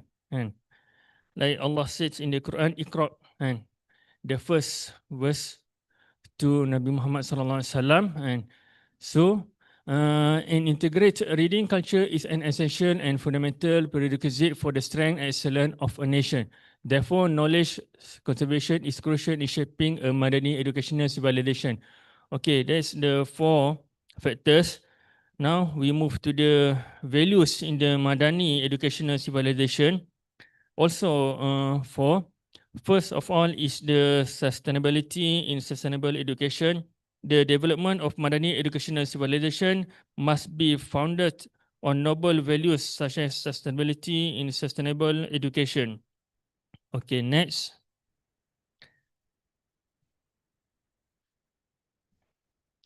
Secondly is the student emotional and physical development and well-being. The dimension of student well-being can be viewed from the emotional and physical well-being.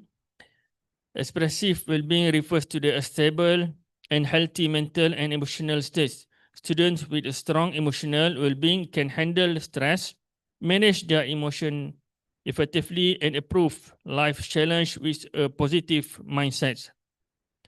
And the third values is the human capital development in Malaysia. The goal of Islamic civilization is not solely dependent on the scientific and technological advancement.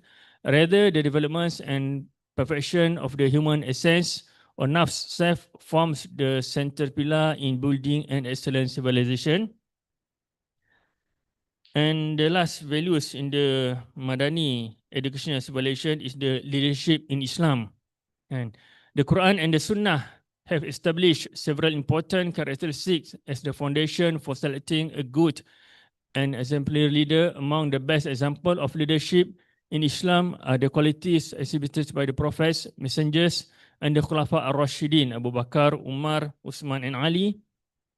These leaders place moral characters, trustworthiness, amanah, pity, taqwa, and faith as the core principles shaping their leadership. Okay, as the conclusion, when we want to build a civilization, we focus on 2 items. First, we not just focus on the physical aspect, but also the spiritual aspects. So that's why we learn from the Islamic civilization. So from that, we can create our situation become good and based on education. Okay, I think that's all from me. Thank you very much.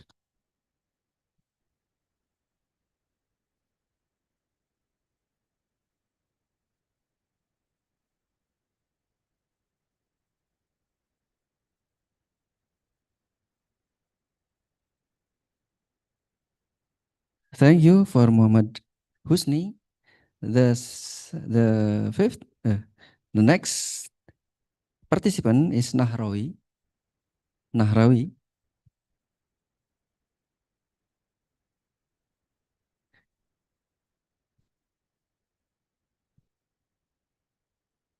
Okay.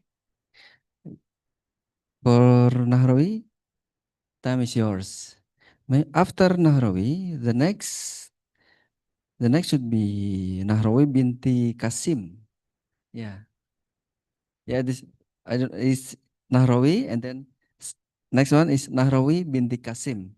Oh, the same person. Okay. And then should be after Nahrawi binti Kasim should be Rohana binti Nawi. Okay.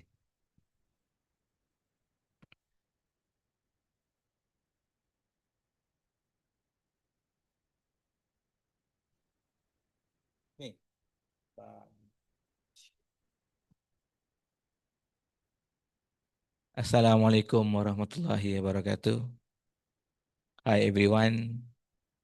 First off, big thanks to our awesome moderator for keeping things in check today. So now I'm going to talk about something everyone probably addicted to social media as a catalyst for community development. But before I dive in, let me introduce myself. My name is Narawi, son of Kasim, from College Community Bagandatu, Perak, Malaysia. Okay, this is topic. Next slide, please.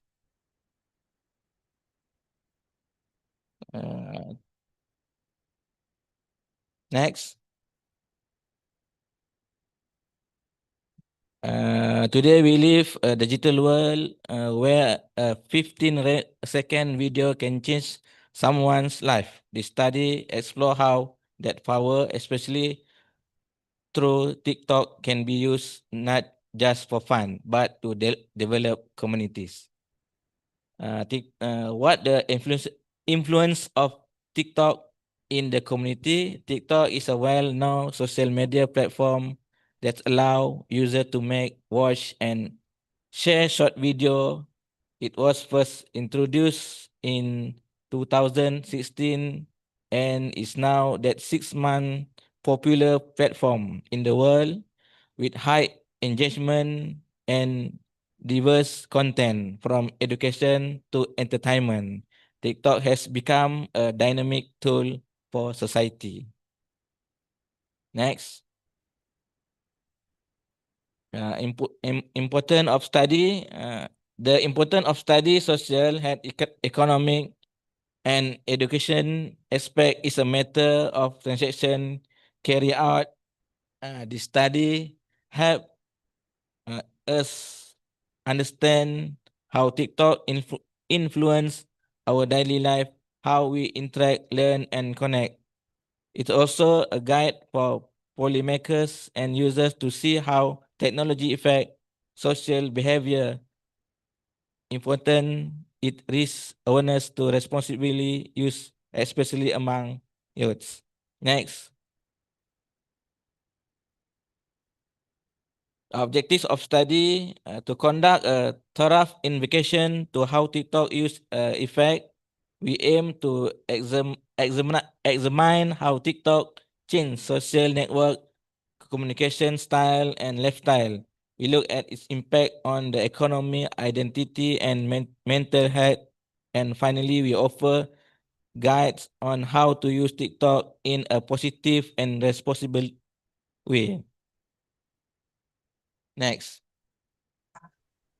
To insight the study, we use several tools. First, data analysis to identify trends karena ada jam 8 misalnya kayak gitu. in Itu nanti TikTok video.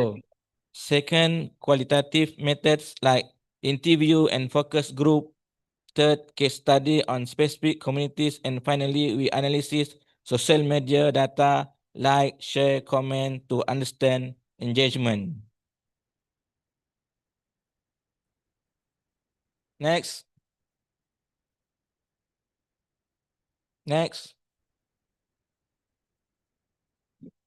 Finding social impact, TikTok build self-confidence, especially among young people creating video in promote creativity and expression. And during the pandemic, it helped people stay connected virtually. Influence also play a key role in creating a sense of belonging through interaction. Next, findings economy impact. Company can provide contents in the form of sex scene, TikTok enable creative marketing, live sale, product showcase, and brand promotion. It also boosts tourism by making place to viral travel video. To TikTok shop, user can sell and buy directly in apps, contributing to digital economy grow. Next slide. Finding health impact.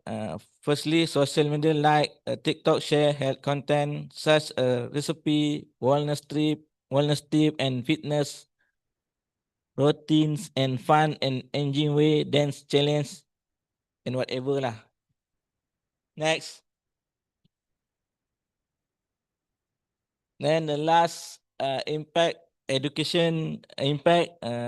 TikTok support micro learning, wide, quick, flexible, and engaging education through short video. Teacher use is initiative and connects with peer program like Edu to talk show that learning can happen informally anytime and anywhere. And the last slide. Next. Come on, please. Field of study. The study fall under the field of development technology. It focus on how a social media platform like TikTok can facilitate human affairs in areas such as social life, economy, health, and education. Then finish already. Next. Conclusion, you can look lah. Thank you very much.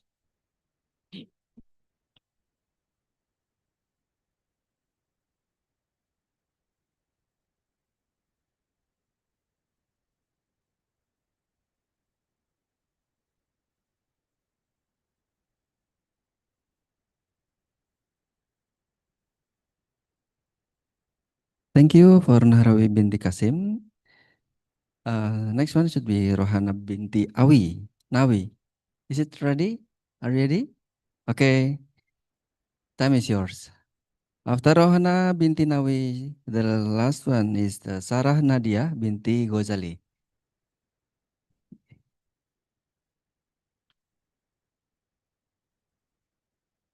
Okay. For Rohana binti Nawi, time is yours.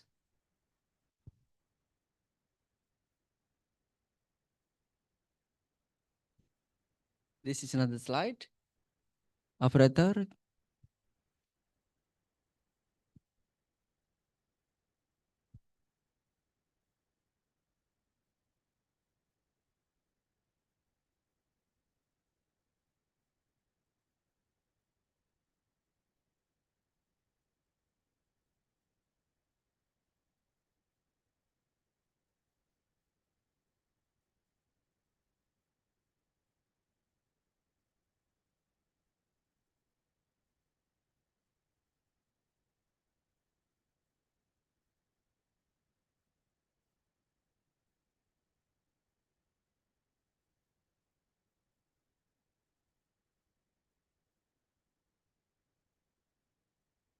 Okay, this is your slide. Okay, give applause for Rohana bin Zainal. Rohana binti Nawi.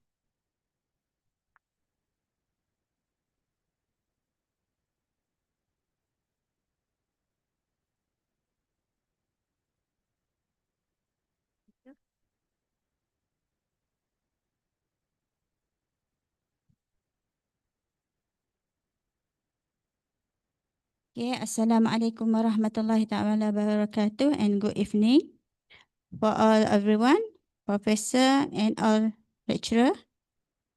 doctor, student in Taiwan. My name is Rohana binti Nawi from Polytechnic Jeli, Malaysia, Kelantan, Malaysia.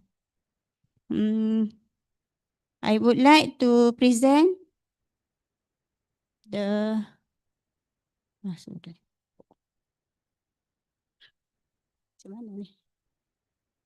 gifting of property in Islam and its application in Malaysia and overview. Next. Abstract. Hibas or property donation in Islam is as sunnah encouraged by His Majesty the Prophet Muhammad Sallallahu Alaihi Wasallam.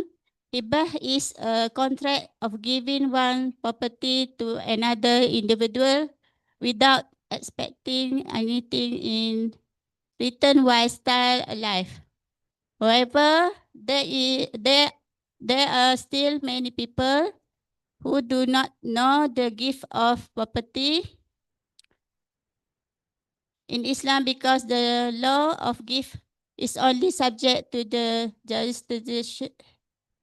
jurisdiction of the state Sharia courts. Therefore, this study has been done to find out the concept of property donation in Islam and to identify the application of property donation in Islam in Malaysia. The study used the bibliographic method by referring to books, journal, and articles related to the research topic.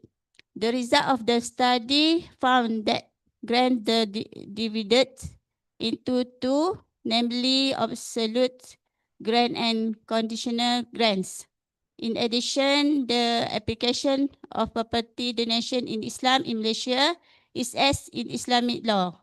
Property management, banking, and financial industry, as well as takaful protection. The study of property donation in Islam in Malaysia has been studied a lot, but there is still a lot of clear information related to the concept of hibah in Islam. Next. Introduction. In heritage management, the hibah has been seen as the best way to help family members who have lost their source of income to obtain inheritance. In addition, the process takes income to obtain inheritance. In addition, the process takes a short time compared to the distribution of inheritance, but as faraid and elders. In addition, there is evidence in the Quran that allow for the gifting of property to family members who wish to do so, as that started by Allah Subhanahu wa Taala in Surah An-Nisa verse 4. Bismillahirrahmanirrahim. وآتوا النساء صدقاتهن نحلة فإن طبن لكم عن شيء منه نفسا فكلوه هنيئا مريئا. And then ayat lan tanalul birra hatta tunfiku ma tuhibbun wa ma tunfiku min syai'in fa inna Allaha bihi alim. The meaning of Allah, and give the woman whom you marry their dowry as a gift, a free gift. But if they of their own good pleasure remit and part of it to you, then enjoy it as something wholesome and pleasant. This verse clearly serves as evidence that it is permissible to give properly before dates occurs. Moreover, managing wealth, though hibah's gifting can help family members continue with their life after passing of a loved one. Financial industries such as Takaful and Sharia compliance banks have started offering hibah packages in and offered to provide services that essence with estate management in the future.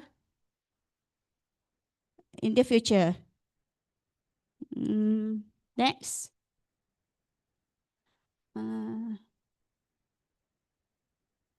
This verse is clearly an argument for the permissibility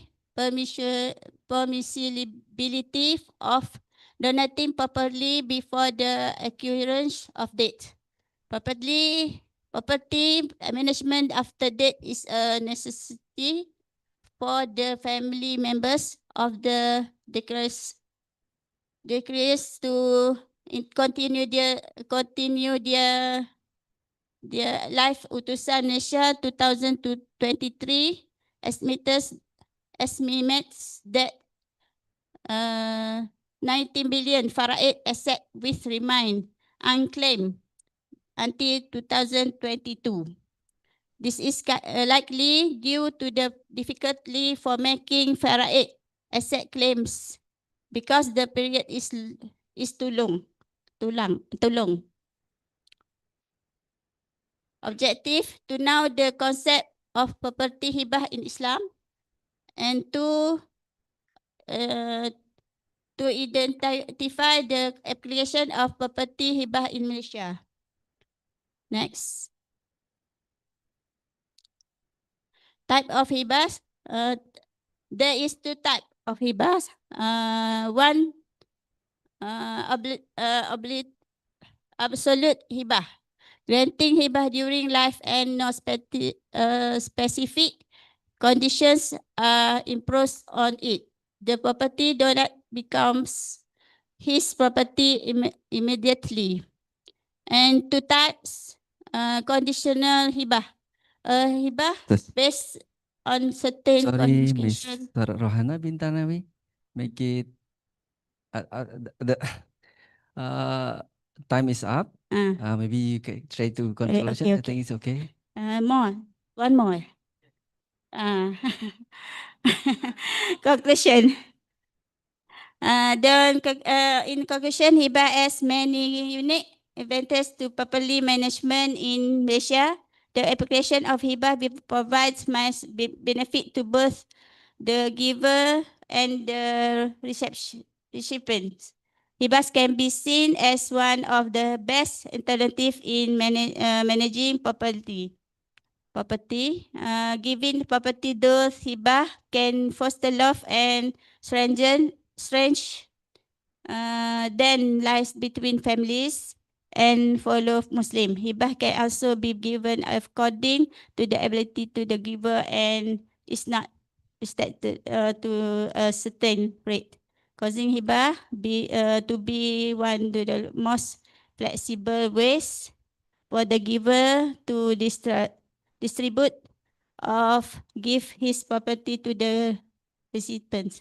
In addition, hibah is a reason to the giver to use his property in the right way and use it to the maximum extent possible. Additional cost handling hibah which cheap and easy. The concept of giving simple hibah and not limited to Muslim recipients only show the beauty of Islam as a comprehensive religion that emphasizes a matter that encompasses various aspects. Okay, thank you very much.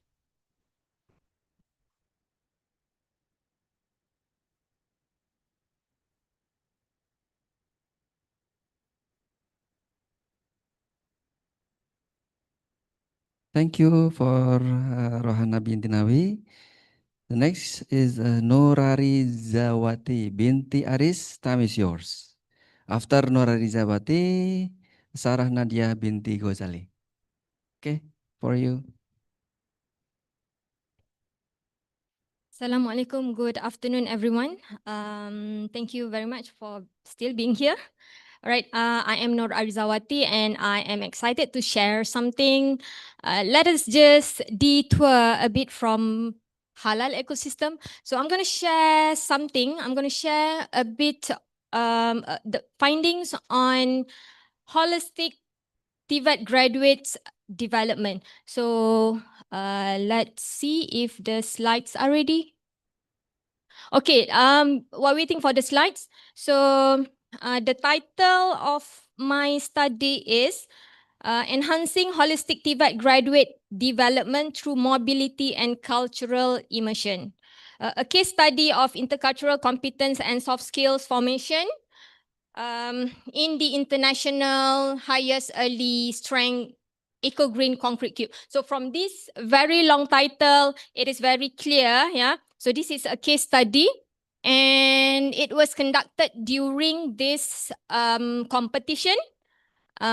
We had one cultural night consisted participation from Malaysia and Indonesia. Okay, I think I would like to skip many slides here. So let's go to the methodology slide, please.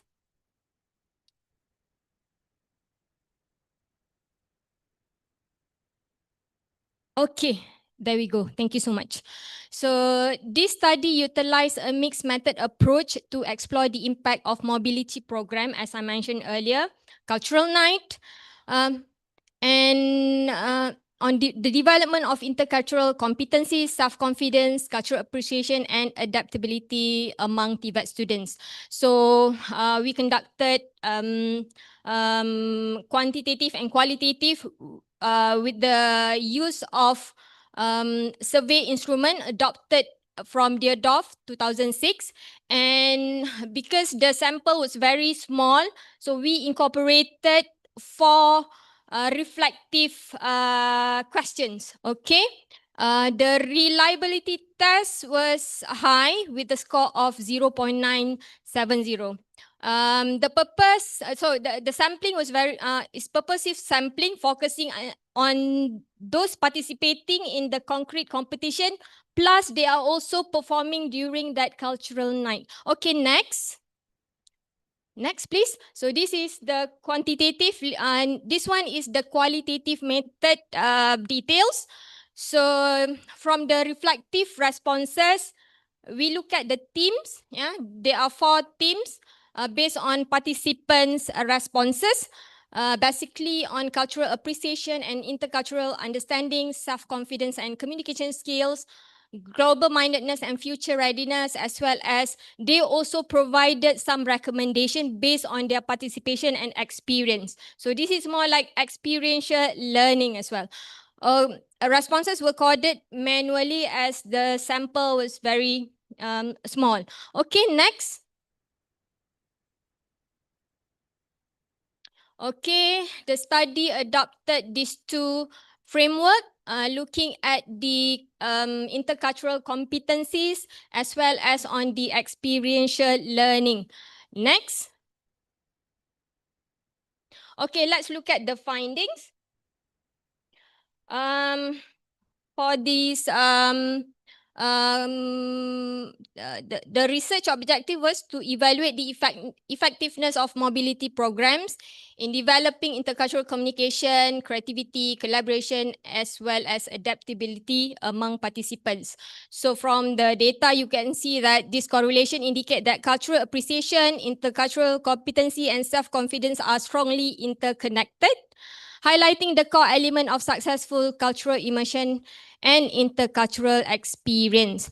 The strong correlation, yeah, as you can see from the table, is between global mindedness and adaptability to multicultural workplaces. Also demonstrated the impact of mobility programs on students' readiness for global work environment. So as for additional information, those participating were from Polytechnic Sultan Idris Shah, Polytechnic Muka, as well as 3 higher institutions from Indonesia.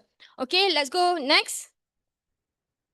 Okay, can we go to the qualitative data next? So these are the findings as well as key insights from the reflective responses. It is grouped into these 4 themes. So let's look at the key insights. Participants develop a deeper appreciation for cultural diversity. The program also enhanced participants' self-confidence, particularly in communication. Okay, next, let's go to the next one. And also recommendation for future programs, they requested for more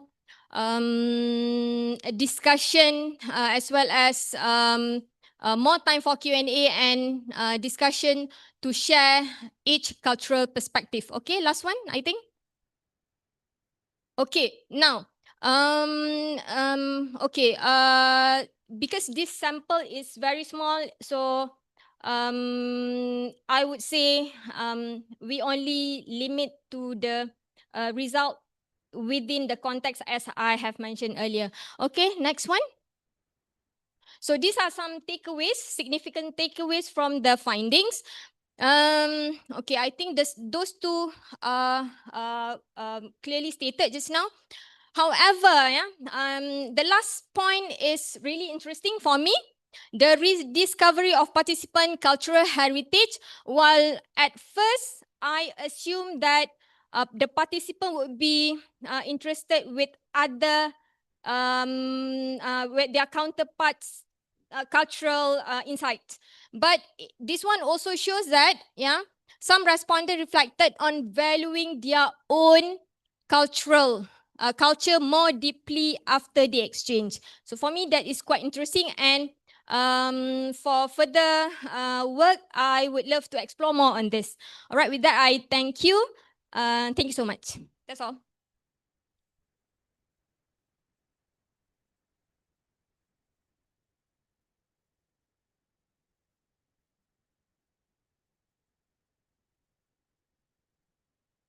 Okay, thank you for Nora Rizawati binti Haris. Oh. And the last one is Sarah Nadia binti Gozali. Time is yours.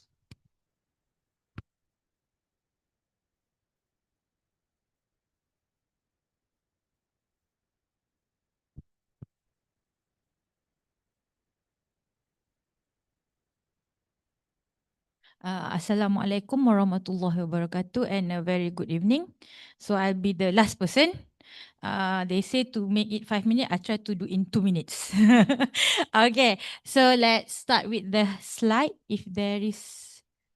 Okay, before that, very good evening to Professor, Associate Professor, Doctor and fellow presenter. So it a bit, if you can see on the title, it's kind of out of the topic from the halal foods from what I saw before this. So this is a predictive study I did on predictive modeling of wire arc additive manufacturing using simulation and Taguchi method to improve manufacturing entrepreneurship. So what I want to relate is in our engineering culture, we also try to incorporate the ecosystem and industrial and halal anything into our research and our application. Okay, so next. Next, please. Okay, so what is wire arc additive manufacturing? Might be most of you maybe doesn't know what is wire arc additive manufacturing. In a simple word, it's a 3D printing. So what you mostly hear or saw, 3D printing is why we make a product from plastic or anything. Some like nowadays kids do shoes from 3D printing, even clothes from 3D printing. So this wire arc additive manufacturing is a metal 3D printing. So we make a metal product basically from 3D printing or welding, okay, robot welding. So also it's related to the cost effective and scalability for metal. So this is an end product. We produce a product based on what you want from design, but it's a metal type of product. Okay, next. Okay, so the objective in relation to the entrepreneurship area is we use a numerical simulation model to reduce the cost and integrate this simulation into an experiment framework, and then maybe it can be applied to the industry. Next. Okay, this is the method that normally used. Firstly, we do the analysis through simulation, and then do a modeling, and then a bit of experiment and testing between the simulation and the experiment. Next. Okay, since it's an start with an experiment, so it involves a few of parameter. So we need to test each of the parameter and find which are the best one. So be using Taguchi design, which is a design of experiment, one of design of experiment. Next. Okay, this is the simulation. Okay, this is what we create a wall, metal wall. Okay, and then we study on its outcome, the result. Okay, next.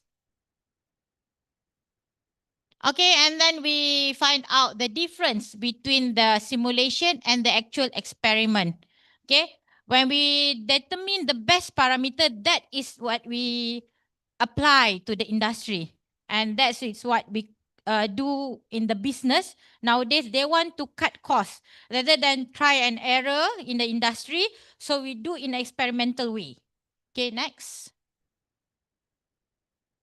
Okay, this is like a specimen what I did for 10 layer of wall. Okay, using robot welding. And then next. Okay, and then a bit of discussion to compare between the experiment and then to determine which one is the parameter, the best parameter. And next. Okay, finally, as a conclusion. Yay. Okay, so as a conclusion, this study shows the simulation between the experiment is like a difference between of 5%. And for further advance in technology, we recommend include a management strategies. Like I said, maybe to incorporate the entrepreneurship or halal ecosystem. I'm not sure. Okay, maybe that can be involved in engineering. And this finding and recommendation contribute to the establishment of WOM as reliable manufacturing technique to produce high quality component. Then finally, thank you. That's all.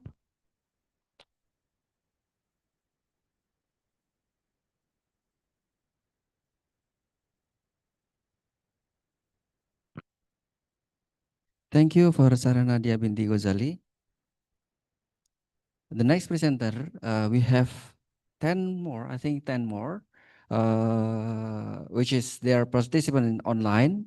So we have to present first one by one. The first one should be Zarizi Abdul Rahman.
Assalamualaikum warahmatullahi ta'ala wabarakatuh.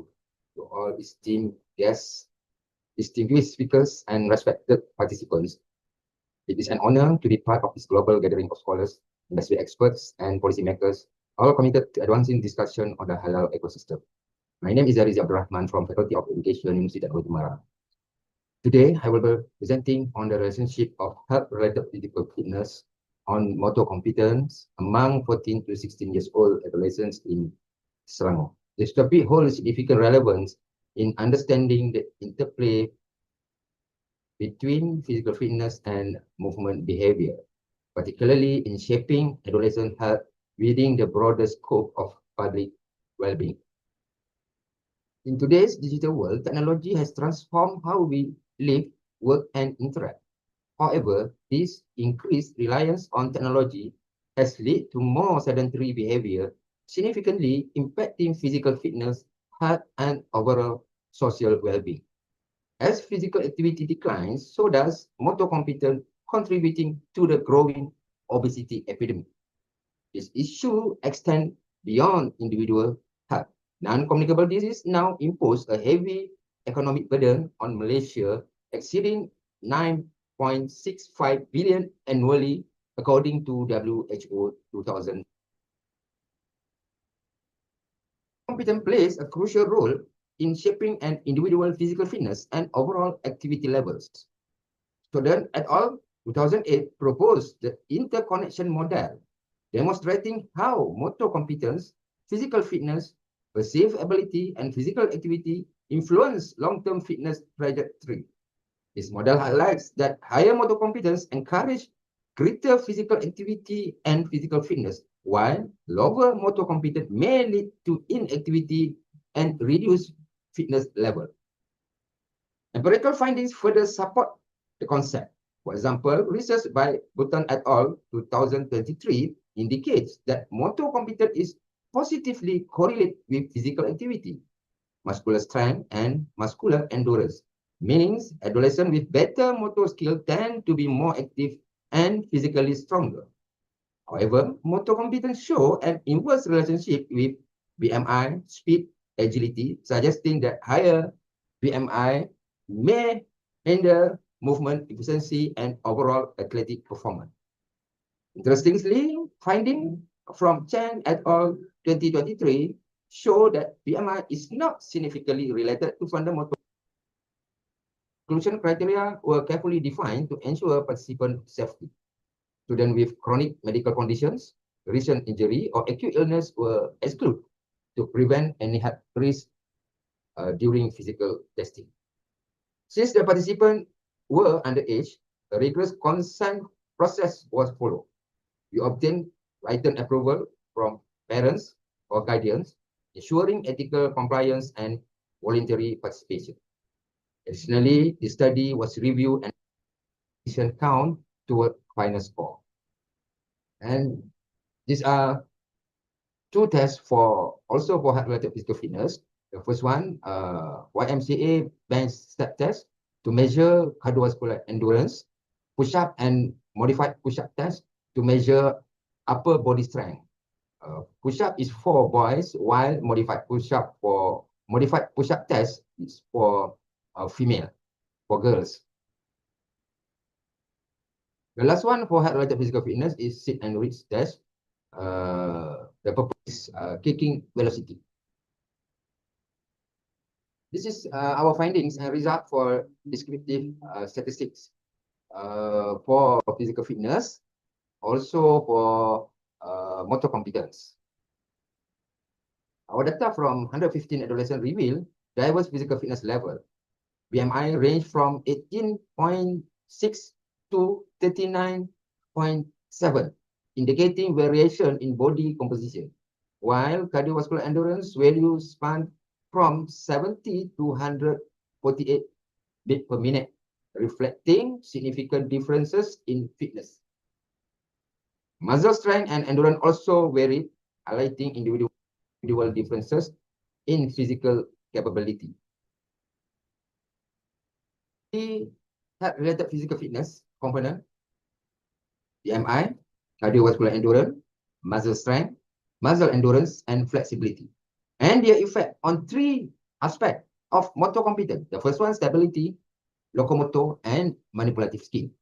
Understanding this relationship can help design better physical activity programs for adolescents. These insights provide valuable direction for intervention aimed at improving adolescent physical fitness. Impact of BMI and stability, Impact of BMI on stability and locomotor skills. Higher BMI was linked to poor balance and locomotor performance due to increased body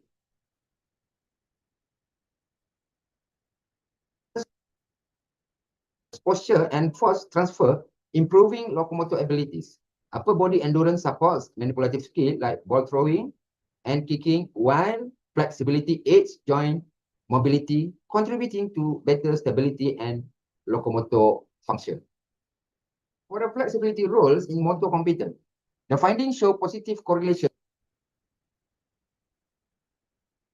Active participation in physical activity, sport, or games will give the impact of economic and national benefit of prioritizing youth fitness. A high level of fitness ensure good health, which in turn may reduce the financial burden on the country. The first one, lower healthcare costs. The second one may improve workforce efficiency. And the last one, enhance the national productivity. Our finding provide practical implication for adolescent health. The first one, in terms of weight management, we have to control BMI. Our adolescent need to control BMI because it's essential to improve locomotor skills and stability, also reducing obesity-related health risk. Number two, we have to consider, or we have to design the fitness intervention, targeted program, enhancing flexibility, strength, endurance, and cardiovascular endurance that can boost the motor competence. And in conclusion, the increase of physical fitness, motor competence, sport participant also provide a good social and cognitive abilities to our adolescents. To enhance motor competence and adolescent health, policymakers should develop national fitness programs. Educators must integrate movement-based learning into school curricula, not only in the subject of physical education, but the educator need to tailor the program to other subjects, to other related subjects. Healthcare professionals and parents should promote early obesity intervention and sport participation to our adolescents. And the last one, the role of community organization, create inclusive program that accessible to adolescents for all fitness level. Our study also has a limitation, such as in terms of assessment methods. Field tests use practical, but less precise compared to lab tests. And number two, for the motor competence assessment, we have several types of assessment. So the future research should use broader validated tools like TGMD, MABC, BOT2, and KTK for comprehensive evaluation. For this study, we use motor competence assessment test. So maybe we have different result if we use TGMD or others motor competence assessment. Therefore, combining multiple assessment approaches can provide clear insights into motor competence and fitness relationship. I think that's all for my presentation. Thank you for listening.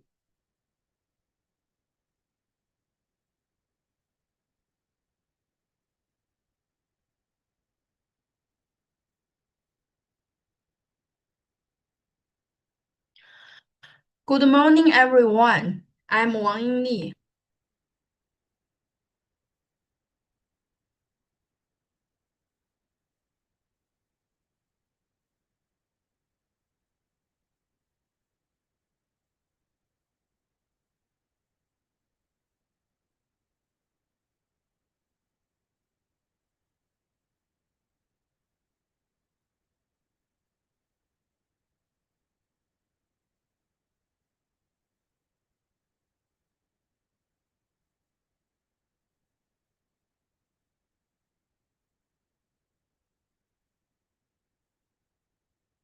Bismillahirrahmanirrahim. Assalamualaikum and good afternoon. I'm Budia Karmili binti Cik Kadir. We present on a study of students' perceptions towards halal food products at Polytechnic Sultan Idrisha, Malaysia. The presentation overview included introduction, problem statement, methodology, data analysis, and conclusions. Introduction. Halal certification involves not only a religious commitment, but it must also obey strict cleanliness and quality control. The halal logo is aware of informing, persuading, and verifying that it complies with Islamic law. The halal logo enables Muslim consumers to make more informed purchasing decisions. The halal logo is viewed as a quality indicator, guarantee, or indicator of religious satisfaction that enables Muslim consumers to place their trust in the products. Product quality, product price, product availability, and product safety significantly influence the purchase intentions of buyers of halal food products. We are studying on to determine the awareness and knowledge of students at Polytechnic Sultan Idrisha about the official Jakim Halal logo in Malaysia, to study the perceptions of halal label food amongst polytechnic students, and to identify the influence of halal logo on students' attitudes toward food products in Polytechnic Sultan Idrisha. The scope of study will be in Polytechnic Sultan Idrisha, Selangor, Malaysia. The relevance of the study would be to obtain the information of the awareness on halal label food product and its physiological effect towards buyers. The problem statements. First, knowledge greatly influences consumer to buy and use halal products. Second, halal label food product is perceived as healthy, nutritious, and fresh. By Chamburi and Pat 2013, halal logo has a profound physiological impact on consumer. Methodology. The study is a quantitative research which uses descriptive methods. 345 samples were chosen randomly from Polytechnic Sultan Idrisha students. The instruments for the study is questionnaire, which is being distributed through WhatsApp and Telegrams. The data obtained is analysis using SPSS. The instrument is tested for reliability, which with the Krofa alpha value 0.96 for the 15 items tested. This very high reliability score indicates excellent internal consistency among the survey items. It validates that the instruments used effectively measure constructs related to awareness, perception, and purchasing behavior towards halal label food product.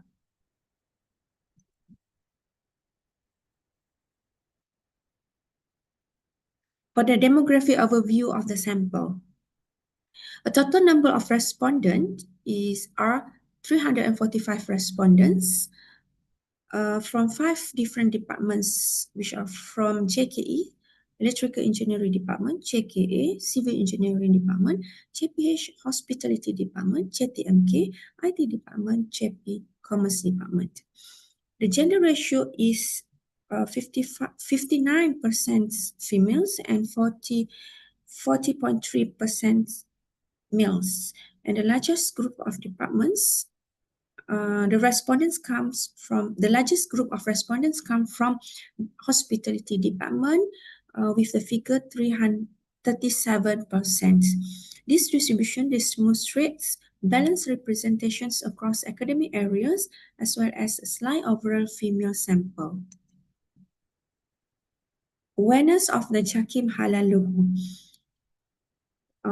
It is shown the mean for each of the item for the awareness of the Jakim Halal logo. The respondents are being asked 5 questions. Like a scale bearing 2 out of 4 as a midpoint with higher values indicating stronger agreements mean that students concerned or strongly concerned to observing and being conscious of the logo. This shows the awareness among the PC students on halal logo. Perceptions towards halal label products. The slide shows the mean and standard deviations for 5 items tested for perceptions towards halal label products, which are safe, healthy, quality, assurance of health, assurance of product quality.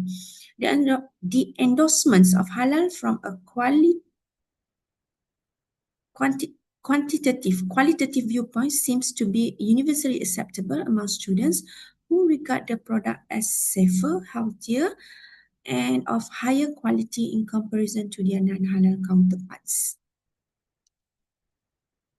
Next, we move on to purchasing behavior considerations. 5 items in the instruments were asked on a purchase behavior. It is shown on the slides. Okay, regarding to the results obtained, there exists a positive willingness to buy halal labeled food product. Purchasing alongside means value of 2, signifying trust and behavior alignments with religious values. Conclusions. The mean obtained range between 1.91 and 2.06. This relatively wide range is likely due to variations in understandings and perceptions of halal products, which may differ based on gender and academic focus. However, further inferential analysis would be required to confirm this. It is recommended that future researchers use a 5-point Likert scale instead of 4-point Likert scales, as the current findings primarily fall between agree and disagree, limiting the depth of interpretations. It is proven that the Jakim Halal logo is not only a religious symbol, but also a trusted seal of quality that influence considerable impact physiologically and behaviorally. Marketing and food producer professionals are encouraged to accord the halal logo prominent visibility on packaging and advertising materials in order to improve consumer confidence and create long-term trust in certified products. That's it. Thank you. Okay, because a few several participants Assalamualaikum and presented online, so I read you all of them. After Zarizi, there will be Farha binti Abdullah, and then Budianto Carmelia binti Ce Kadif, and then the next one is Nofhalis Na binti Ghapa, and then Duhamdi, and then the next one is Loade Rudita, and then Ifelda Nengsi, and then Sabaria binti Afbai, and then Zhang Xiao Wei, and then next presenter is Wari Ingli. The next presenter is Nuradibah binti Abdul Rahman, and the last one is Satya Eflila Refna Abdul.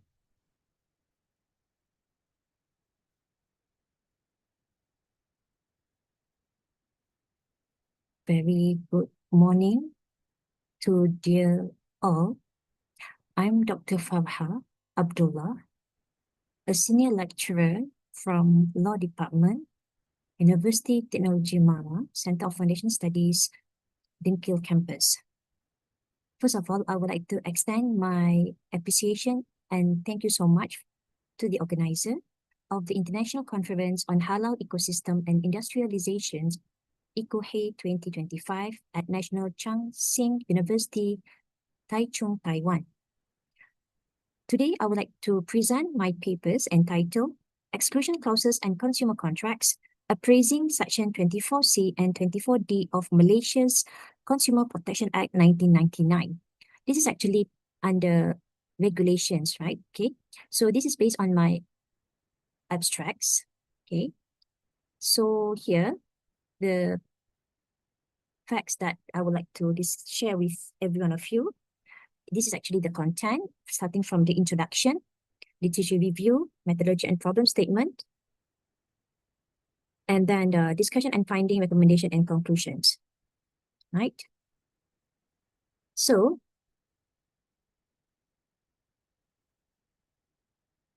here, if it's in the form of notice, it can be in of an unsigned document form, example, a ticket or notice.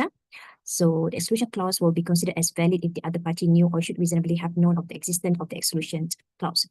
In the form of written document, if the exclusion clause is contained in the document which is signed by the party seeking to resist the exclusion clause, the court will regard it as being part of the contract because the party has already excluded liability and the other party is deemed to have read, understood, and agreed to the terms, including the exclusion clauses to exclude liability in the document, including the exclusion clauses.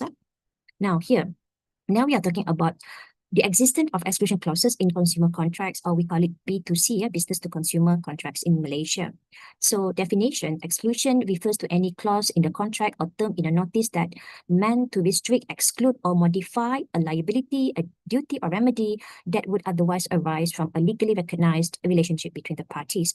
So in reality, the issue here is about most exclusion clauses are incorporated into consumer contracts by traders in standard form contracts in order to exclude or limit their liability for breach of contract. The papers today is actually to analyze only one objective, to fulfill one objective, is actually to analyze the legislative, especially Consumer Contracts Act 1999 that govern exclusion clauses in consumer contracts in Malaysia. So basically, the issue about exclusion clauses in consumer contract in Malaysia is it has two approaches according to the legislative approaches and judicial approaches in the area of contract and consumer law. But the papers today is only want to discuss only one approach, that is legislative approaches, specifically in the Consumer Protection Act 1999. Okay, why? Okay, it's about the unfairness or vague of interpretation of certain clauses and interpretation of the terms in the act itself. Yeah, so this is regarding the unfairness of exclusion clauses in consumer contracts. Literature review, we can see that due to the globalization and liberalization, there will be the consumers are exposed to market manipulation in consumer contracts, and then according to the contractual landscape, the traders insert unfair terms in the form of exclusion clauses. So because of the changes in social developments, there's impact or risk to the consumers. So the papers today is actually to govern the consumer protection in regard to the Sustainable Development Goals, equality number 10. Yeah. So methodology is a qualitative research methodology and doctrinal legal research. The sources come from the primary and secondary sources, namely the legislative itself, the Consumer Protection Act 1999, and then the literature itself come from the contractual agreement, and of course, we have also the data collection. Yeah? The problem statement, now we are here. So how to govern this? Actually, the topic here is about we want to revisit the section 24C and section 24D. So section 24C and 24D is actually part 3A of the Malaysia's Consumer Protection Act 1999. Yeah. So if you look here, each of the act, we have 3 legislative acts that govern unfair terms, specifically exclusion clauses. We are going to discuss only focusing Consumer Protection Act 1999, which is based on the consumer welfareism that uphold paternalism and consumer protection. Whereas the other remaining legislation such as Contract Acts 1950 and Sales of Goods Act 1957, they are based on the market individualism, which upholds the freedom of contract. And of course, they regardless of the unequal bargaining power between the traders and consumers. Yeah? Now, this is our main discussion today. If you look at part 3A, is about section 24C is on the procedural unfairness. And then part 3A, section 24D of the Consumer Protection Act 1999 is about substantive unfairness. So, the law governed under section 24C, it's on the procedural unfairness. It's mentioned, it is stated in the Act under 24C, if a term or a contract is procedurally unfair, if it has unjust advantage to the supplier or unjust disadvantage to the consumer. But there is no specific interpretation on what is meant by unjust advantage to the supplier or unjust disadvantage to the consumer. Now, next, in section 24C, it defined the terms such as that are unfair, such as terms in a consumer contracts, which, with regard to all the circumstances, causes a significant imbalance in the rights and obligations of the parties arising under the contract to the detriment of the consumer. So there are vague interpretation as what is meant by all circumstances. Is it include all the circumstances? And then what is meant by a significant imbalance in terms of the right and obligation of the parties? And what does it mean to the detriment of the consumer? So the phrases like significant imbalance, detriment to the consumers, yet to be defined in this act. So phrases such as knowledge and understanding, fine print, bargaining strength, linguistic disability, independent legal or other expert advice are technical terms that are vague to interpret. It's silent. It's lack of specific interpretation under the Section 24C of Consumer Protection Act 1999. So it leaves many interpretations, right? Again, next, moving on, besides Section 24C of Procedural Unfairness, Consumer Protection Act 1999 also govern substantive unfairness in Section 24D of Consumer Protection Act 1999. So what is substantive unfairness? So here, the courts and tribunals of consumer, they have extra work, right? They need to interpret, okay? They have to refer to the prior judicial decisions, and it's limited by stare decisis in interpreting what amounts to unconscionable, what amount to oppressive, and what amount to harsh terms. Because in the Act, it does not define the word unconscionable, oppressive, and harsh or the circumstances. So the bargaining power inequality doctrine should continue to be applied by courts and tribunals. So these are very vague concepts such as we have inequality of bargaining power, allocation of risk, battle of sparrow, good faith, proportionality, fair dealing. It must be, we call that, if you look at the two, they are like, of course, based on the two ideology, if we take note that based on the previous legislation such as Contract Act and then Sales of Goods Act, they are based on market individualism, that is uphold laissez-faire, freedom of contract, okay? Let the buyer beware, that is meant by the caveat emptor, freedom in contract, and then it become exposed to unfair term, and the exclusion clauses is one of the regime in the unfair terms in consumer contracts in Malaysia.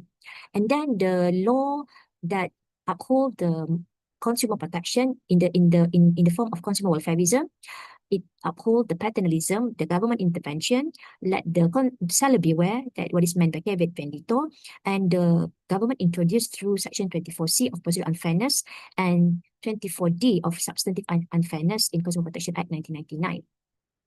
However, the lack of interpretation that I mentioned to all these terms, these are very technical and broad and vague to interpret. And then the most important part of our society that is vulnerable consumer in Malaysia. So the finding here, statutory treatment, especially apart from the judicial intervention, need a more specific approach and definite interpretation so that it will not go very broad and then not too technical, because these technical are very vague and very broad, very hard to interpret, right? So the law must comes in to define what is meant by unconscionable. Standard from contract, the legal writers must write for the person with minimal experience because not everybody has a legal background, and the level of education and intelligence of a particular consumer need to be addressed in order to empower the consumers' power, to empower the consumers. And then Part 3A does not mention the vulnerable consumer per se, should include it for the purpose and policy of the Consumer Protection Act 1999 in order to empower quality of life as in accordance with legal implication when they enter into a contract and when they sign up a contract, especially if in the contract there is exclusion clauses as one of the regime in unfair terms. So the government need to have a specific regulation governing exclusion clauses in Malaysia, as to have a specific unfair terms regulation in Malaysia. I think that's all. Thank you very much for being a great audience. Take care and all the best. Assalamualaikum.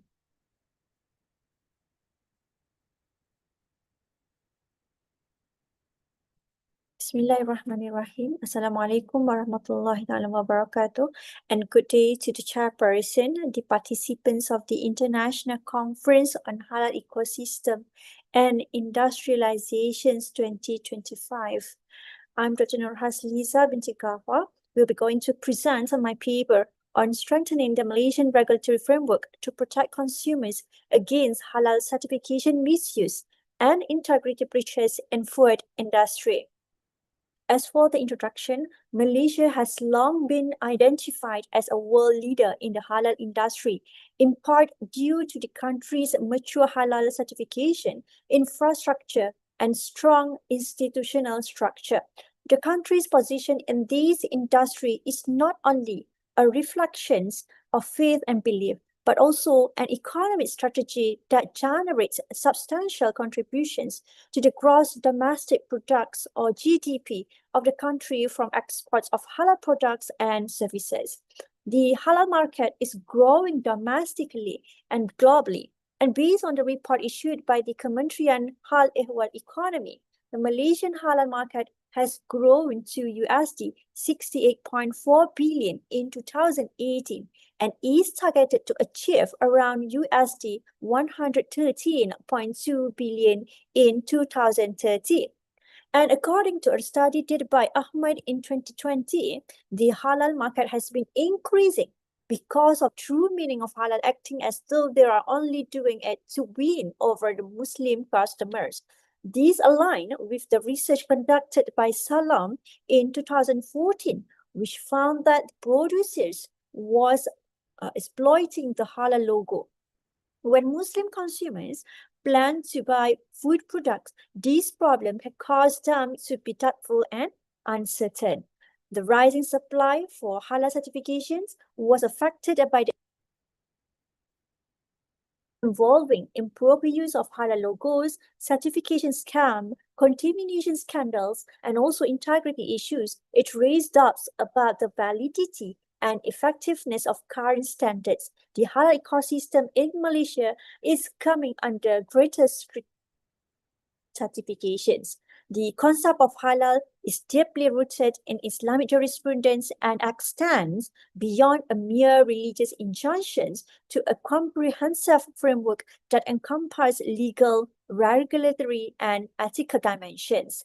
The word of halal is originally from the Arabic word, namely hala yahillu, hillan, wa halalan, and translated as lawful, permissible, or permitted and allowed by the lawgiver, i.e. Allah. Fundamentally, halal signifies what is permitted or lawful according to Islamic law. Moreover, Anisa Abdul Ghani in his study and Asma Abdul Rahman in 2009 found that halal needs to be seen in a wider scope which covers the quality and share.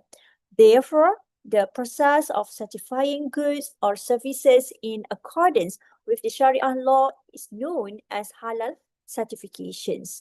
It is believed that a system of halal certifications and a verification is essential to giving Muslim customers confidence regarding halal certificate.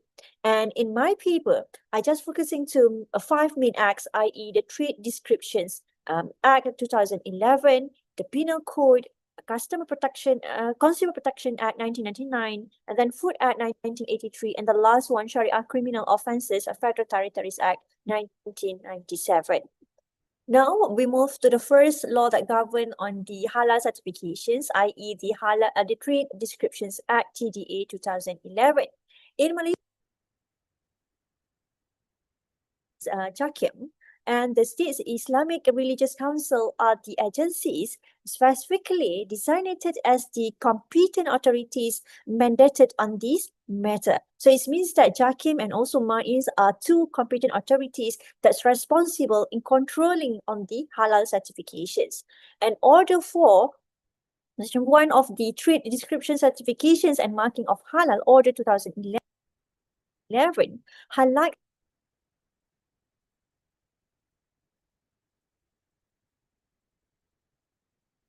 Now we move to the second law that govern on the halal certification, i.e. the Consumer Protection Act CPA 1999. Promoting and safeguarding the interests of the consumers is the goal of the CPA 1999. And consumers have very low bargaining power. Thus, it is necessary for us to protect as to the descriptions. Halal logo should be considered to be an important aspect of the descriptions of the goods, as it generally refers to the words which identify the types of the goods supplied. This is claimed by Naima and Norazlina in their study that was conducted in 2015. And if the producers breach the implied guarantee as provided by the CPA 1999, the consumers has a right to lodge the complaint to the Tribunal for Consumer Claim and ask for the remedies. However, if we refer to this CPA 1999, it has a very limited jurisdiction, where for the Tribunal of Consumer Claim 417 of the Penal Code. The next law that I want to discuss here, the Sharia Criminal Offence Federal Territories Act 1997. The misuse of the halal mark is recognized as a criminal crime under Sharia state law, and under Sharia Criminal Offence Federal Territories Act 1997, it mandates that halal food label be put under the Islamic Religious Affairs Department, which is responsible, for the enforcing the law through these religious officers. And in Section 42 of the Sharia Criminal Offences Federal Territories Act 1997, it says that any person who displays any food or drink that is not halal with a sign claiming that it is halal will face the punishment, a maximum fine of ringgit Malaysia 5,000 and a minimum sentence of 3 years in jail or both. Okay, and if we refer to the Sharia Criminal Offence Lango 1995, in Section 38, it states that anyone who places a sign indicating that a food or drink is halal on a non-halal food or drink is guilty of an offence and faces a maximum fine of 2,000 ringgit, a maximum sentence of 1 year in jail or both. However, if we refer to the Sharia Criminal Offence Federal Territories Act 1997, we can find a clear gap, where since the Sharia Court has no jurisdictions over non-Muslim manufacturers who misuse the halal logo or trademark are not subjected to the punishment under the restrictions on relevant food activity processing that includes deceptive, for example, abusive and fraudulent labeling of food quality, safety, and features. And if, let's say, a person who makes package labels or sells any food bearing a recognized or unrecognized halal label or logo that is deceptive and misleading with regard to the character, value, and sacredness of halal is guilty of the offense mentioned in the above sections. Thus, as for the conclusion, Malaysia's halal certification framework, while internationally respected and well established, faces significant contemporary challenges that threaten both the consumer's confidence and the country's global standing as a leading halal hub. Okay, despite the presence of the robust statutory infrastructure such as the Trade Descriptions Act 2011, the Consumer Protections Act 1999, the Penal Code, the FOOC Act 1983, and also State Sharia Criminal Enactment. Okay, the persistence of halal logo misuse, certifications fraud, and weak enforcement mechanism reveals concerning regulatory gaps. The finding of this study confirmed that while the key laws are in place, the enforcement remains fragmented and reactive rather than preventive. Okay, so the lack of coordinated oversight among federal, states, and religious authorities, as well as insufficient monitoring of imported goods and foreign certifications, weakens the regulatory safeguards needed a dynamic and also increasingly globalized halal market. This paper would like to recommend a regulatory reform strategies that includes enhancing legal provisions for the consumer redress, streamlining interagency collaborations, and instituting higher penalties for halal-related offenses. That's all from me. Thank you, everyone, for listening.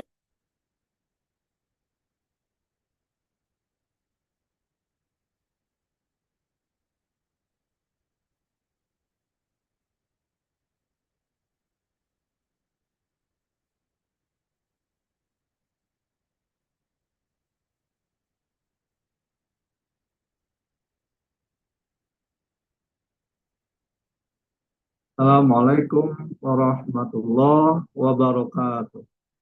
Good afternoon, everybody. Introduce myself. My name Dr. Hamdi and my partner Dr. M. Shafi'i. I will tell about my result research with title Factors Causing Food Inflation in Indonesia. High household spending on food drives overall inflation, impacting economic welfare and food security. This issue is influenced by global food price, demand and supply dynamics, and macroeconomic factors. In Indonesia, food inflation is linked to external economic shock, low agricultural productivity, and dependence on food import. Effective control requires integrated policies, including monetary policy and improved food supply management. This research is based on number of relevant previous studies regarding the relationship between each variable described as follows. 1. According to research by Ismaya and Anugrah, food inflation in Indonesia, the cost of importing food products, which in turn increase model using time series, because secondary data.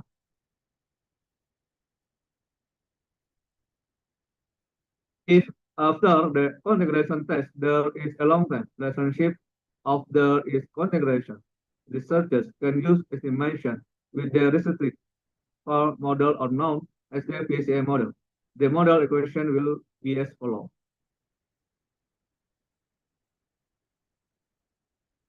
Based on table 1, present the stationary test result for several economic variables, where the stationarity, status level, and risk difference are indicated. For example, variables such as inflation and job money supply are found to be stationary at level, which means they don't require differencing to achieve stationarity. In contrast, variables such as exchange rate, gross domestic product, import, export, and interest rate are not stationary at level but become stationary after differencing. Based on table 2, present in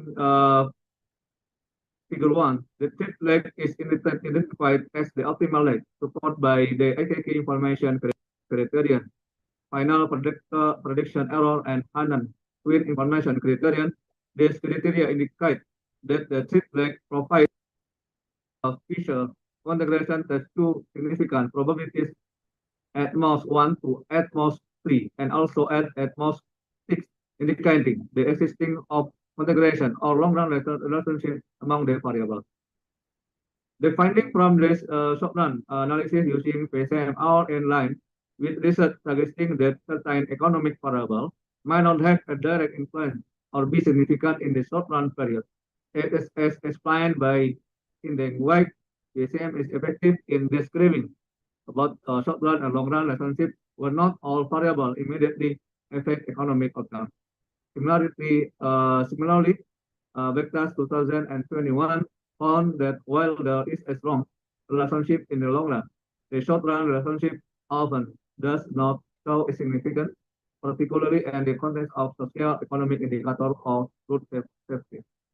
Relationship among economic variables, Kolniawan 2023 research on energy consumption and ecological footprint in Indonesia exemplifies of how PCM effectively capture this long-run dynamic such as the relationship found in their study, money supply standard and GDP with food inflation. This long-run effect underscore the importance further support the usefulness of PCM in establishing equilibrium relationship by analyzing the impact of foreign aid on Cambodia's economic growth, suggesting that these relationships are fundamental in informing long-term economic statistics. The IRF itself very important policy implication for controlling food inflation, especially in terms of managing variables such as money supply, standard, and supply factor. The significant positive response of food inflation to shock in money supply and standard suggests the controlling this variable can help reduce inflationary pressure. This insight is in line with Rohmana's 2023 research with rival the effective monetary policy transmission and affect inflation from various channels, highlighting the importance of monetary control to achieve price stability. Based on the variant decomposition over time, at the 12-year prediction horizon, about 59 other contribution include 11.77% from any supply to 25.10% from external, 3.47%, 7 from the GDP, 7.06% from import, 5.80% from export, and 7.33% from food supply. This initial dominance of in FLX is self-sustaining characteristic within the line with the finding of many ago on household debt where certain variables show a strong internal influence on each variant. Conclusion. The insight generated from the study provide a solid basis for policymakers to design a more responsive inflation management strategy that incorporates both immediate and long-run economic influence. The finding then enforce the argument that inflation policy strategies will take into account the economy dependent on international variables such as exchange rate and rate to address food price volatility originating from the global market, Bernard and Qua. However, this study has limitation and the scope of variable study, where some important variables such as climatic condition and distribution factor that might affect food inflation have not been included in this analysis. Therefore, future research will on this finding by exploring a wider range of additional factors and using a more flexible econometric approach to generate more comprehensive insight. Okay, thanks for the attention. Assalamualaikum warahmatullahi wabarakatuh. Good afternoon.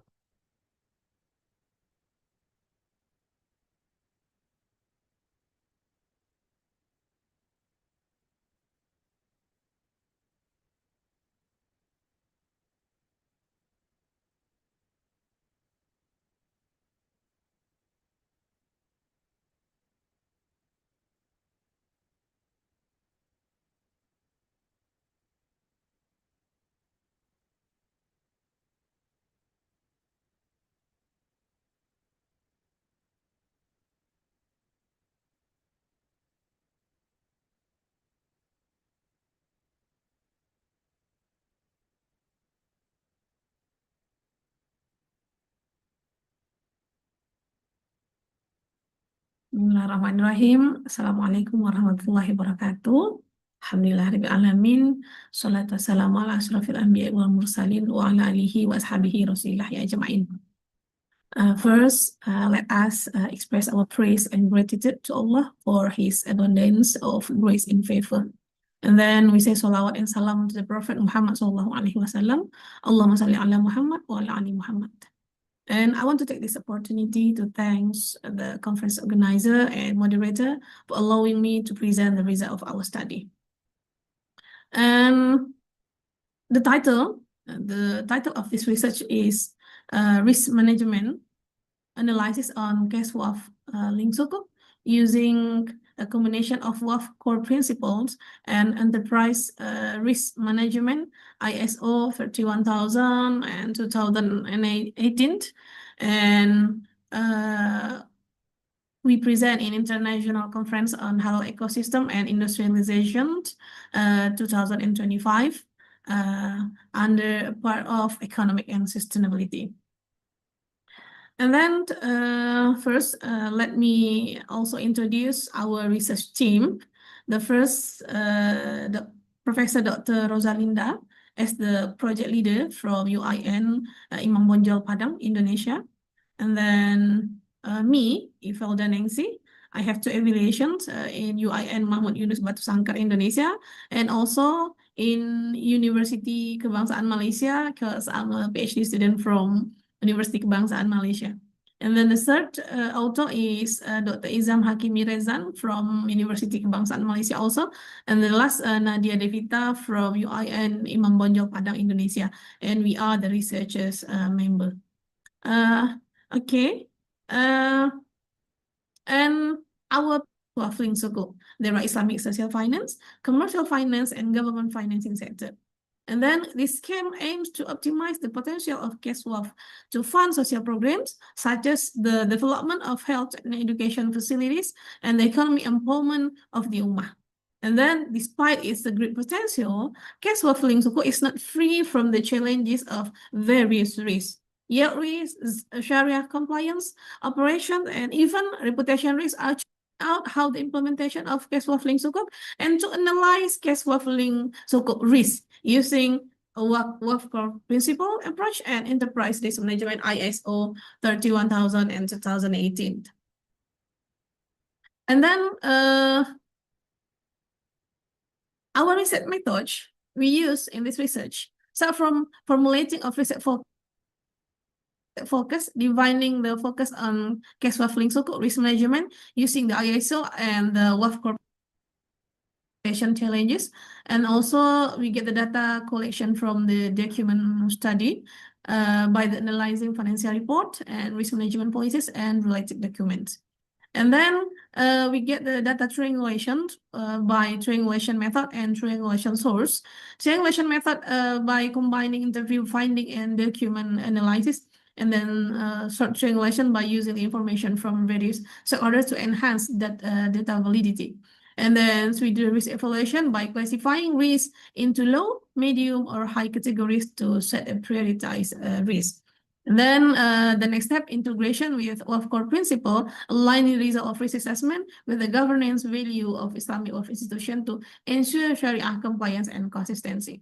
And the last, formulation of risk mitigation strategy, developing strategy based on risk evaluation results and institutional capacity, and including mitigation or risk acceptance.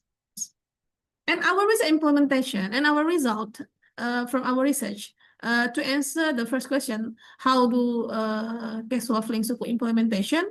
We get the two results from these questions. The first, cash flow sukuk over two different schemes to the public. The first scheme is called cash flow sukuk private placement, like the figure, like this figure. We can show this slide, and there are figure 2 in this slide, and the figure is based on cash flow sukuk private placement. When ministry sell the sukuk, we can buy with code SW, sukuk waf. So just sukuk waf for private placement, and the code is SW. The second scheme is called retail waf sukuk. Retail waf sukuk, and the code is SWR.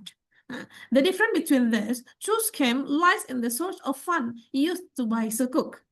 The waf tribe with private placement has a source of fund from to buy state sukuk, while it uses its own fund to buy state sukuk. And this institution enjoys the profit from investing in sukuk to help needy people. And the second scheme we call SWR, or Sukuk Wakaf Retails. Speciality lies in the open access for Wakif. Now, unlike private placement, SWR is designed for the general public. The Ministry of Finance appoint cash waf receiving Islamic financial institution as distribution partner to over waf sukuk that can be purchased online or offline through Islamic bank with LKSP WU. And then waf sukuk purchase funds are channeling by the LKS Sukuk Waf Retail scheme involves many parties, namely BWI, Indonesian Waqf Board, and then as a supervisor and complier of Waqf regulations, and then Nazi Waqf as the manager of Waqf benefits, and the Ministry of Ministry of Religion and the Financial Service Authority and the KSPWU supervisor, Ministry of and Financial Service Authority. Okay, so we need more participants from more institutions like governments and WAF, in Indonesian WAF Board, Nazir WAF, and financial institution receive cash waffling suku. So this is scam for more information. What this is a scam, you can see in our risk identification. Let's see, go there. Okay, this is the process. Okay. This is the process and answer our research question number second. How to analyze it? To analyze cash waffling suku by use Enterprises Management ISO 31000 2018 and WAF core principles.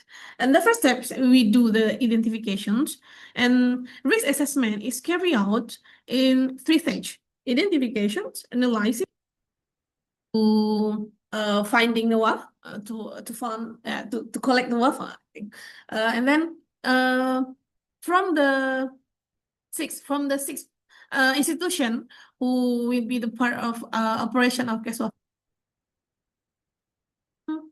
risk by Wakif, who give the money from suku wakaf retail. The risk system is return of was fund not on time.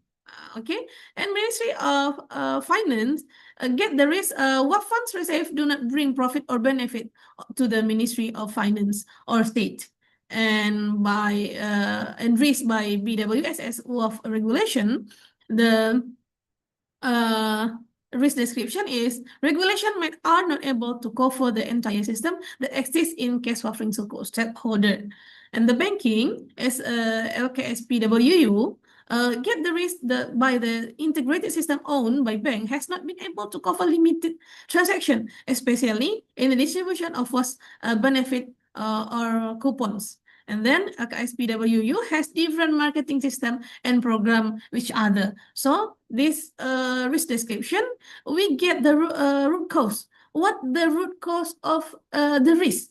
Like the first, if the risk what funds do not generate profit sharing as promise, this cost is the stage adjust the sukuk coupon rate to follow conventional bank interest rate. So it's follow the conventional bank, but we use the Islamic bank. It will be the risk from the private placement from Nazir Wakaf. Because the don't get the profit sharing as a promised, and then from the WAF Nazir as a beneficiary of WAF, root cause is there are 2 root cause. The first, the amount of profit sharing received from cash waffling suku investment does not match the coupon, and then the Wakif takes the return that come into the account before the banking system makes an automatic withdrawal to be transferred to the Nazir account. So this is to be a root cause from waffling suku is the first and only product of its kind in the world. So it's the medium position, risk number 3, number 6, and number 7, and one in low position. There is risk number 4. High risk, the risk that is attached to the WAF Nadi with private placement. Risk number 2, in the risk attached does not harm the parties involved. And then the second risk we mitigate by using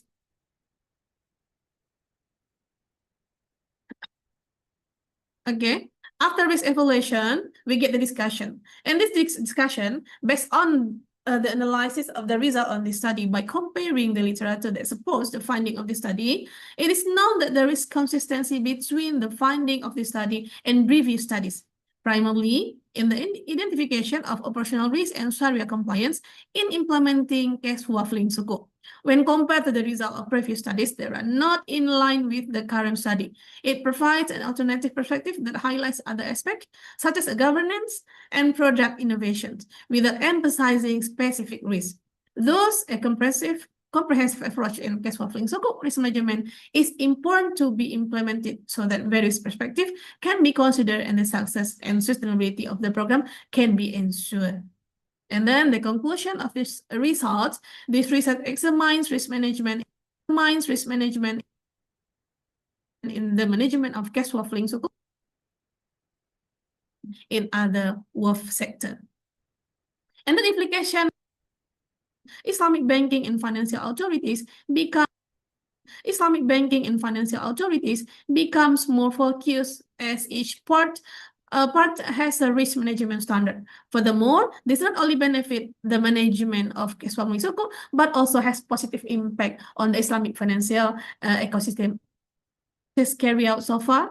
And thank you for all your attention, and I apologize for all shortcoming. And you can also follow me at my social media, my Facebook, my Instagram.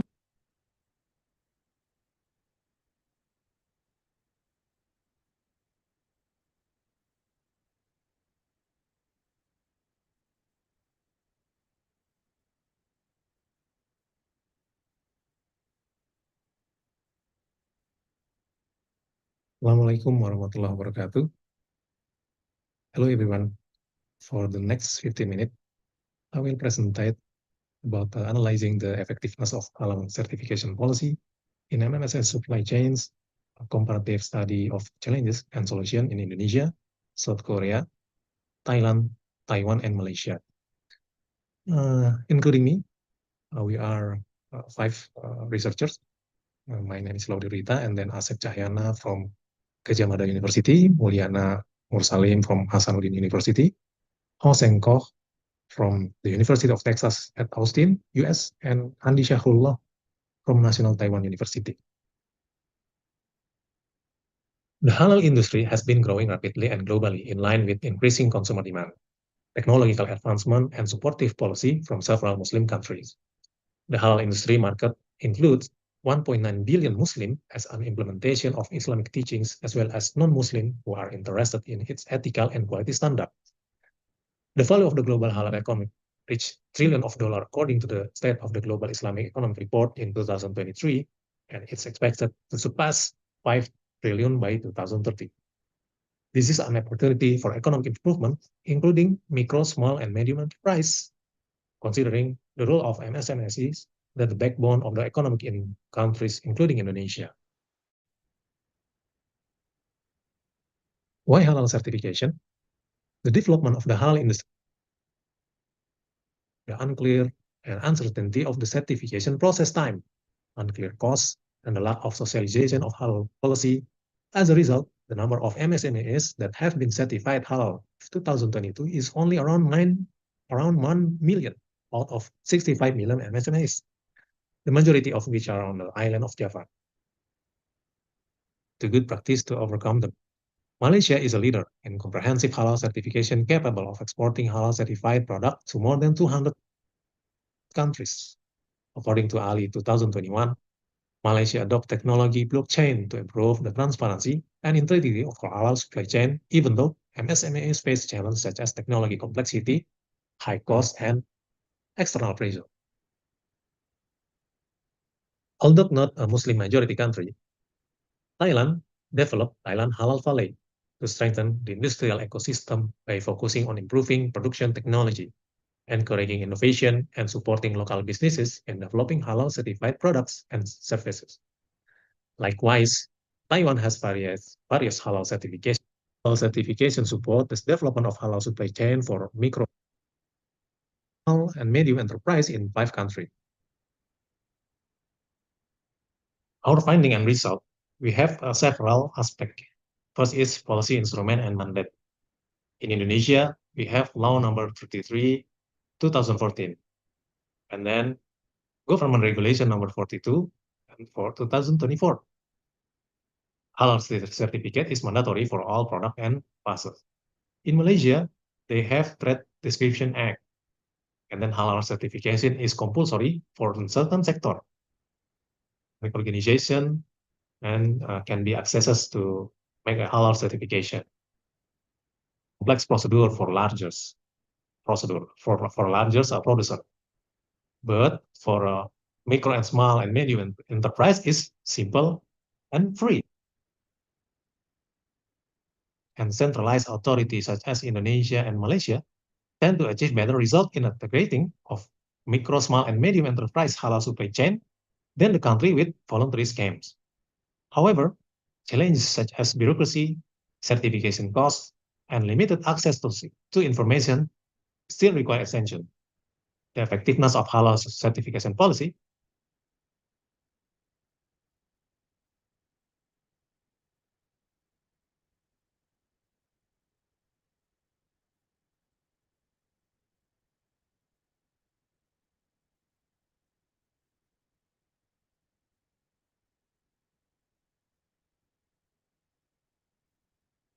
Assalamualaikum warahmatullahi wabarakatuh. A very good morning to respectable speakers, distinguished professors. So a very, very warm welcome to Madam or Mr. Chairperson and committees, and also every participant of this international conference on halal ecosystem and industrialization, ICoHEI 2025. I, Sabariah Nugget will be presenting on a review on the titled The Role of Spirituality in Managing Anxiety among Malaysian Youth. My co-authors are Professor Sarasihan Hanja, Madam Azrina, Dr. Abdul Karim Saman, and also Dr. Siti Hassanah Osman. So what's actually anxiety? Anxiety is actually a growing concern among Malaysian university students, right? Because we can see how this anxiety contribute to or actually give some effect, or because due to academic pressure, or maybe also because of financial burdens, or could it be also due to some social expectations? And as such, what actually spirituality could give to this anxiety, or could mitigate or help through this with religious practices and personal belief systems on this matter, and as well as serve as coping mechanisms that help students manage stress and emotional challenges. Okay, and as such, we can explore how spirituality contributes to anxiety reduction among Malaysian individuals. Also, Quranic recitation and mindfulness mediation provide a sense of inner peace and calmness. So this reduction in psychological distress using spiritual individual often experience lower level of some lower level of depression and stress, and also anxiety, as faith encourages resilience. So next one, also as friends and so on. Some can be also partners to their living time. I've also found because human is very easily attached to some can also easily be attached to. The soft types are also very helpful types, such as used for programs. Next one, we can see significant spiritual coping mechanism for reducing anxiety in undergraduate. We can have some key research findings, which is Islamic spiritual practices such as just some about istighfar, isn't it? And also reciting the names of Allah, Al-Asma al-Husna, Ar-Rahman, several cultural and religious values. Papers and also studies has already been shown that with good results, with significant results. And also this also on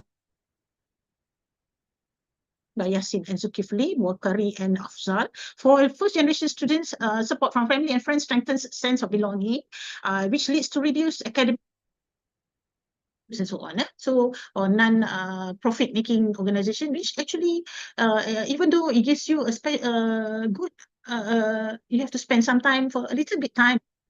Is the university should integrate spiritual and faith-based elements into mental health programs to provide inclusive, culturally relevant support for Malaysian youth. As for now, I really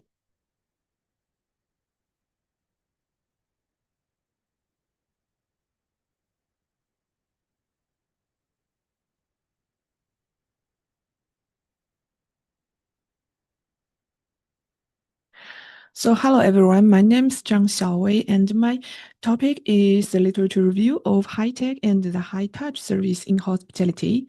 So high-tech has adopted by the hospitality industry as they provide a cost-effective solution to many complex issues while also improving the guest experience. And high-tech does not directly refer to high technology, AI, or automatic service. For example, the artificial intelligence is a technology that uses computer science and machine learning to augment the human intelligence. And service automation is the process of delivering service automation engaging, high-touch service performance may not only fulfill the visitors' evident needs, but also create the pleasant sentiments of joy in guests by recognizing their underlying aspirations and activities, providing the enough service to fit their unexpressed expectations. So high touch refers to a deep relationship characteristics by the friendly, welcoming, and warm behavior of the host to the guests.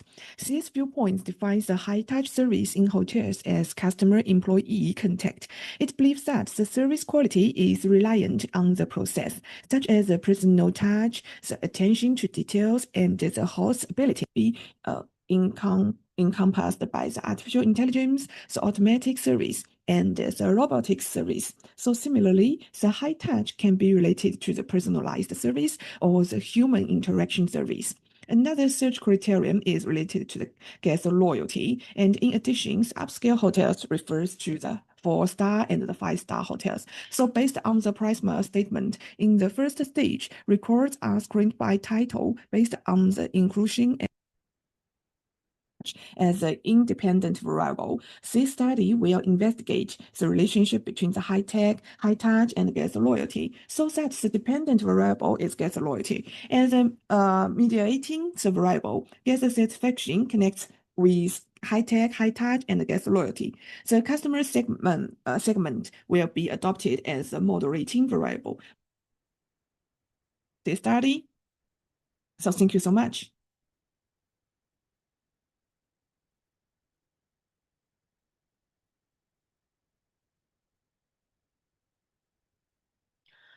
Good morning, everyone. I'm Wang Yingli.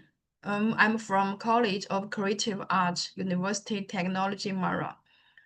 The title of my paper is the semiotic analysis on the evolution of Chinese cultural symbols from Naja Conquered the Dragon King, 1979, to Naja Birth of the Demon Child, 2019. The story of Naja has a long history in Chinese cultural tradition, rooted in the soil of folk mythology. It carries rich cultural connotation and the national spirit, and is an important part of the cultural symbol system. From Naja Conquered the Dragon King in 1979 to Naja Birth of the Demon Child up a new perspective for the study of the evolution of cultural symbols and has been effectively verified in the comparison of cultural works from different eras. In 1979, Naja Conquered the Dragon King was created in a period of relatives economic scarcity, highlighting collectivism and traditional moral concepts. And the character images are relatively simple, while Naja Birth of the Demon Child, which was created after the rapid economic development. Naja has a traditional cute child image. The overall appearance design is as close to perfection as his character portrait. In Naja, Birth of the Demon Child, Naja's image has undergone a bold innovation. His presents a unique appearance of dark circle and the eyes, sharp the growth of his self-worth. They shift from emphasizing the supremacy of collective interests and ignoring individual needs to focusing on individual growth as a concrete manifestation of the transformation from materialistic values to post-materialistic values. The third is the expansion of cultural connotation. In Naja Conquered survival security to the people of developed industrial countries. Young social members grow up in an environment where survival is no longer a problem, which has led to the change of intergenerational values. During the decades of Chinese reform and opening up, the socio-economic has also undergone earth-shaking change. Naja Conquered the Dragon King released in 1979, and Naja Birth of a Demon Child launched in 2019, happened to be in this important historical period. During this period, the sense of survival security of the Chinese people has significantly improved, and this reality is highly consistent with the social background of the change of intergenerational values discussed by Ingerhart. The evolution of culture and values in human society is not only influenced by economic development and scientific and technological progress, but also at a deeper level, restricted by the level of survival security. That's all. Thank you.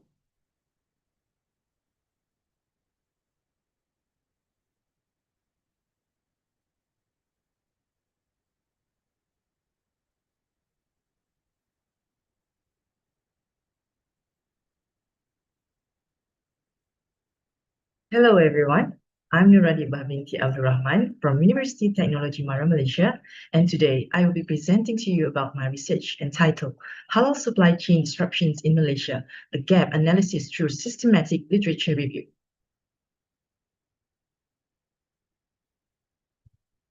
Let's move to the introduction of the state in Malaysia. Halal certification plays a crucial role in consumer food choices. Despite Malaysia's prominence, disruptions in the halal food supply chain still exist. Of disruptions in the halal food supply chain and identify gaps in the existing literature. We adopted a systematic literature review methodology using the ROSES protocol.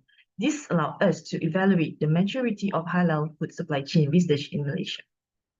This framework aims to support policy. It now delegates power to its enforcement officers who ensure halal standards are met across the country. In the halal food supply chain, production system follows specific norms to ensure the integrity and safety of products. These norms align with global food safety and security standards, focusing on hygiene, fairness, and compliance from production to consumption.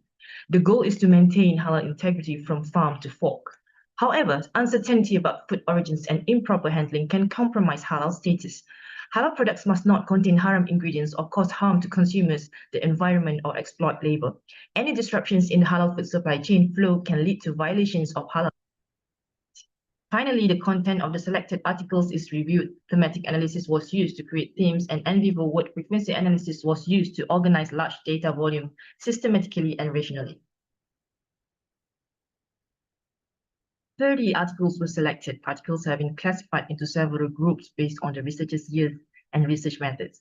13 studies employed a quantitative approach, 1 used a mixed method, and the remaining used a qualitative method. The detail of these groups are recorded in the table shown. The trend line in figure 3 indicates a significant rise in halal studies in 2023, suggesting the importance of addressing emerging halal issues. 5 main themes in figure 4 were identified based on the research. The themes are law and enforcement, consumer behavior, supplier behavior, production and management function, and distribution management, RQ1 and RQ2, stressing the importance of addressing underexplored themes and advancing applied research to mitigate disruption and strengthen halal supply chain. The urgency of this research cannot be overstated given the rapid growth of the halal food industry in Malaysia. Preserving the halal and Toiban principle is crucial for strengthening Malaysia's position as a global halal hub.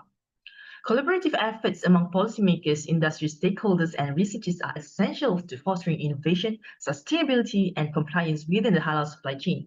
By addressing these underexplored areas, this research not only contributes to academic discourse, but that's all from me. Thank you.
From 11 Maret, everyone.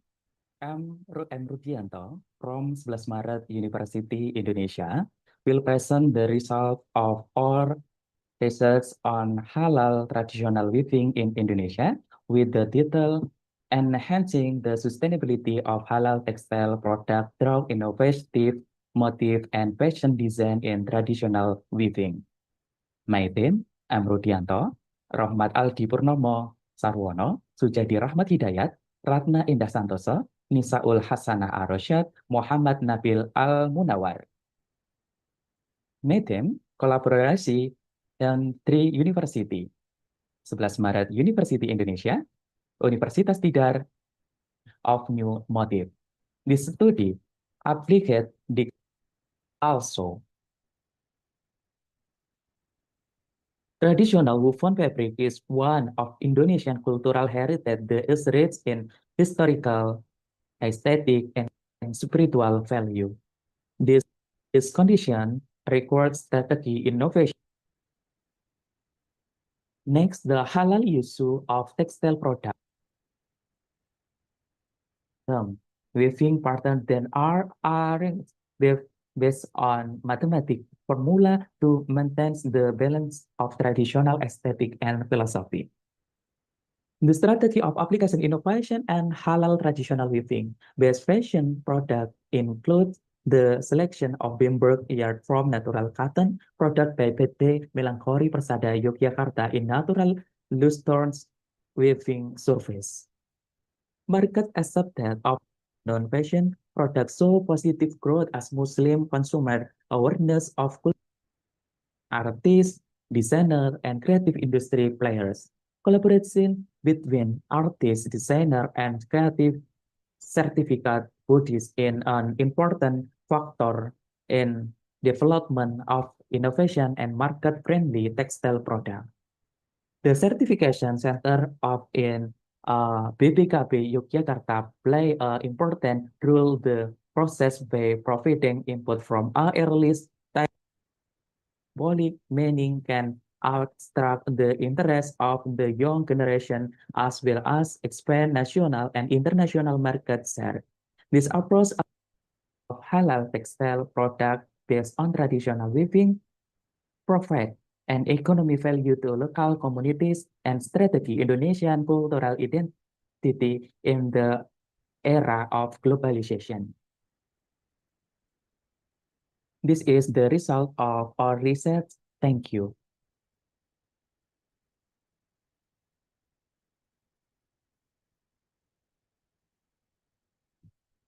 Okay, thank you for all speakers today.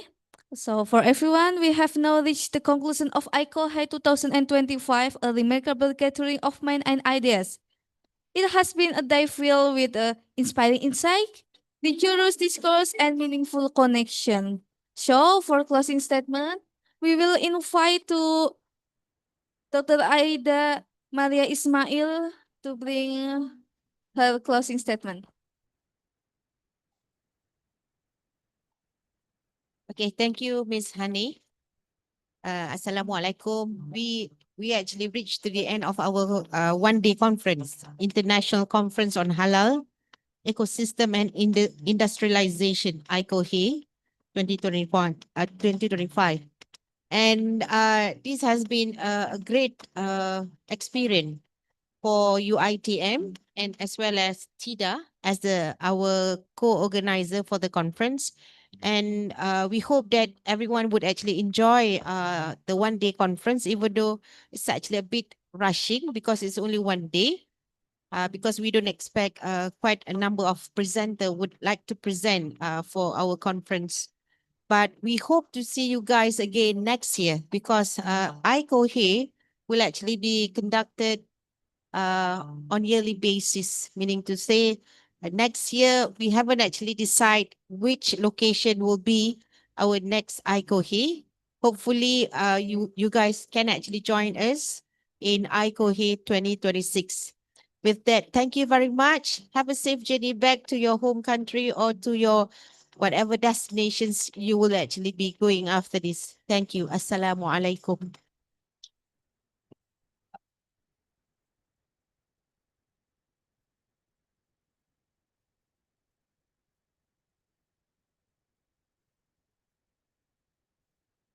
On behalf of the organizer committee, thank you to our distinguished speakers, dedicated organizer, and engaged participants. Your wishes and passion are made what made ICoHEI 2025 a success. As we part ways, may the ideas exchanged here spark new initiative, deeper understanding, and lasting impact in your respective fields. Let's carry this spirit of collaboration and innovation forward. May peace be upon you all and safe travel. In the end, wassalamualaikum warahmatullahi wabarakatuh.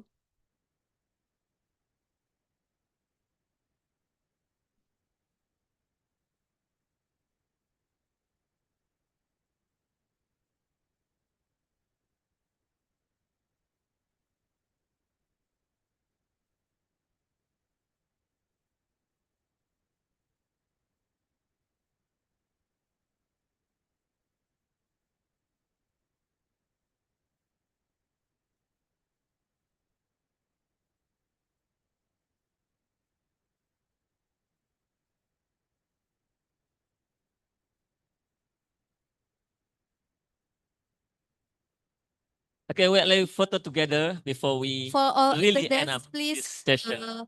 come to the stage. Please come on the stage, all of you, except the photographer, of course.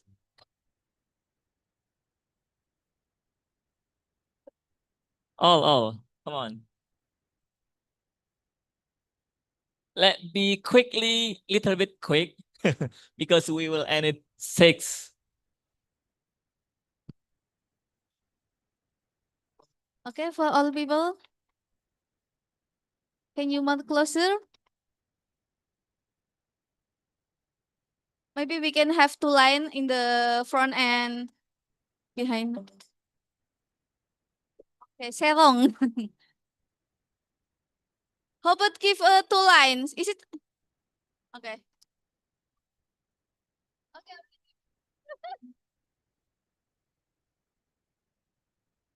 Dah.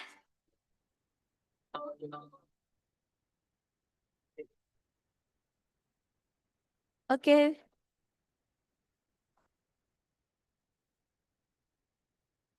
Depan ini. Sebelah sana.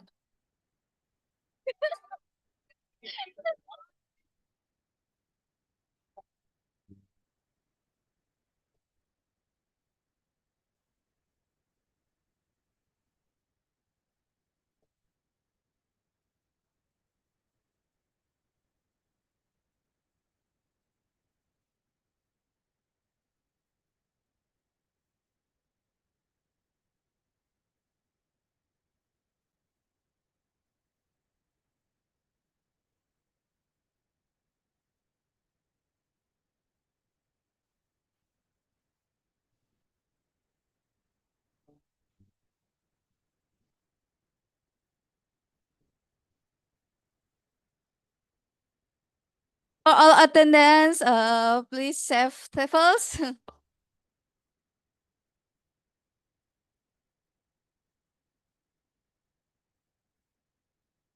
Attention, please. After this,